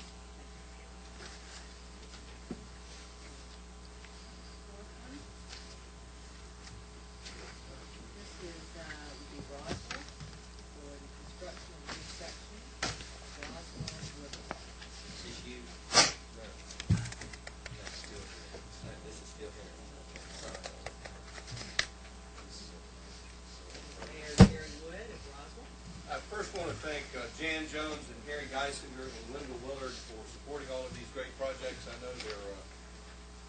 they're asking for a lot of money, but that just tells you what a great job they're doing for the city of Roswell and North Fulton County. They're very ambitious people, and I wouldn't want to have to choose between any of these projects. That's asking which of your children you love the most. We love them all, and if you could give us any money on North Fulton County, the city of Roswell, on any of these projects, we will be very grateful. Well, let me clear the air a bit for everyone here. As we're looking at 180 House members, if you simply take simple math, we're going to be able to fund anywhere from 10 up to a maximum of probably $50,000 per representative. So with those numbers, obviously, we're not going to be able to come anywhere near on a lot of the projects that are being requested. So I just want to throw that out there to let people know that we've got a limited bucket. Chairman Head, as a mayor of a small town, I recognize the constraints of limited budget and appreciate the decisions you have to make, but I will leave it in your capable hands, in the hands of Jan Jones, Gary Geisinger, and Linda Willard as to how to allocate these funds. The project we're requesting money for is to extend the Roswell Riverwalk Trail about another mile. Roswell, I hate to cover up Jan, but Please, no, that's all right. Upside down. This is a real quick picture. This is the Chattahoochee River, and the trail follows the Chattahoochee River. It'll eventually, their plans, we're currently working with Alpharetta to take that trail up to the Alpharetta Greenway. Alpharetta's working with Forsyth County to take it all the way to Cumming. There are plans to take that on south to through Cobb County. In fact, Sam Olin told me he could come up with that money one of these days. So this is a 1 mile section of a regional trail that will one day go from Cumming to Alabama once it connects up to the Silver Comet. It's a large project. It's a bricks and mortar project, but we're simply asking for whatever money you can give us to help us in the city of Roswell. We're about $300,000 short on this project, but whether it's $10,000 or $5,000, it would be appreciated. And I will tell you that another way to look at it, gentlemen, is whether it's $10,000 or $5,000 or $30,000. Jan and Harry can say they built this project, this $1.6 million project we're doing now. So a little bit of money can go a long way with them. To give you an idea of what they're building, these are pictures of the existing Riverwalk, which will be extended. Part of it will be a boardwalk because it's along the Chattahoochee River and it cannot be concrete because of ARC rules. Part of it will be concrete. There'll be bridges. And this is where Harry Geisinger cuts through from his condo down to the river to the boardwalk. He and his neighbors cut right through here. We had to leave a little place in the gate for him. So Harry in particular will enjoy this project, but I'm sure he'll support all of these projects, and any help that you could give us on this project would be appreciated. Thank you for your time. Any questions? I do have one question. I'm familiar with the area from years and years back. Do they still have that? They quit having that raft race down through that part of the river. Well, the raft race was from the dam down. And I can remember when I was at the University of Georgia going to that raft race, and they were sort of like the attack of the Huns, this big campground, and it was quite an experience. Indeed it was. And I only sniffed. I did not drink on that trip. But there is a race above this now that's put on by the City of Roswell National Park Service and the Chattahoochee River Keeper, which ends up in a section of this trail, and we have that in June of every year. And if you would like to come, I can find a canoe for you, and I'll paddle you down. And actually, inner tubes work very well as far as cycling liquids. Well, you are much tougher then. That water is awful cold. So if you got back in that water today, you would be surprised how much how much colder it's gotten. And I don't think we're as tough as we are today. That's maybe. Thank you for bringing the project. Thank you. And the last one is Star House Foundation.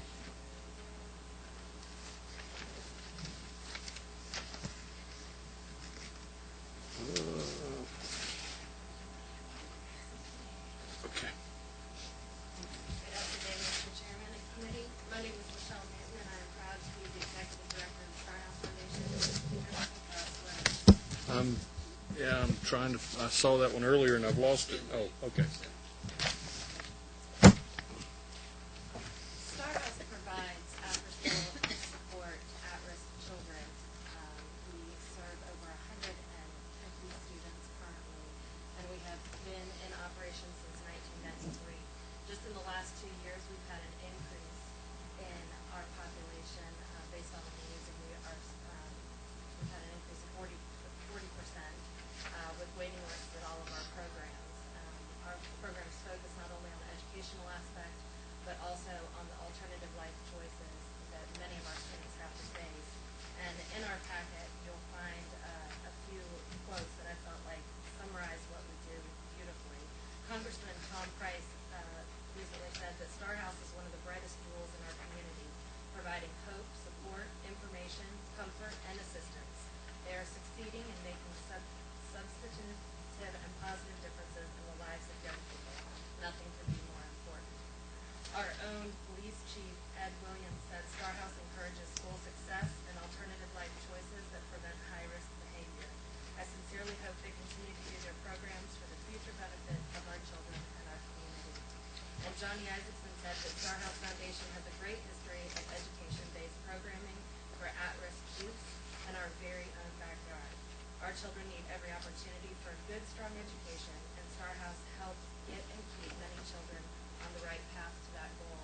We think that we not only encourage our students to be better students, but also better citizens, and we appreciate your taking the time to listen to us. Thank you for that presentation. Gentlemen, do you have a question?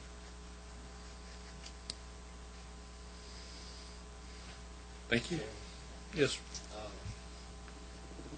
The way this is worded, it says sustained ongoing operation.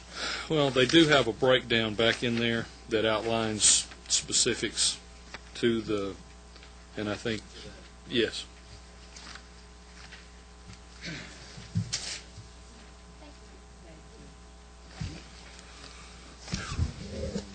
I got them stacked up and let Rebecca sort through. Thank you. Thank you. Appreciate you stepping in, Jim.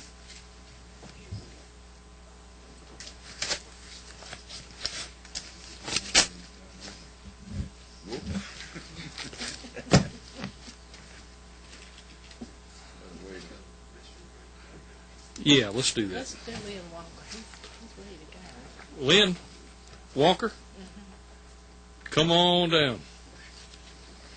And then we're going to break for a second. Blame it on Lynn. I'll blame it on Rebecca.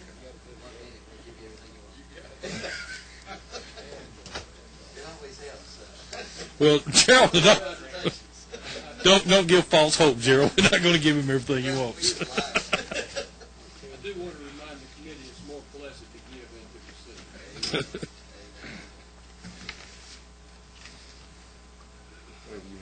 Which one you want to start us off with? Well, Mr. Chairman, both of these have to do with two school systems that are among the fastest growing in the state of Georgia.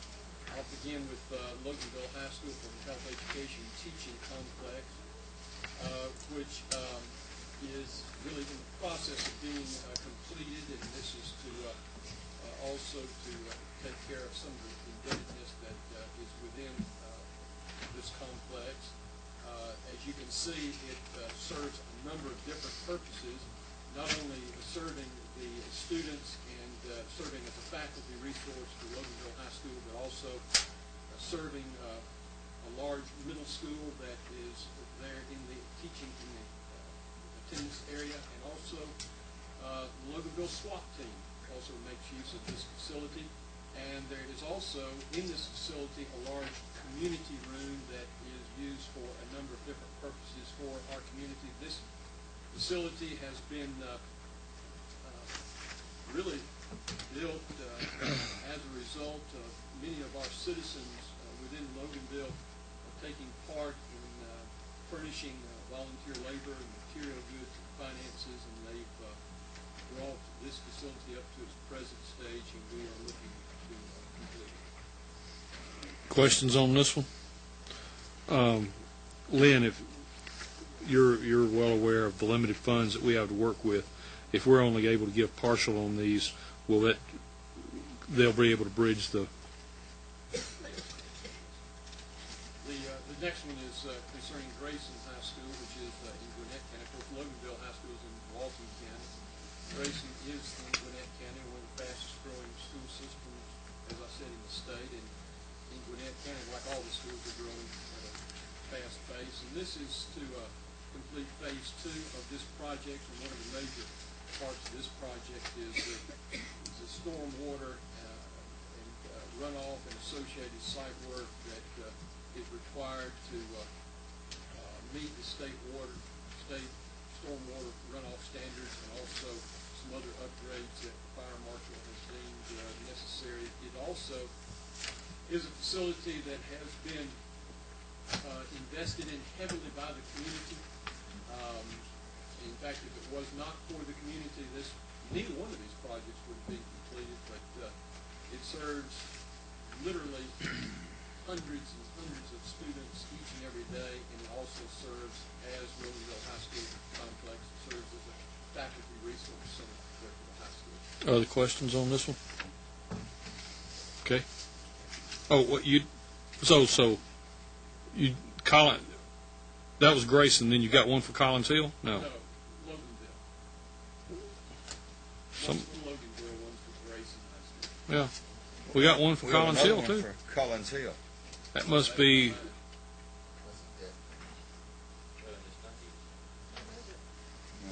Well, it's in Mike Cohen's district. Oh, that's Mike Cohen. It's got to be Mike Cohen. Okay, you want that one back?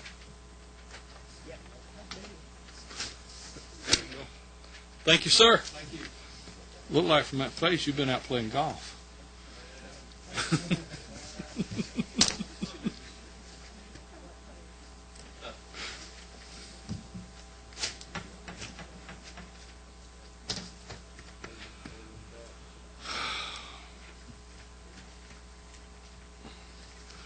If y'all don't mind, we've not had a break since early today, so we're going to take a 5-minute break. And Mr. Chairman, Bernard, we'll get you first when we come back. All right, lay 'em on us. Okay, good. I'm going to, in light of what I've heard you mention earlier about the budgetary constraints, I'm going to actually set aside the one for the city of Claxton and not make that request, but because the one for the city of Glenville is actually my priority, and this is a project that has been sought after for multiple years now. And I have physically gone out and gone church to church in this particular district to try to find a mechanism that would help this need in this community. This is a low-end area. It's a prominent minority area in Battle County, and in the city of Glenville. And there's just a tremendous need for a community center and a place for an after-school program and a place for a learning center, and even a senior citizens park in that particular area. It's sort of been overlooked over the years, and finally we've come to the point where we've got a city council that has shown some interest in trying to help there, and as you can see, there's a supporting letter from the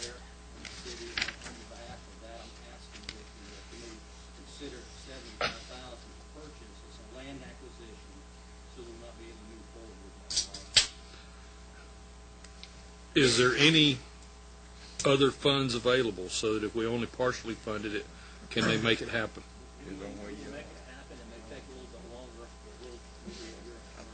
So you'll take as much as you can get. Gentlemen, are there any questions? Yes, sir.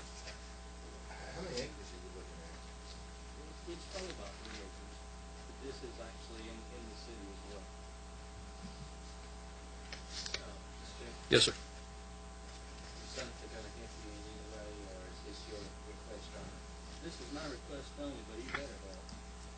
When it gets over to his side, that is. So Yes, sir. Just hypothetically, Mr. Chairman, I appreciate the presentation, but you know, 75,000, are they going to be able to come up with the difference in order to be able to buy those 3 acres? we will have to do that. Whatever we get, then we'll have to work forward, obviously. Otherwise, we'll turn the money back to you.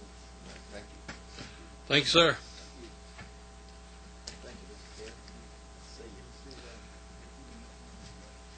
Representative Fleming.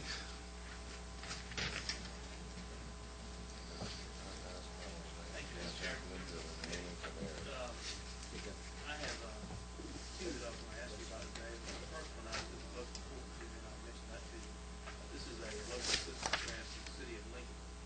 When I have my local cities ask me for help, I always try to interfere before we find the right project that can help the local economy, and also want them to kick in a share, at least half, if not more. And that's what happened in this situation. They have a small community center there, which people can rent, and it's quite often used during hunting season, because this area around Parkville Lake that is falling into disrepair. They agreed to fund about $25,000 to sit back and work in order where people can actually come to the community when they're staying there overnight, hunt, fish, and use it for having a place for dinners and whatnot, and other community events. And I'm asking for $20,000 to kick in with their 25 to help them maintain this facility.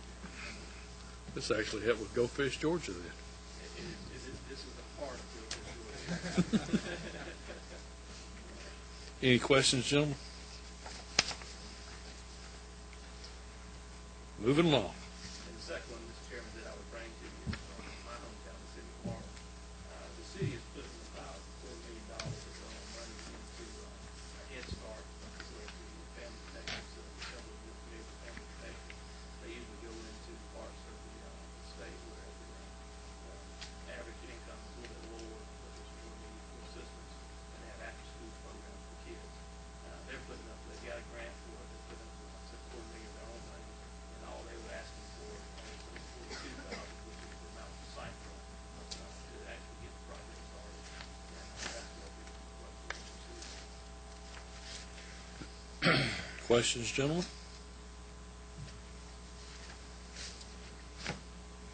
So far, so good. Mayor, right there, with the site prep part, Mr. Whip, we're trying to do a lot of things that we can do tangibly, so we can be able to actually see it and for auditing purposes. I know you understand that. I'm just curious, would it be easier for us to do like kitchen equipment or something a little bit more tangible? In that all of the project in this is fungible. It can be moved anywhere. Anything you want to call it, I'll be the substitute. I just told them, don't ask for so much, ask for something relatively small. And they said, well, the site prep's $40,000. Well, I noticed the audit was $1,000. Can we do that one? Yeah, maybe a little smaller than I heard before. But any amount would be helpful, and whatever you want to call it in that whole range in there would be fine. All right. Other questions? Last one. That's it. Oh, okay. Mickey Chenell is actually Mickey's already came this covered morning. this. He and I both have a little part of that city, and he represents actually the part where the money was asked for. But I certainly support what Mickey's asked for. That's another place where I told the local community, I said, if you want to ask the committee something, do something for yourself first. They've got a small civic center there, a community center where they can bring in small conventions, and they put $1.5 million into of their own money. And what they're asking for is just the audio-visual equipment so that they can have a meeting there and have one going on in Michigan if folks want to join in. And I think it's about $100,000. All right. Thank you, sir. You're very welcome. Thank you all for your time.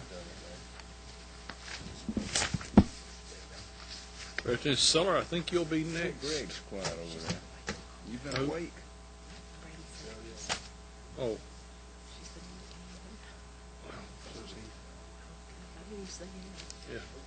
Yeah. I think you're next, aren't you? From the waiting list?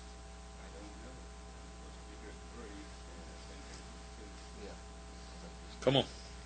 Thank you, Mr. Chairman, members of the committee. Represent District 136.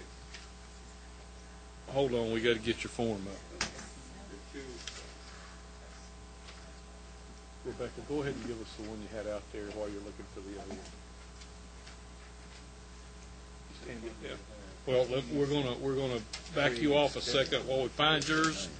And Representative Sims, if you'll come do yours real quick, we'll find the other one. This is Sims here. It's not Chuck Sims either. No. It's Barbara. The Sims clan. Sims clan. I think she's. But I bet it is so that. Okay. All right. Thank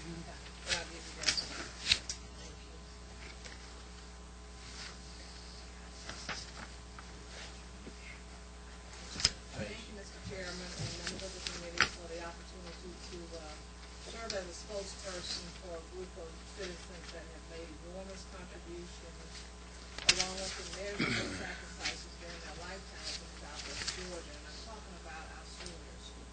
I come before you today seeking funding in the amount of $25,000 for the Golden Retreat, which is a senior community center that provides physical, emotional, spiritual, and social stability to our senior citizens in the Albany, Georgia community. The center is sort of a gathering place as well as a safe haven for our community's most vulnerable yet valuable resources to our seniors. This daily gathering place is proven to enhance the quality of life for our seniors by providing them with pleasant experiences and expectations. It gives them something to look forward to, and it gives them a trip away from home to visit with their peers that have commonalities and similar celebrations. This institution has an advisory board that has wisely initiated a capital campaign to raise $35,000. The city and the county have also committed to making appropriations along with church donations, their in-kind donations, as well as private donors. Non-medical senior-related services have become special to our aging population that increasingly find an enhanced quality of life through their daily participation in these various centers. And I want to thank you for your time and favorable consideration.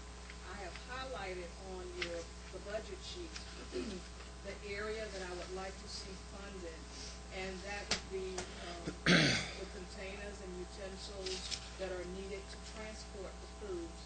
As you see, the Turner Job Corps Center has volunteered to prepare meals, but they would have to transport them from the center site to that of the center, and they would need containers to transport the food.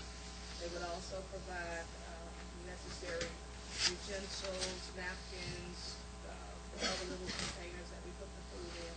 But the Doherty County Commission and the Albany City have both contributed $25,000 each. The total budget to take care of the center annually is about $70,000. Although this is my one-time request for funding. I do not plan to come back to ask for funding again for this particular center.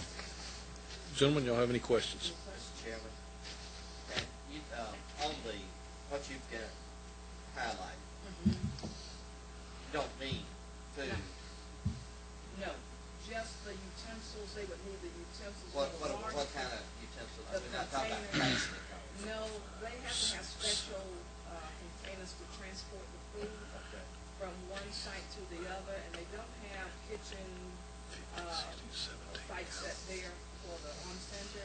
We can take out that napkins and what we're actually looking for is something that next year you come back and you can say, here it is. In that respect, how many people are we talking about that y'all take care of in that respect? That site serves about 30 seniors daily, not 30 or 40 seniors every day. It's one of the sites located there in the area. I think they have one, this is East Albany area, so this is my district, and that's why I'm bringing the project. There are other centers in the area, but this is one in my district. Other questions?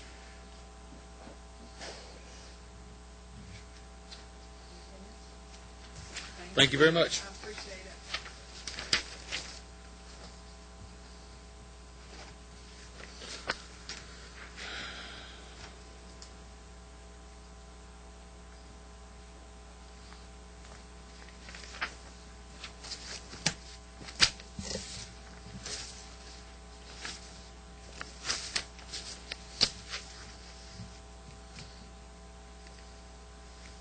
Tony, now we got you. Thank you, Mr. Mayor. The two projects, one for Lamar County. Well, I'll have the one. we got one right now. We got one for for Lamar Redbone County. Community Center. Exactly right. And one for the Austin Theater and Fifth Alley. Don't have That one we don't have yet. We'll dig it out while you're talking about Redbone. Redbone is my first priority anyway. Okay. Redbone is a small community in Lamar County with about 430 people. And they have a Redbone Community Center that was built by the WPA in 1935. They've been using that community center as a voting precinct. It's the community gathering place. And I'm asking for $65,500. Of course, there's a list of things they want to do, from fixing the front porch, to doing the air conditioning, to ceilings and bathrooms and kitchens. Anything that y'all would be able to help us with, we would appreciate. Okay. Questions, gentlemen?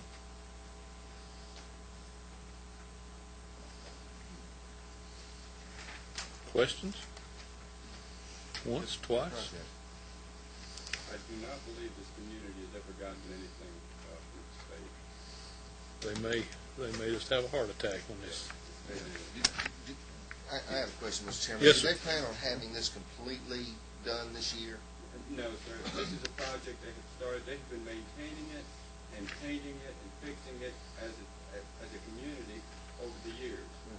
And obviously, this year they added blinds, and they collected money amongst their community to put wooden blinds in that. They're trying to keep it as original as it was back in 1935. I bet if they get air conditioning money, they'll air condition real fast. That's exactly right. And a lot of the folks will, in the community, work in different trades, and they probably will get it done. This number here is probably predicated on someone donating some of their time. Okay. Very good. Well, Peter's making a copy of the Austin Theater. Would you like me to wait for that? nah, go ahead and start talking about it. Was that your first priority, the one we just saw, though, Howard? This is our first priority. Okay. Yes. And you'll understand, the Austin Theater is an old theater from the 1917 in Fort Valley, Georgia.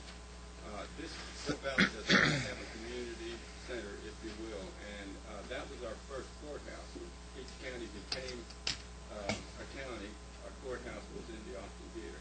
The community has collected and has completed $750,000 worth of work on the Austin Theater. They're using it now. We're using it now.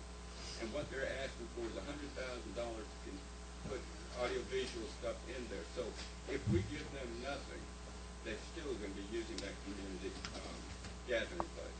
They would like just some help to be able to complete that. And on several projects as well. since we don't have the paperwork to look at right now, what monies were they how much money are they talking about? Well, they would like, they should be 100,000. 99,999. I think that if they could get 10,000, 15,000, they could get electronic stuff. And they've got some items broken out that will fit that? Yes, sir. Well, copy machine's not working for us. What they've got broken out is just a lump sum, but we could get you exactly what makes up the. That would be good to follow up and just get a copy to the All you office. gotta do is take Well, a we're not zero going to have you off. back. No, I said before we come back. Oh, okay. Yeah, I'll be back up tomorrow. Anyway. Okay, good. All right, well, we'll grade that one when we get it. Thank you very much. Appreciate it. We appreciate your listening skill while you was out there listening. Wait. Appreciate it. See if you can find Butch's. From 100 to 10, you had to be listening. Look who showed up. Yeah. How much is that going to cost us? Whatever he wants. He's already dropping to the knees. Yeah. You got the ways and the means to get here, don't you? He got on his knees and started praying. Butch, we're finding yours now. Come on up.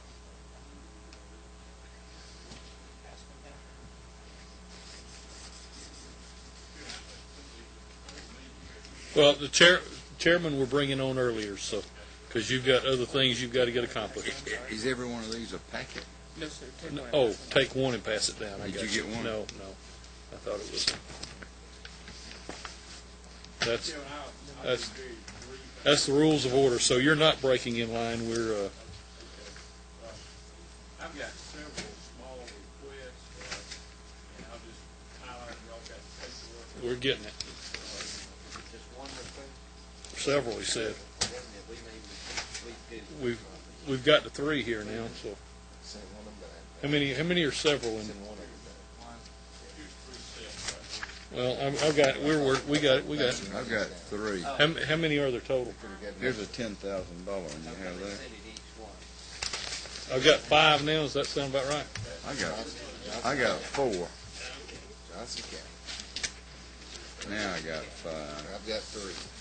I've got 2. Man, Butch. They're all small. City of Swainsboro. 1, 2, 3, 4, 5, 6, Okay, 7. here's City of Swainsboro. Okay. No. Oh, just a second. We're overwhelmed. How many are you supposed to have? 7.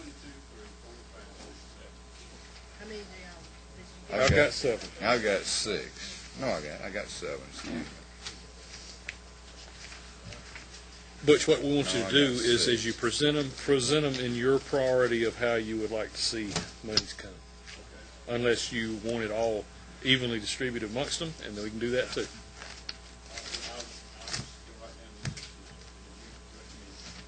First one would be for Manual County improvements and renovations to the recreation department. Okay, wait a second. We got to dig it up. Tell you what, let's go through your order so we can get them sorted.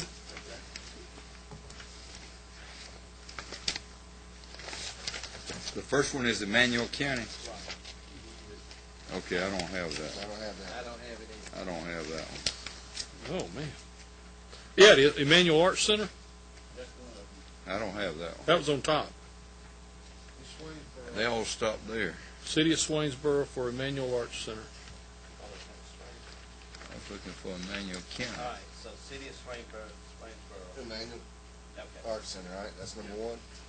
That's Did I have that one? No, it's It says $10,000. For the Arts Center?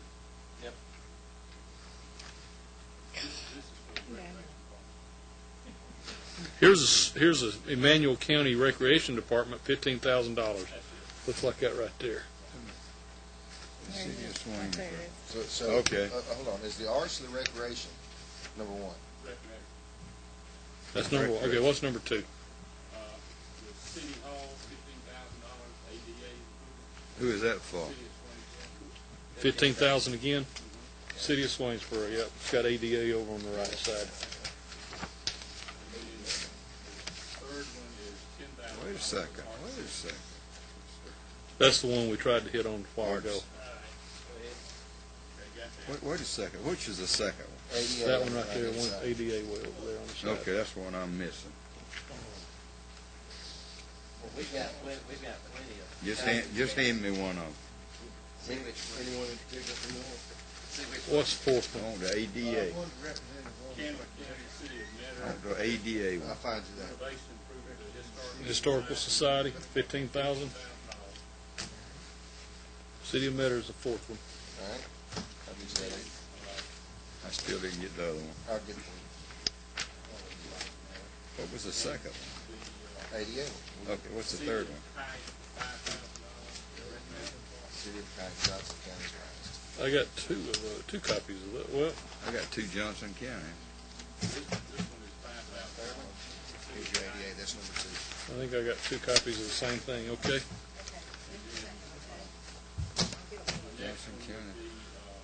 Johnson County Recreation Department, $10,000. Got it? And the last one would be Johnson County Comfort Fire Truck, $28,000. Okay, I don't have that. Okay, and I got 2 copies of that. There's your copy of it. I got all the copies of that one. Pass them on, didn't you? No wonder we don't have a copy. It's all my fault. We need one more for Here. Greg on. I'll get there. Still. We're in order now. Now we're not confused anymore. Hold on, I might still be confused. Okay. Which Johnson Have we got County time to fix that? Which Johnson counties go last and next to last? $28,000 is last, That's appropriate. and the $10,000 is next to last. Okay.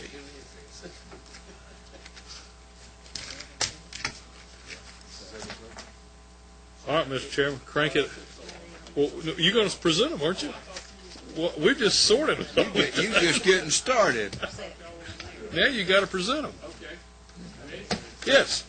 All right, first one is the Emmanuel County Recreation Department improvements, $15,000. This is, of course, all of these small communities that use 10 times as much. So this is the renovations and improvements to the recreation complex there in Springfield.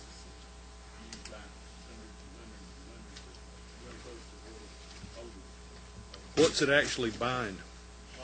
This would improve the complex there, whatever they need, like the walking track, baseball field, softball field, renovations and repairs to the gym, that sort of thing. Well, and I hate to ask you to have to go back, but in order for us to do an audit on it next year, we need to know specifically if it is a walking trail, so that when we check off, we can see a walking trail and it can be checked off on. So that we can get an audit mechanism. So this would, that's fine. I didn't realize that's what at the City Hall, this is just improvements there at the City Hall that help them meet ADA compliance. That's clear and cut and dry. That's putting in handicap bathrooms and all that kind of stuff. The Art Center is located in an old building that was formerly Methodist Church, and they're always working to try to repair the roof. Stained glass windows are in there, and they're in disrepair. They're constantly raising money to help repair and renovate. But I'll get you some specifics. Yeah, give them some notes. Yep. The Pike Recreation Department is for Cook. What we got Metter. Yeah, matter. Oh, excuse me, okay. That's for the renovations and improvements to the historical museum, and if you look at the long attached list of $20,000, and this would. There we go. That's what we need. That's what we need on the others. I like that one. All right, and then on the Pike is the $5,000 for Cook, the recreation department. Need a breakdown on that one too. You want specifics, like so many baseball bats, so many basketballs? Well, pretty close. I mean, like we say, this one from Metter is very nice. That's what we're looking for. And the same thing with Johnson County, and I'll get you that, and then on the Johnson County Fire Truck, there's a letter that talks about that. See, on this one, for example, Johnson County's purchased refurbishment office, Johnson County, new funds to staff the 4-H positions, number 6. That's the kind of stuff we're not looking for. Right, we looked at a whole bunch of them, I didn't even know Right. that. That's number 3 was the one for the, on there about the recreation. But I'll get you something specific on that, I wouldn't.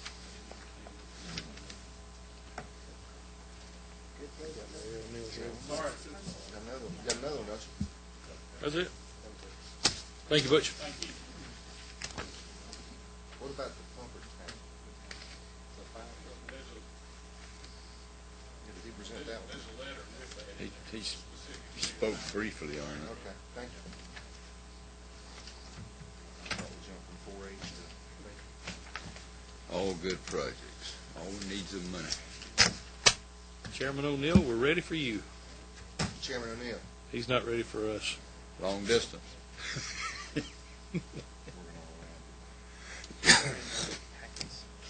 Who you got See, next? that's a retroactive phone call. Doesn't matter. Whoever's next. Governor's call. Who's next in line, y'all? I think Billy. Billy? My good friend from Stone Mountain?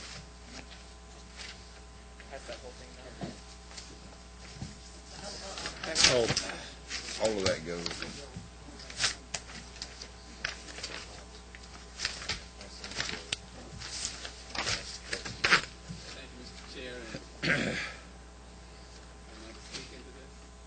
yes. Thank you, Mr. Chair, members of the committee. I have before you two fine projects from the 88th Legislative District. The fact of the matter is, starting with, in order of priority, the DeKalb Board of Education, specifically Stone Mountain High School. School is used as a community site. As a matter of fact, Stone Mountain High School has been around quite some time. It's historic significance. The marquee out front literally deteriorated. As a result of that, the school PTA communities and the like wanted to have some kind of marker as to the entrance of the school, as the school sits far off the road and is easily missed. The total project was about $30,000. The PTAs and schools over the last couple of years have done a lot of the work, the electrical work, the foundation work. What remains is what being requested of you here. And certainly, I've also texted the principal as well as the mayor of the city of Stone Mountain for the succeeding request, saying that you'd like a specific breakdown for that. I suspect that it's at my office as we speak, and I will get that to the proper location. But as you can see, these will be bricks and mortar requests that you'll easily be able to see what money was expended.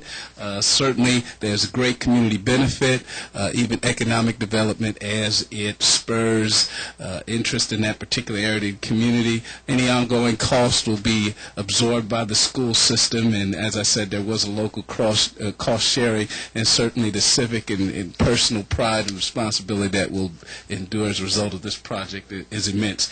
Same way with the... So actually that none on the other funds available is not, that should be general funds then? Yes. And I must say that it was a $30,000 project. The schools and the community had put in $15,000 already for this project. Gotcha. Right, so there's no other funds that are needed or available for that matter. Same with City Hall, as was requested by some of the other requesters, legislators. There's a huge need to renovate a very old City Hall, which was a former railroad depot, and it comes with that an opportunity to make it more user-friendly to citizens. $25,000 is what they're requesting. I'm sure whatever you feel would be appropriate to give to that would be appreciated. Questions, gentlemen?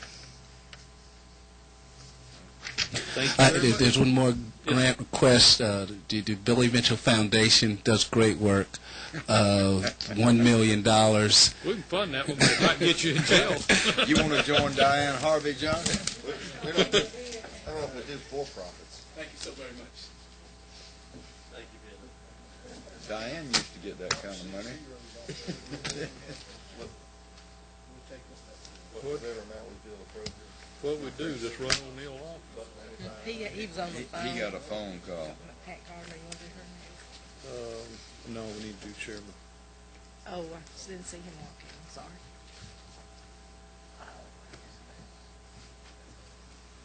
Mr. Chairman, come on up.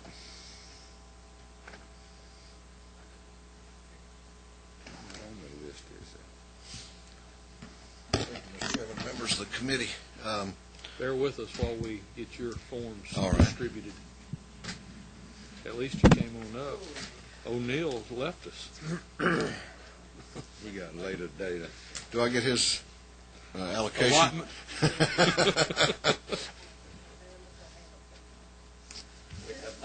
Have we got all the Billies over? Billy Mitchell's? Keep them together? Yes, sir.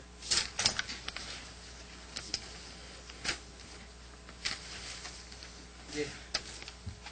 Well, we've got more. Ollie, you got all that paper organized over there?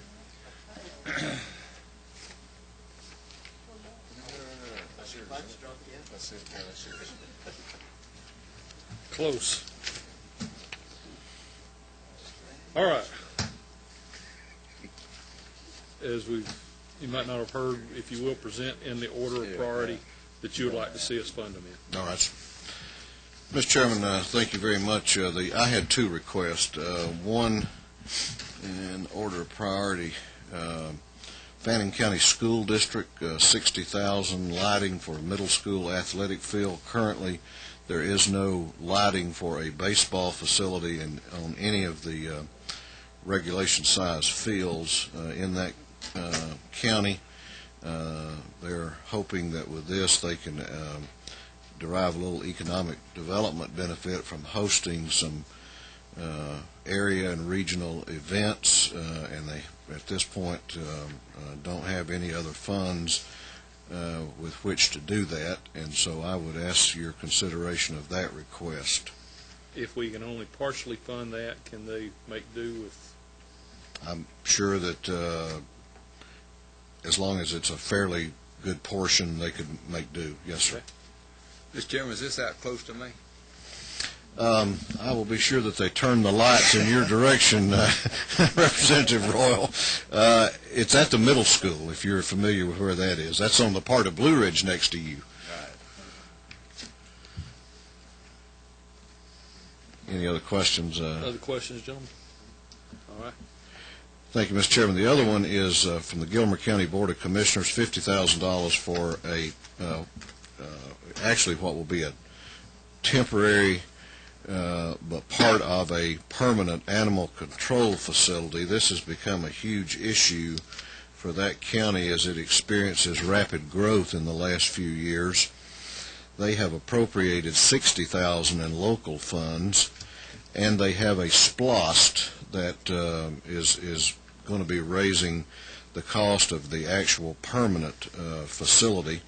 They're having to operate now out of the basement of an old jail, and it's not only is crowded but in very poor condition. These funds would assist them in about a 4 to 5 year period while the SPLOS gets going and the construction funding is made available for them to go with a permanent solution.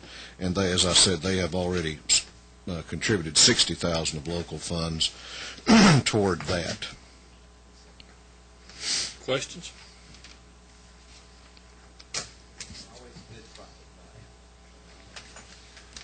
I'm sorry.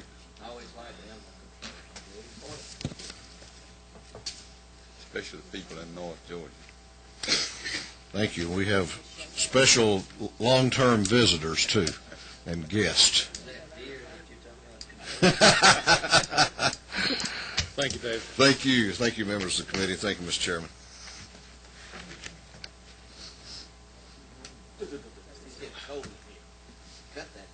Larry, you ready to go? Cut it down, cut it up. All right. Very well. Wait a second, man. Did you skip me? You already got this? Larry, this is what the president asked you anyway. Larry's being a gentleman. Know how to carry it. He's such a gentleman, my classmate. Thank you very much, Mr. Chairman, members of the committee. I come to... Hold on. Is there two projects or one? One.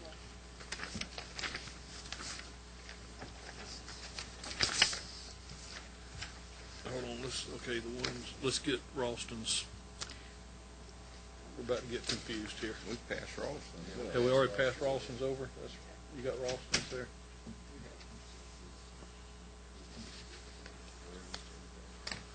All right, Pat.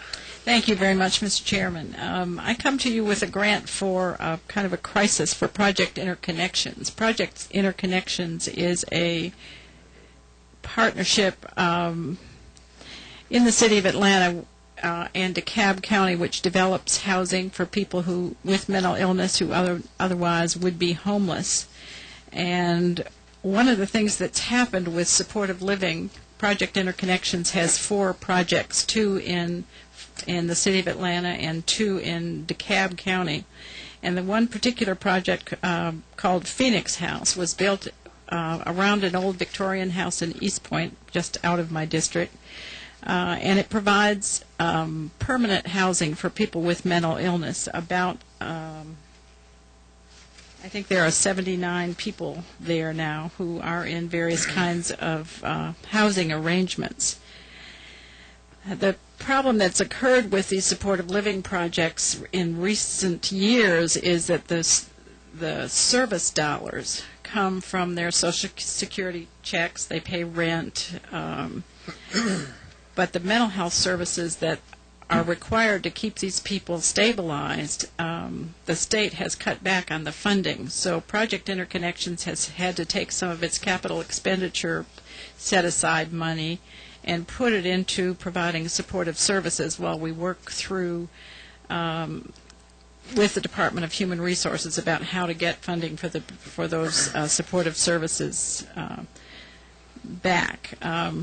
What I've asked for today, I would certainly get an actual estimate, but I've asked for $20,000 for a group of repairs on this Victorian house. You can see on, I guess it's on page 3 of my project. I would be glad in a year to bring you pictures of the house with new steps and new windows, and I think you probably know this. Mayor of the City of Atlanta has made homelessness one of her priorities, and in my district what we discover is the churches tend to have wonderful places for people to have lunch or dinner, but there's no place for them to sleep. And so Project Interconnections is working with the City of Atlanta and with United Way to help develop additional housing to get people in permanent settings. Can answer questions all day. It's obviously cheaper to keep them in this housing than it is to have them in jail. Questions? Who was funding the $110,000 and cut it off? Well, this project was in DeKalb County, and the DeKalb CSB had its funding cut, and By the county commissioner? No, not by the county commissioners, by the Department of Human Resources. So we are working with them to see how we can get funding for the supportive services directly to Project Interconnections instead of going through the CSB. I think. Anyway, I really appreciate your support on this project. It's a small amount of money which could make a huge difference in this project. Wanted to mention to you that 2 of our projects had gotten architecture awards for being outstanding projects in the housing area. Well, thank you for bringing it to us. Okay. Any other questions? Thanks, Pat.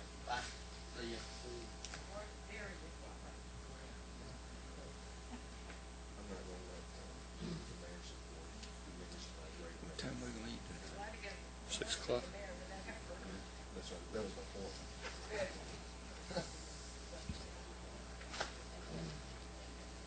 Representative Thomas, welcome. Very good. Thank you very much. There's just one.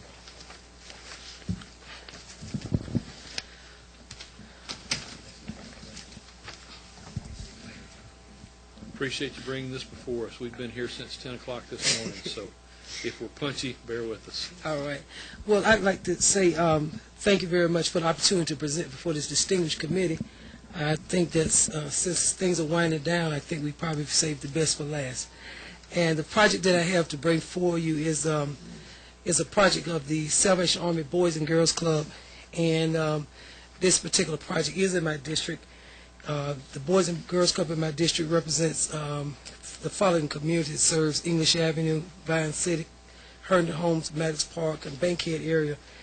And basically, this particular Boys and Girls Club is the one that I, as a child, this is the Boys and Girls Club that I attended, and so it was a place that I actually learned a lot of values in terms of citizenships and being in different contests and sports and swimming. I learned to swim at this location, and it's still is very active in our community.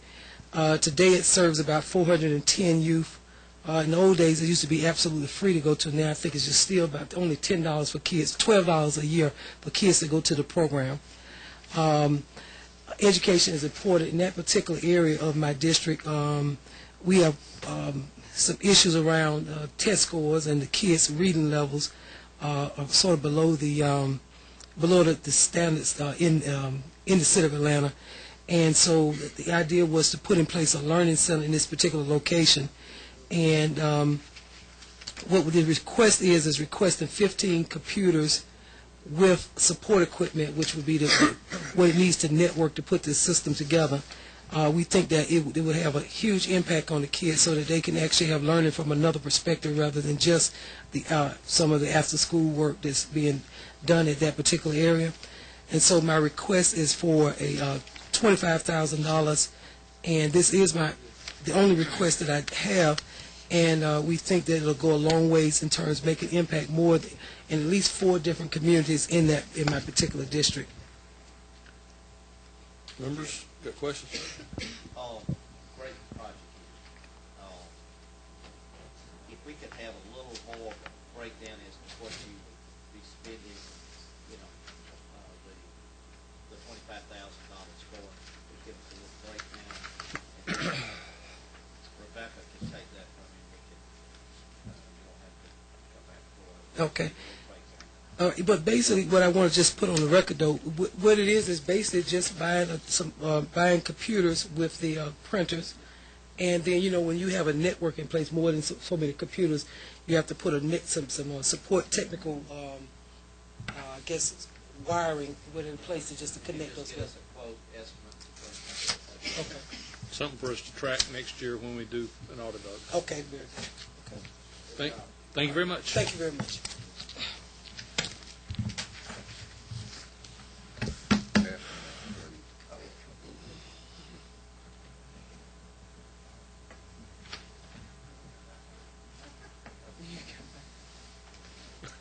We can't make him come up. Something wrong with Greg.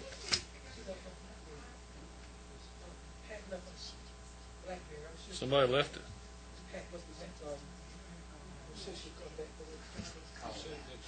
She and Gerald are kin folks. Go ahead and give it to Gerald. You. All right, Debbie, how you She's doing? in my office for you. I'm fine. How are you? Tired. I know you are. Yeah.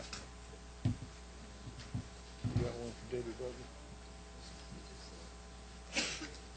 There, yeah. Take one and pass them down.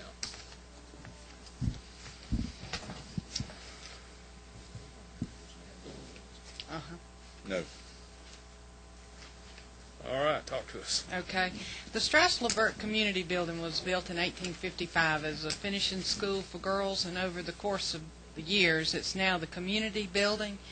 It is the only building in Tobbleton that is handicapped accessible, that has a full operating kitchen, and has a large enough space for a big gathering.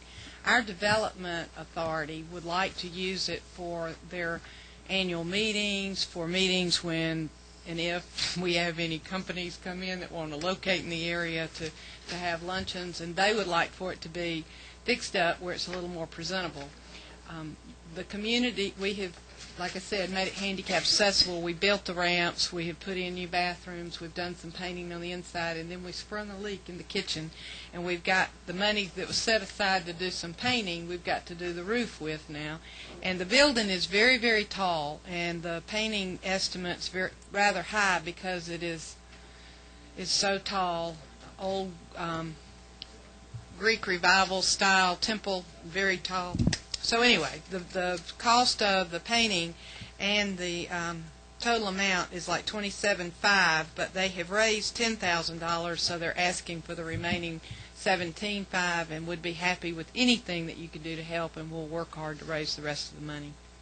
I guess I see $12,500 on your sheet, though. Well,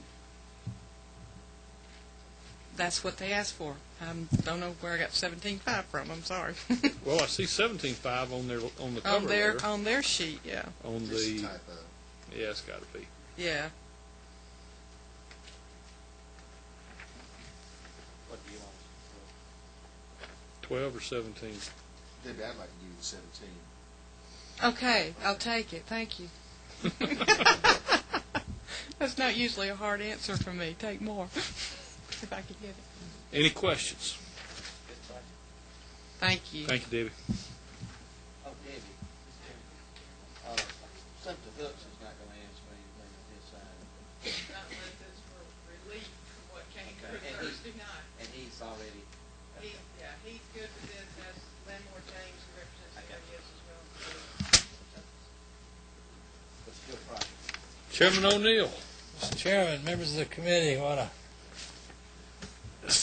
honor it is for me to present to you all today.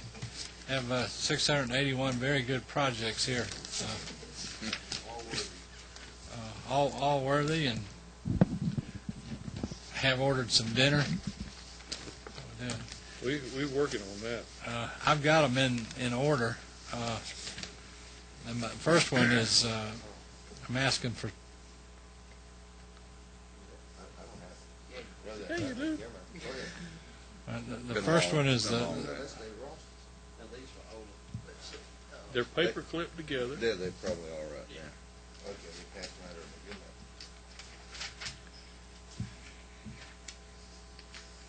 enough. May I proceed, Representative Radio? Slowly, please. I listen slowly. Okay. Did you say you wanted it in the order that we would prioritize them? Please. The first one is to the city of Perry for $20,000, and it's to buy 7 radios that are on the same frequency as the highway patrol. We have probably 12 miles of shared interstate through Perry and Houston County, and our Perry having the largest part of that, and their police officers cannot talk directly with the highway patrol because they're on different frequencies. They've had tremendous successes in drug stops and things of that nature, but it's very dangerous for especially the highway patrol out there because all those guys ride alone. And since there's so much criminal enforcement going on as well as traffic, it's imperative that they be able to, especially at night, be in touch with one another. They can't do that now except through a landline telephone service, which delays them sometimes as much as 5 minutes. Please ask them to share with us a breakdown of what all that 20,000 would entail. It's I can tell you that already. It's 8 radios at $2,500 each, I believe is what it is. Okay. Does that come up? Close. Yeah, that's exactly 20. Okay. The next one is to Kids Journey. That's what I had to get on my phone about. That goes through Houston County. That's $10,000. That's what I think I've given them that much in the past. This is an incredibly unique organization. In my opinion, it's called a collaborative, and what they do is known as a wraparound, and what they coordinate all the social services that may have something to do with a at-risk child. And what's unique about the way they do things, and it's very impressive, is that they will get everybody together that might have something to do with the welfare of a child. If it's a teenager, for instance, it'd be the folks that have to do with prevention of teen pregnancy, educators, family and children's services, everybody that might have some skin in that particular child's game, and they actually all work together without the child being present as to what services are necessary in what they call a wraparound collaborative effort. Especially with smaller children, a lot of times to know what you need to do, you have to rely on parents. The same thing with a pediatrician. If you all remember from your children's days, when your children were very young, you take them to the doctor. They couldn't tell the doctor why they were crying or why they were hurting. He had to rely a lot on the parents to do that. The same is true in social service support for at-risk children. A lot of times before it's identified where a child needs to go or where there can be help or a turnaround situation take place, it's too late. But this collaborative effort looks ahead of time on all the services, DFACs, fathers or parents too, every different social service that might be in the area, even as they get older, to teach them how important their credit is and all that stuff. It's a collaborative wraparound effort. What they spend the money on, it literally is down to printing, pencils, and paper. This is about a third of their entire budget.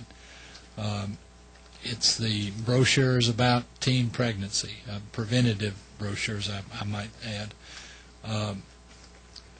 The materials that they pass out at the collaborative meetings, the printing cost involved in all those, the pencils and the pens and that sort of stuff. I don't know how we're going to audit that, to be honest with you. I mean, I guess In an effort to cover that, we've been trying to stay away from programs just for that reason, because it is hard to audit. Yeah. Well, I don't know if we're going to be able to build anything into that. The next one I got is the Perry Animal Shelter. That's going to be about a $150,000 project. The rest of it has been raised privately, and this will just go into what will be a animal shelter building housing facility for animals. And I would share with you what my dad used to always say: the more humans he met, the better he liked his dog. And I agree with him, especially after being in front of this committee. Just kidding. Is this a program, Mr. Chairman? No, it's not a program. Well, it depends on whether or not some of us could learn any new tricks this place. We've been being nice to him. Yeah. I was excited about the radios. Yeah, the radios was just in your honor. I mean, the next is to the Rebound Center. I got this last year. I'm going to have to find out.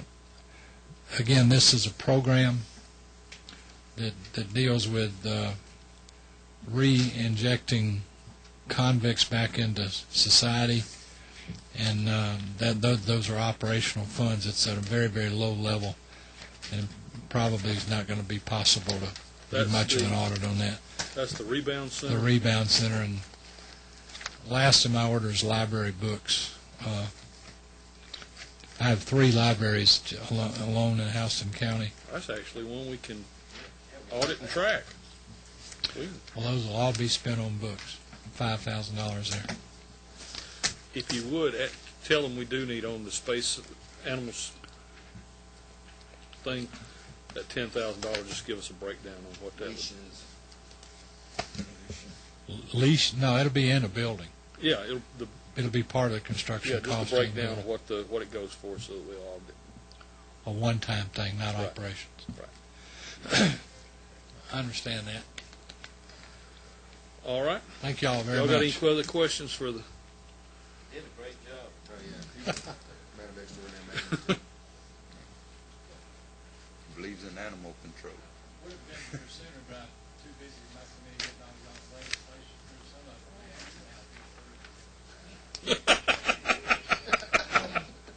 Thank you, Larry.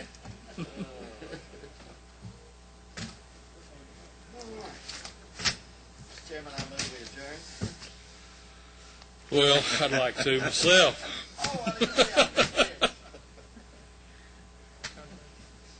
Hey, Mr. Burns, you ahead of Billy's head? Okay.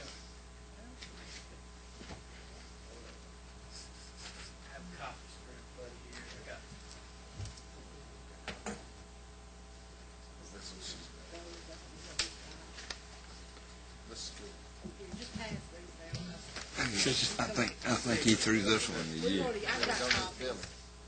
Sir? I've got copies. Oh, I'm sorry. Well, wait, it's different. He just came prepared. His went down, so we're going to use his. I think he's got it. Yeah, this was 22. Well, I got 2. Oh. I got 2 different ones. 22 and 19. Okay. All right. Yeah, thank you, Mr. Chairman and member. I got the 19.5 one. I don't have either, but thank you. There should be 2 there, one for 19.5 and one for 22. All right. Which one you want to?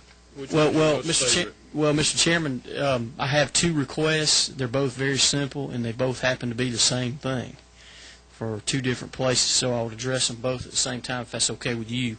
I have two municipalities in my district. One is the city of Sonoy. The other is the town of Moreland, both of whom need some repair work done to the structure of their city halls. In the case of the city of Sonoy, they currently have City Hall in an old bank building.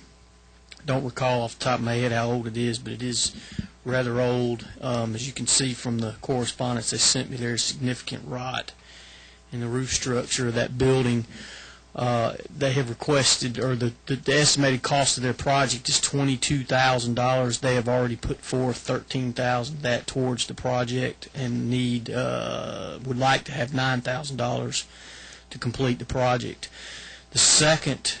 you lost me there. I'm sorry? Amount needed is 22. They've already got 13, so the request is for 9. The request is for 9, yes, sir. If that's not what I said, I misspoke. I'm sorry. Their request is for $9,000 to complete the project. That's for City Sonoy. All right. And the second project is also for a roof repair. It's the town of Moreland. City Hall is currently housed in what's known as the Moreland Mill Building. It is on the National Historic Register of Buildings. It's where they have City Hall, and they have general event functions there. It's one of the larger event venues in the county. They essentially have the same problem. It's an old building, significant rot and age to the structure, needs replacement. Their estimate is, I believe it was $19,500, of which they've already put forth $7,000, so their request is for $12,500 to complete the project. Great. I'll be glad to answer any questions you have, and if I can't, I will round up the information that you need to complete your inquiry as quick as I can. Moreland's where the Louis Grizzard Museum is. That's exactly right. Louis Grizzard is from the big booming town of Moreland, Georgia. He was a bulldog, wasn't he? Yes, sir, he was, but I won't hold that against him. I will.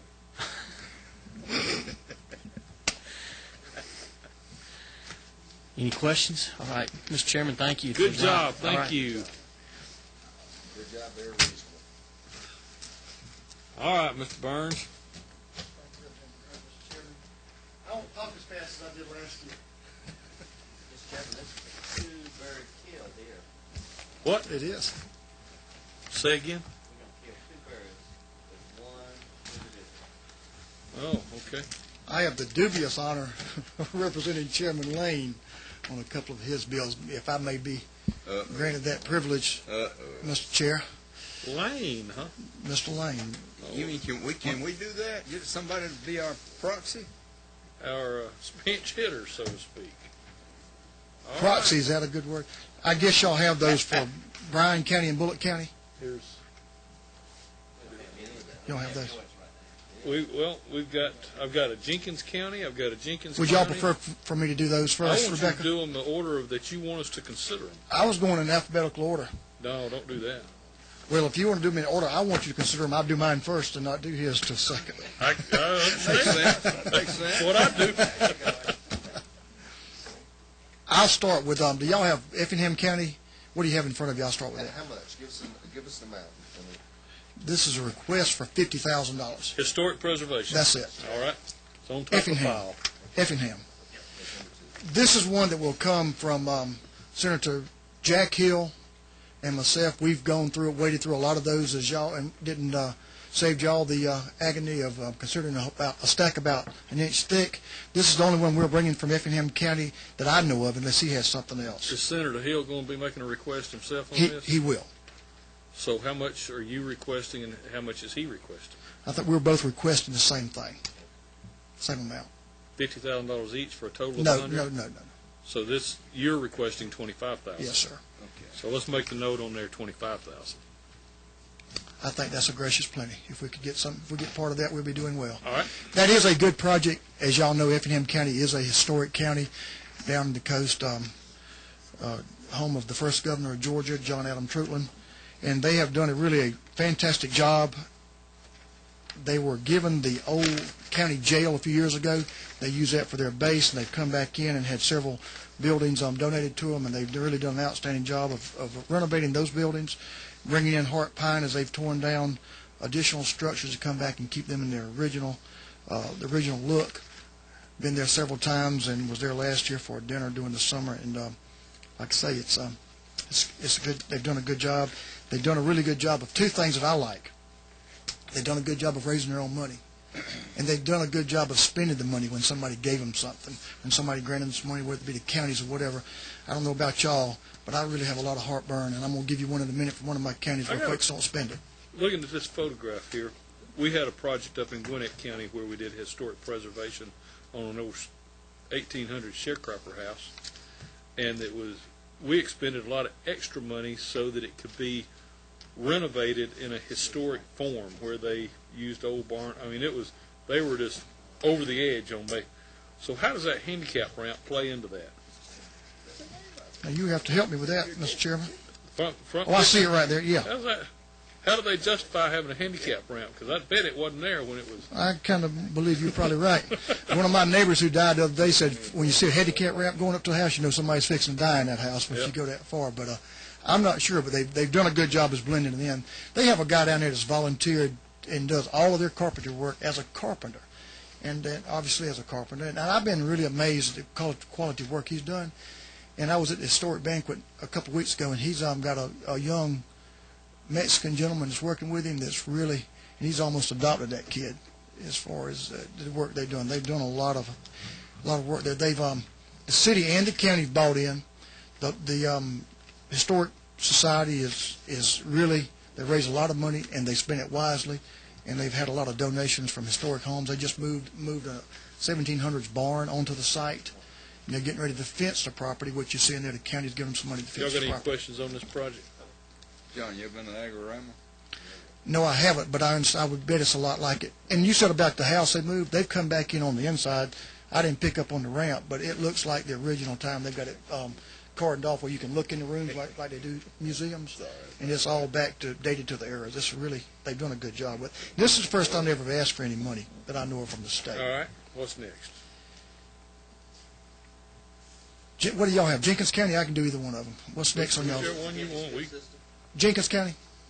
Sir? Whichever one you want. Well, I want to tell you about Jenkins County. Extension office? Yes. School system. Let's do the extension office. That's priority because if you look at your pictures, you see what the need is there. We're getting ready to lose the structure because of the rotting. You gave me some money last year for Jenkins County, and it was not my top priority. I'll just tell you that way. This is a really good priority for Jenkins County as far as getting this done in this extension service, and they've done the documentation. They have support. They don't have a lot of money there. They've supported it as far as preserving that building. They going to fund a new copy machine? They probably could on that. Well, I won't say. My pictures were in color, and I left them in my pickup and rode my wife up here. But you didn't see the pictures we got? Yes. Okay. Mine are in bright orange, so they don't look too great. In real life, they look better than they do on that picture. They've experienced some rot there, obviously. And they've been put in. I can't tell what we're looking. It looked like a smeared picture. It even made the paper. Those are beams, wood beams in there. Oh, now I can tell a little bit more what I'm looking at. Is that an original better? Yeah. They've been putting out buckets and barrels and trash cans trying to catch that water, so they've been working hard at that one. All right. That's a good project, and they will spend the money. The other projects going to Jenkins County, they spend it. Back to the numbers again. You got $12,000 requested. And the county's agreed to put in $3,000. So does that mean you're needing $9,000 out of us? The project is we probably could do it for $9,000. No, yes, if it's $15,000 project. I'm just trying to make it's a $15,000 project, but I can get the county to ante up some more if they have to. We got it. All right. The last one from Jenkins County is the elementary school where they're trying to take out some carpet, and they've been doing it over the last few years. I won't bother you with all of the details. Y'all have seen. I'm sure y'all will review it. Judy Holton, the principal there, is an outstanding job. That is a poor county. They've worked hard, and they get things done when we send them some money. My top priority, and it was last year, and Rebecca, I'll have to apologize. apologize, I didn't give this to y'all, Okay. the details on this project. This is another historic project, the Scriven County Home Jail project. This is your number one project? This is my number one project. It was You already got I one thought number one was, project. historic preservation. This is Historic preservation. ONE number one. Effingham County. So this goes with Effingham County. No, this is Scriven County. This is another historic project. This is another historic project. Oh, okay. We don't have a form on this one. Yes, you Yes, we do. Which is number one? This, Let's scratch that number that other one's Senator Hill's number one. one. Scrap it. Scriven County. So thank you, Scriven County. This is number one. 50,000 historical museum. Hell, I'm lost. He said no. That's just add on a description to it. What I just handed you was a description. Bullock, Oh, yeah, here it is. Scriven, right here. So these should attach. 50,000, but I'll mark that one way down to 20,000. Okay, there we go. All right. What a deal. So this goes from 50 to 20. This is the Walmart. Walmart. Walmart special. This is the same deal. This is a project they've been working on. They established the roof. They got the windows in. McKay McBride from down there, he went out and spoke last year at the chamber banquet, raised about $6,000. The city and the county are dedicating their motel tax revenue to this project. So they're moving forward with. They've made substantial progress on this facility. I asked it for my number one last year. The money went to Jenkins County for something else. I was very disappointed. I'll just say it that way. Before we left here, I was able to, and I want to say that to say this. I was very disappointed. We were able to get a local DCA $20,000 grant for those folks. Those folks are important to me, and this is an important process. To let y'all know, they haven't dilly-dallied around with the money. They spent the money, put it to good use, and did the project, and moved forward and ready to move forward again on it. I'm having a lot of heartburn on folks I asked for money for, and I know y'all grant money to. They not spending it. Mr. Chairman, Yes, sir. I need to ask you, not anybody here that served on this committee last year could defend themselves, but how many requests did you make last year? Several, but I presented. Just for whatever it's worth, I don't ever want anyone to sit there and go, I was disappointed I didn't get this last year when someone's asking me for 7 of them. Well, just whatever that's worth. Just like, and apologize to me maybe the way I stated that. I was disappointed that this one didn't get funded, and maybe I didn't say it the right way again. But I'll say I did present this as my number one project last year, and we got well, I won't go there. Good advice, thank you. This is a good project. It's my number one, and they'll do a good job. Rogers, as you're grading his projects, you will take that into consideration. Well, if you didn't have any if others, this is his number one project. You understand that there's a good likelihood it would get funded? If you Yes. didn't present us anything else and gave the citizen ask for 20, your chances go up. Oh, I suffer that same problem you suffer from. I represent 5 counties, Okay. and that's my problem.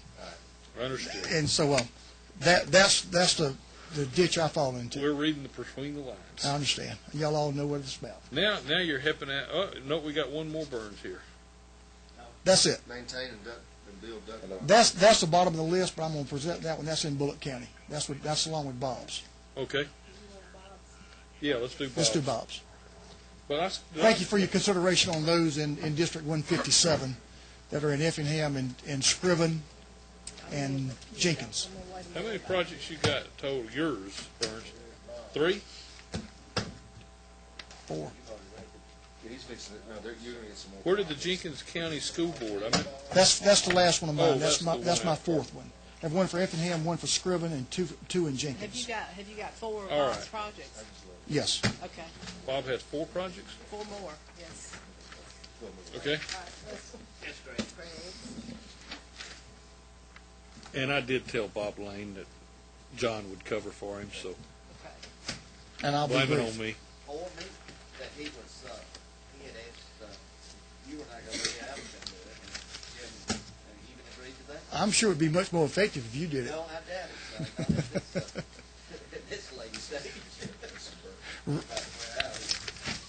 All right, let's have Burns stack Burns up over here. I'll tell you that Bryan County, Bob represents Bryan County and Bullock County. This is an excellent project that Bob has that they have in Bryan County, this Fatal Vision. They're dragging that trailer all over southeast Georgia and doing a good job with those kids and educating them to the problems and the dangers of alcohol abuse and driving, reckless driving. Haven't seen it. I'm not familiar with it, but according to this, Bob said it was a good project. That's for Pembroke, which is in Bryan County. As y'all know, that's the poorer part of Bryan County. That's north of Fort Stewart, and Richmond Hill is in the southern part of Bryan County. Did they have matching funds of some kind? Any idea? Mr. Chairman, I can't answer. I'm not sure. Is this his number one? Do you know his part of the list? I don't. That's the Pembroke Police Department. Yes, sir. I thought his number one priority was that barn. Well, that's Fourth barn he put in at the. Yeah. He's already presented. That one's from Burke. Yeah. So I'm not sure about that. Got one number one priority in each county. Don't we all? Really? All right, keep going. The second one will be the economic development study feasibility for the inland container trucking depot. Which safety impact, replace automatic? No. All of these forms have number one on the bottom. I guess I should have Feasibility study. That's it. $25,000. All right. Don't do studies. That's for Statesboro, Bullock County Chamber of Commerce. Okay. As y'all know, that's a very progressive community. They have a great facility there for with Walmart distribution center, but they're looking to try to capture some of the business from the ports, and so they'd like to move down I-16 and construct another facility there. Which That's one? That's the inland truck. That's the study they need to do. Okay, they studied out. They have one on the EMS building safety improvement. Yeah. This a backup 10,000. generator. I'm not sure about that. The last one that Bob and I together on is a small one from a group that keeps the money locally instead of Ducks Unlimited. They call themselves and been in business for a while, the Duck Conservation Society, and they're a local group that starts up in Emmanuel County and works back into southeast Georgia. They put out duck boxes, they clean them, they monitor them, and they've had a lot of success on putting those duck boxes out and getting wood ducks to raise in our part of the world. What kind of entity is going to get the money? The county? It would have Bullock County Commission. Yeah. And they're going to give it to the duck builder. They're going to monitor that. And they use some some inmate labor making those duck boxes and some local labor from the schools. John, Thank you. Thank you. Thank you all so much. Great job. And excuse me, Great job. Mr. Chairman, for mentioning that I didn't get what I wanted last time. Nobody Great else said job. that. Do you always talk that fast? Really? Good. Catch your breath. Looking good. Thank you. Pass those down, if you will, to Representative Lanes. You threw it all on. Yeah. You waiting on the slope. Mr. Chairman. Greg What's it, we worn out? We're worn out. You're number 50. He is number 50. I promise you that I won't be long. Don't worry, we'll promise you that too. We agree with you. It reminds me of the story that we've often heard about Elizabeth Taylor and her husband. Don't worry, you all won't keep me long.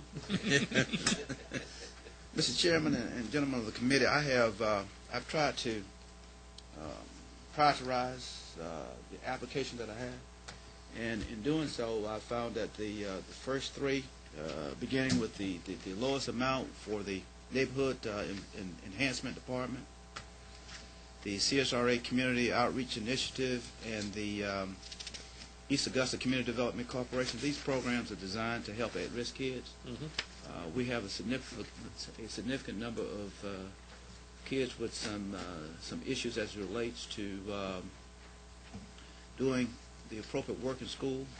We're trying to develop some after-school programs so that they will enhance their education opportunities. And the first three programs the first three applications that I've just mentioned to you would cover that type of activity.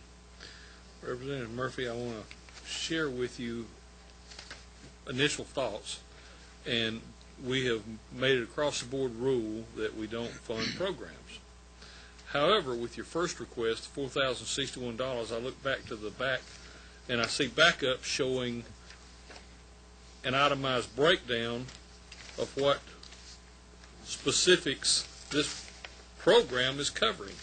So, gentlemen, I would request that y'all consider this not as a program, but as specific line item request is shown on page 2 of the backup document. Except for the, trained staff, that would not be appropriate. Okay. Could you, is there something else that you could come up with that $2,000 some odd dollars that would be more in line with what, like computers or something that's tangible? Yes, sir. I will be more than happy to. Okay. Yeah, we want to help you out, but if you would just come up with some different backup as to what their needs are. Okay. We can move on that. Okay. Something we can see, and frankly, maybe they can use next year. Okay. Very good. So that would that same. That covers the $4,000 one. Okay. Which one? The counseling, mentoring, and tutoring services. Yes, they are requesting. They have a budget. I think it's on the last page. And considering same information that you've shared, we've run to the same. I guess with the exception of office supply. Guys, that one needs to be you need to. That one doesn't help us at all. There, it's pretty much all. Okay. So regroup. Well.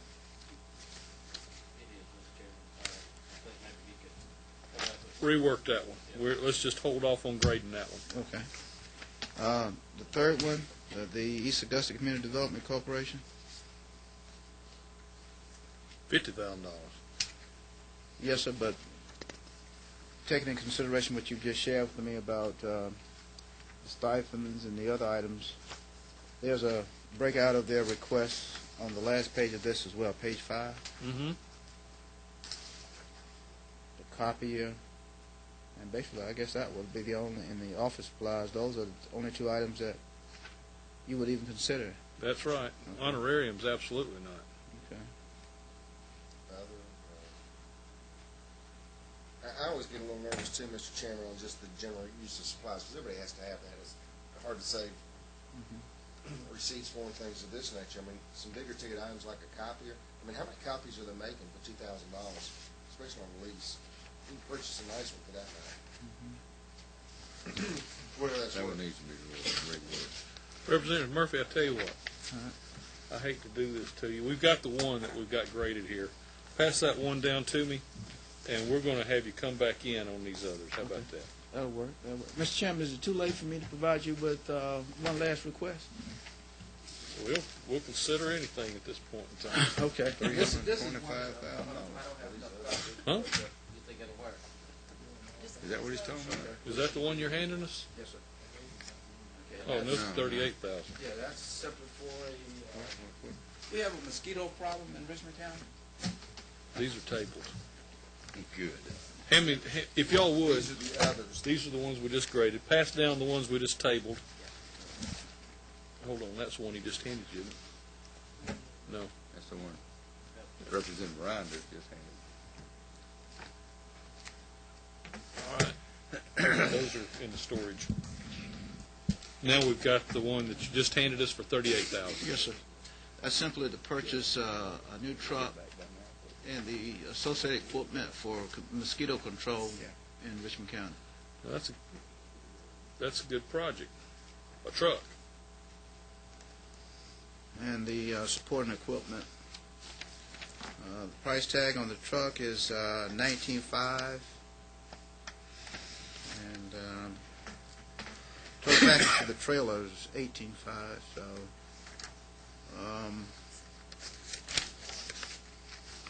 okay. Y'all don't have the back? No, we didn't get any of that. no, I'm just presenting that, Mr. Chairman. He just I didn't. handed us that one. Yeah. Y'all hardly passed it in. No, we never got it. He just handed it to me. Just make a one. Did you hand one to all of us? No, or sir. just two? I had 2 copies. Oh, okay. We're going to I'll make share it copies. with you. And I'm not going to even go into the additional proposal that I presented to you. Well, let me ask you this. Yes, sir. That one's in line with what we want. The first one was in line with what we want. Is there any reason to go back and revisit those others? Because they're programs. Okay. No, They'll save us all another trip. That's okay. That's fine with me. Good. So don't only file those away, throw those away. Recycle them. Take the staples out.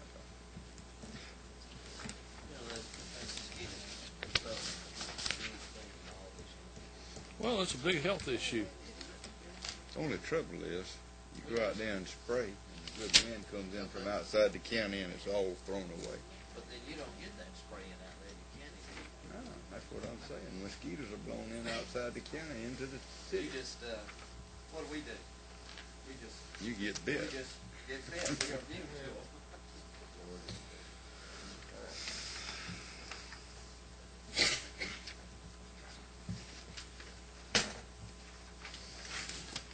All right, now, so we're looking at $38,000 for a truck and a trailer to kill mosquitoes.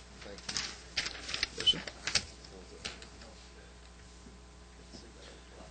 That's my request, and I appreciate your consideration, your positive consideration. Thank you for coming. Thank you for your patience.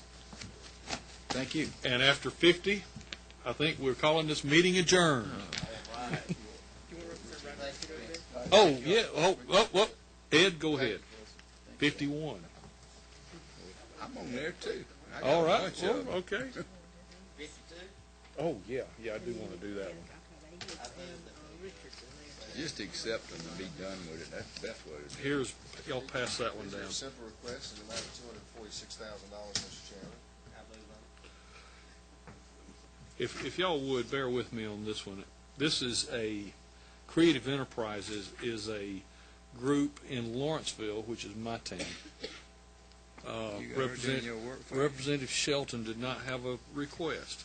Creative Enterprises is a organization, a nonprofit that employs handicapped, mentally deficient.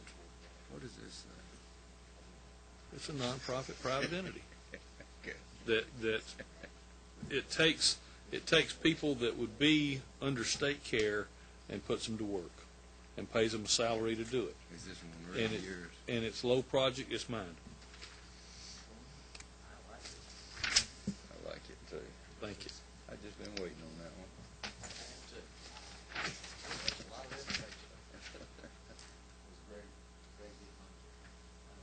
Greg's over there marking it down. Watch him. Well, it is it's taking people that would be. It takes people that would be drawing aid and puts them to where they're drawing a salary. That's good. Good any day. Are you going to do yours? Yes, ma'am. I'm going to stretch for a minute. Oh, okay. I thought you were leaving. No, ma'am. Greg, have you already done? We've already done yours, haven't we? First day. Gerald, we've already done yours. Mine's out of the way. Fix to get Richards and Ed's. Yeah, see, every time one of us adds something, then we go back and find another one. You're going to find somebody else to carry your water if you come. You don't come one time. I was cutting some of them a while ago. Right, it's thinking of ours, yeah. No, I think When I get up there, all of mine are number one priority. Y'all know we're going to Morton's, right? And I like Phil Barnes, but don't you love when people come bring a sack like this? I was disappointed I didn't get it last year. That was good planning to have a dinner after this deal. bless him, so he almost... You didn't slow it talking down. Yeah, but I mean, if you'll ask for water, you have a good chance. If it's reasonable. Yeah, your odds go up if you have. Yeah. All right, Mr. Chairman, you go tell us about tonight then. After we adjourned. I really The cameras are still on now. I really want to turn that 379,000 Roswell, City of Roswell, Ripley. Gerald. Slap.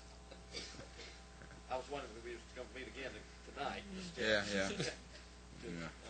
Finish up the rest We're going to have some nourishment to regenerate ourselves. What's that, the graveyard?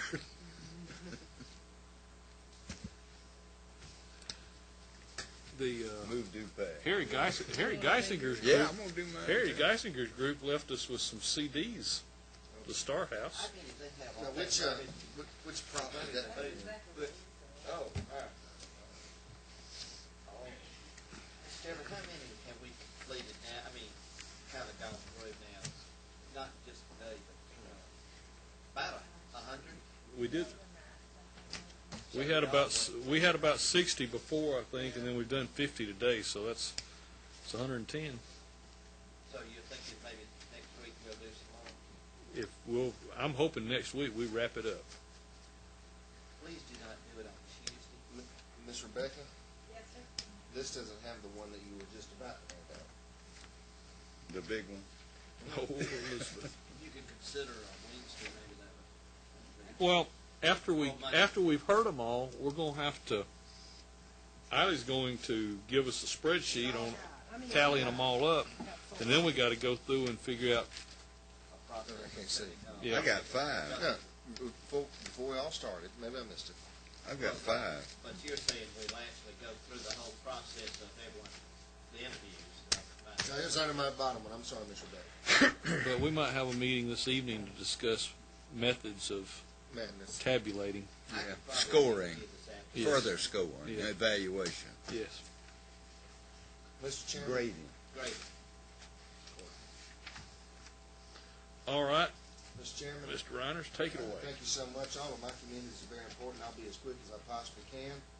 All of these are important. All of them I feel are very reasonable to the quality of life and to health and recreation of the area of District 152. The first one you should have in front of you is the City of Sylvester.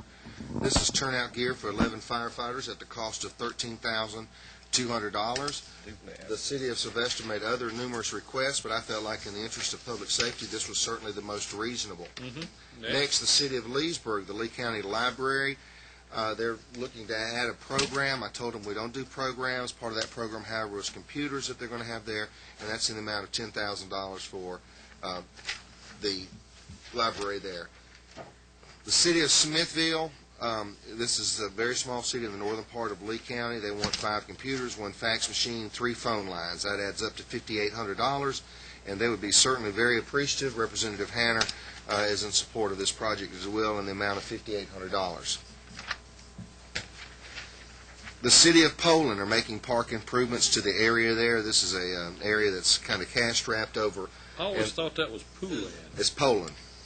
Okay. Now, they do have a 10% match, but that means that the cost to us would actually be $9,800. I think the project's a little bit more than that, maybe 11.2 or something like that. Got Mitchell County. And finally, the Putney Community Center in Dougherty County. This is just north of Chairman Royal's district. They've got a little community center. It's in the unincorporated area of Dougherty County, and they got lights and landscape in the amount of $10,000. Great project. Absolutely. I commend the gentleman for bringing those to us. Thank you. I'm going to score mine much higher than Representative Green did than I normally do.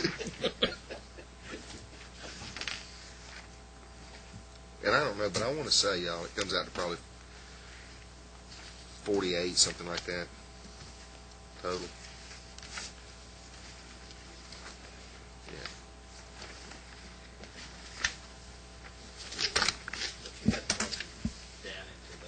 Biteable chunks. Yeah. And that's why they'll be hard to cut, because I almost made them give me quotes. I always wondered, how does someone say, give me 100, but I'll take whatever you get. Here's 15. Give me 10. No, that was, wasn't the senator going to carry that for him? Yeah, I think that's what it was. The senator's going to carry that one. Yeah, do that in time. There you go. Lay it on, Frederick. Okay, the first one is the City of Pelham, the Pelham Senior Center. This center was built with a CDBG grant. They serve meals every day. It's a great project. They've got a roof replacement and the total project. Well, you got in the back of it. They have quotes on there. Here we go. Great project. Thank you. Thank you. Yeah, they need $25,000. Thank you. No, they need $10,000. Oh, no, that was different. Never mind. That's what they'll get. Wait a second. Give me Ed's back. Okay, City of Pelham, another City of Pelham. This is a relocation of antenna for wireless internet. Total project cost $45,000. They want $10,000 to help them do that. Another great project. Little old town like that. Next one's Mitchell County. This is the best group of volunteer fire departments. There's 7 of them. It's $2,500 a piece.